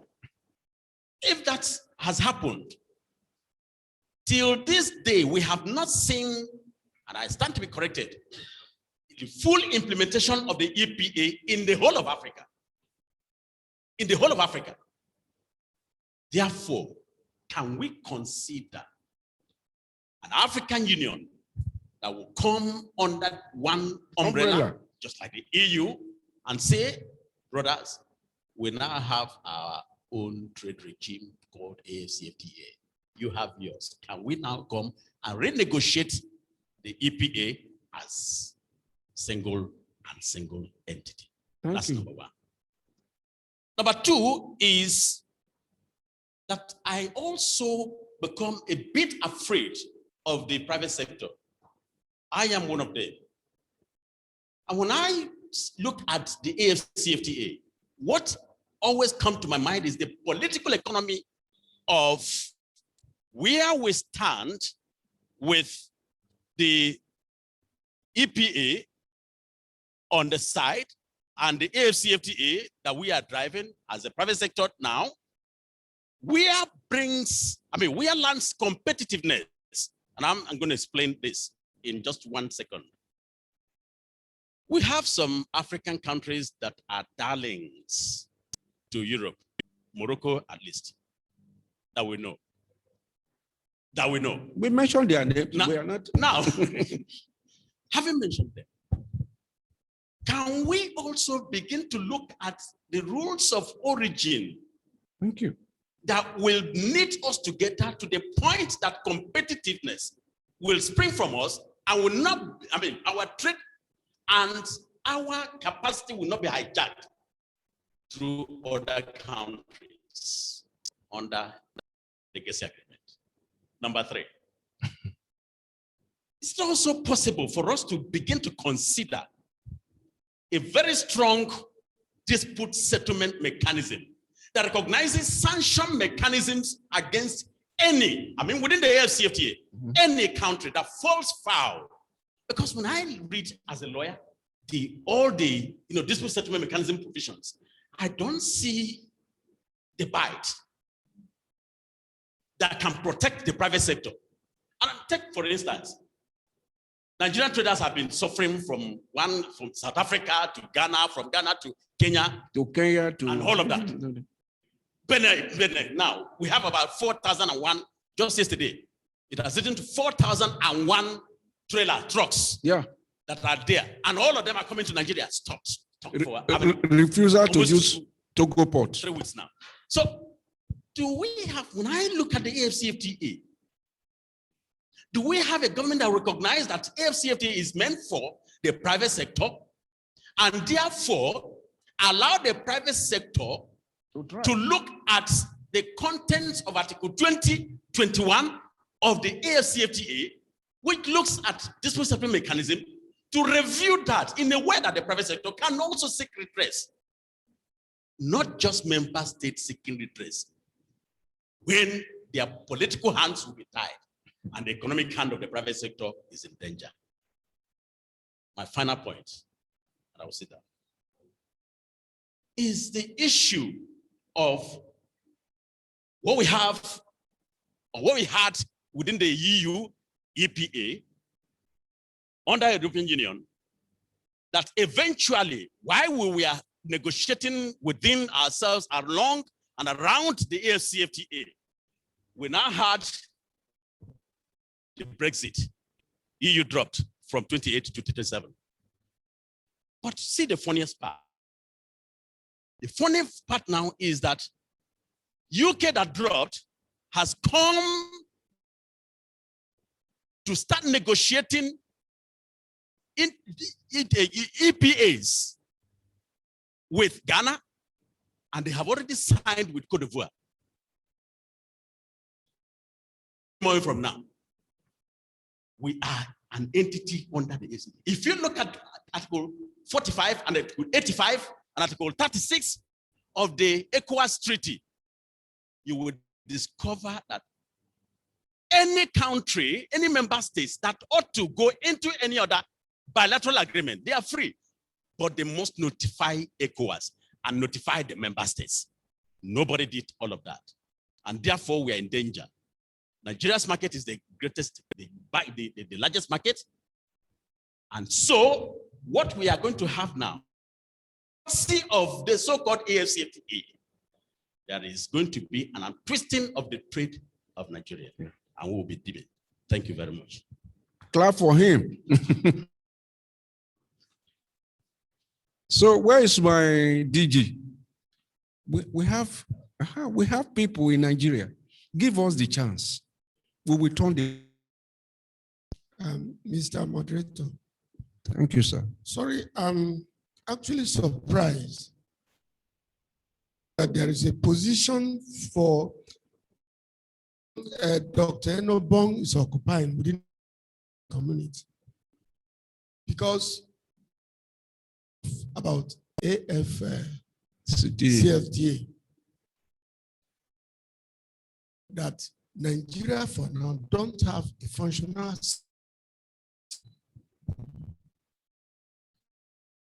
size and at times business to divert slightly viable ports like One and Port Harcourt area 1. I mean, is being scattered by a nearby country. Most of the goods that get to these seaports come from Lome. Lome has a deep sea port. Lome has a deep sea port. And the information I have is that between Lome and Nigeria, big ships can, but between the deep sea port ended at the Lome sea. Lome is supposed to have drilled the seaport a little further before. And Nigeria claimed last year, the only person that got the information, that we've tried to drill, shown, I don't know whether any other person, with goods up to One Port and disappeared early last TV. Today, we are seeing it's getting worse because most businesses that they can ship from, instead of Lagos, that they can move to Port Harcourt and Port Harcourt area 1. It's now attracting a lot of shipments, cargoes. But what have an office that can this and make a point out of it. Nigerian government is not taking any let the private sector know about it. I'm sure there are a lot of businessmen who will be ready to get into that. Drill the seaport, unless we, the size of Nigeria, we can't be managing in Lagos. Just meanwhile, we have Onitsha. Togo has a coast 30 kilometers. Benin has a 140 kilometers. Nigeria of 853 kilometers. It's quite embarrassing. So I want to believe this meeting, this should be able to go a little bit deeper in, assist our business way, at least. Nigeria demand. Thank you.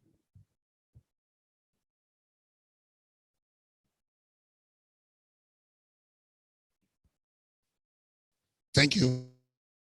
As I said earlier in my opening, economic globalization with multilateral regionalism, and countries are adjusting and adjusting and adjusting. It is now left for individual countries to see of what they want to. We need a very to be able to use of what to negotiate. Come to Nigeria to sit down. We cannot be saying one country is, well, if you have this, you understand? Design your, I'm very comfortable with the explanation of into when the EPA to be, there's no plan B. Either join, you go back to where you are. Lomé 4 is coming to an end.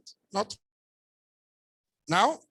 Ghana, in a meeting in Ghana. And at that meeting, what is by the time we met in around 2 a.m., by the time we came back around 7, the boy was in the meeting with us. Only because last night Ghana has for interim. Hello. Ghana and Cote d'Ivoire.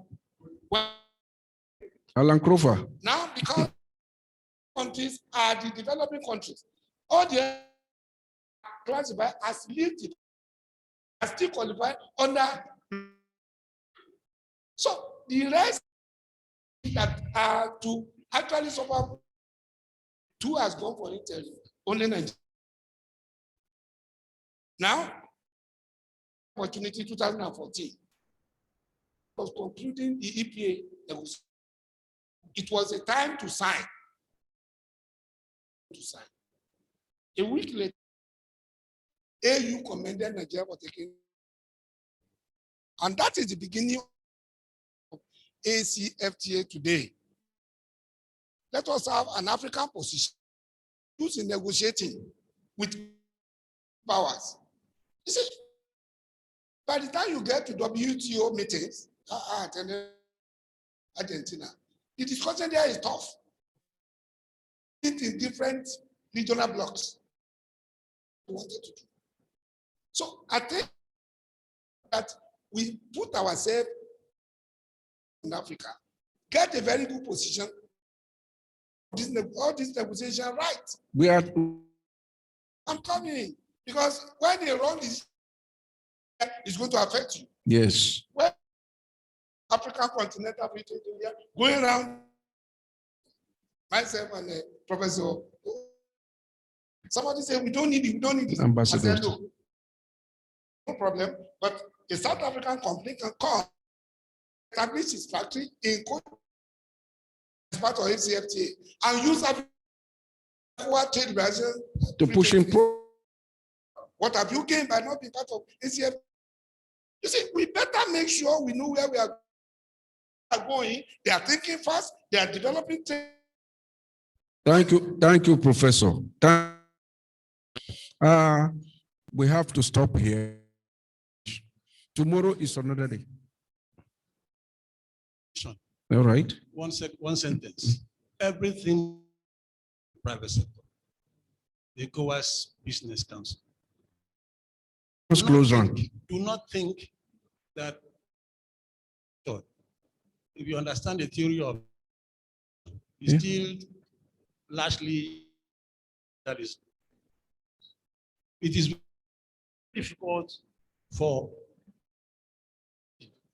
from Benin to, if I raise a memo to ask action against Benin, for him to follow me to Benin, to fight Benin.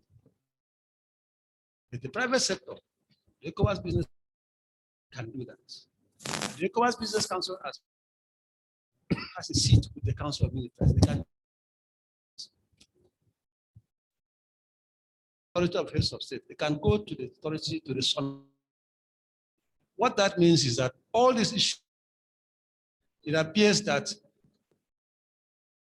leadership is not delivering so much. Private sector leadership is the one that is needed to fight the balance in these issues. Private sector, organize yourself, the business council, and indeed. Thank you very much. We have seen that, you know, the Chamber of Commerce, the president there is much more powerful than the minister. In Egypt, because it is the MDAs sector in Egypt, because they are the people employing people and pay taxes to government. But here is, are we going to remain in that position? Thank you.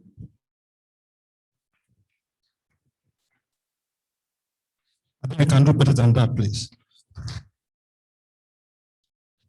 You agree with us, it's been a conversation we've had today concerning the and whether for our audience at home, business owner, whether you operate in a value to a consumer, the AfCFTA for you.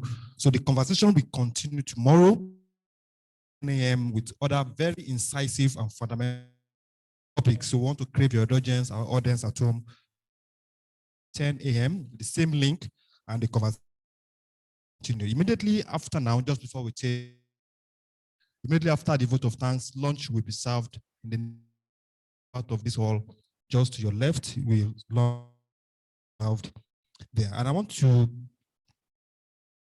general manufacturers MNI, the vote of thanks. Please, Calibers.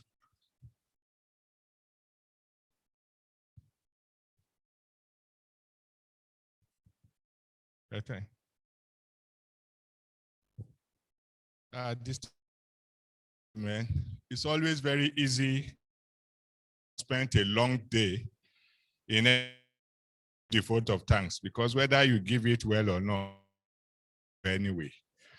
But I think we've had a interesting engagement of my colleagues, very amiable, all of you, especially I'm still a doctor.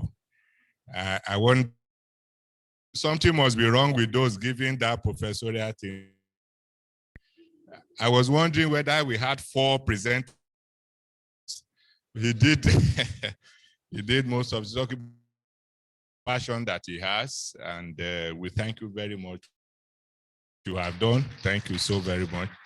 And to our other speakers from out of here, in spite of the technology, you did make us have value for the time that we have spent. We want to thank you very much for doing justice to the topics.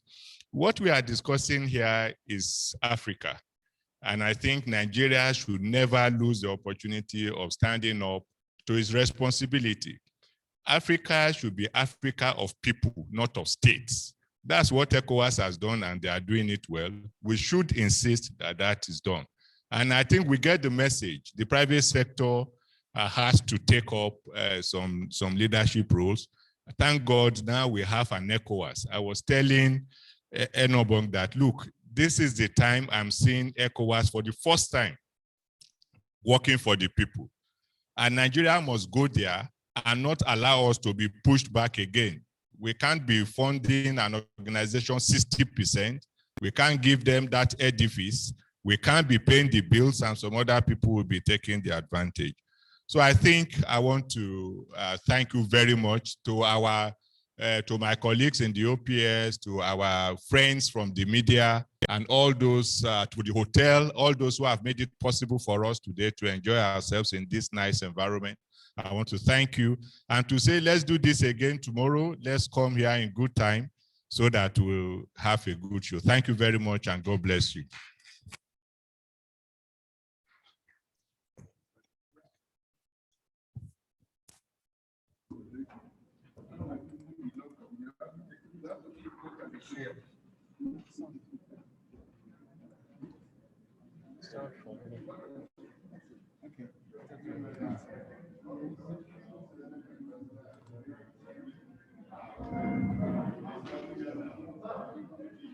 Touching there, touching there. Let me play sound from there.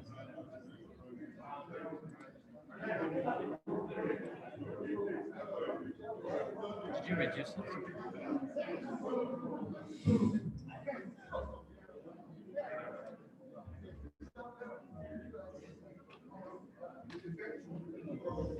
Is the cut away? The camera with this, let it take people. I beg. Take people.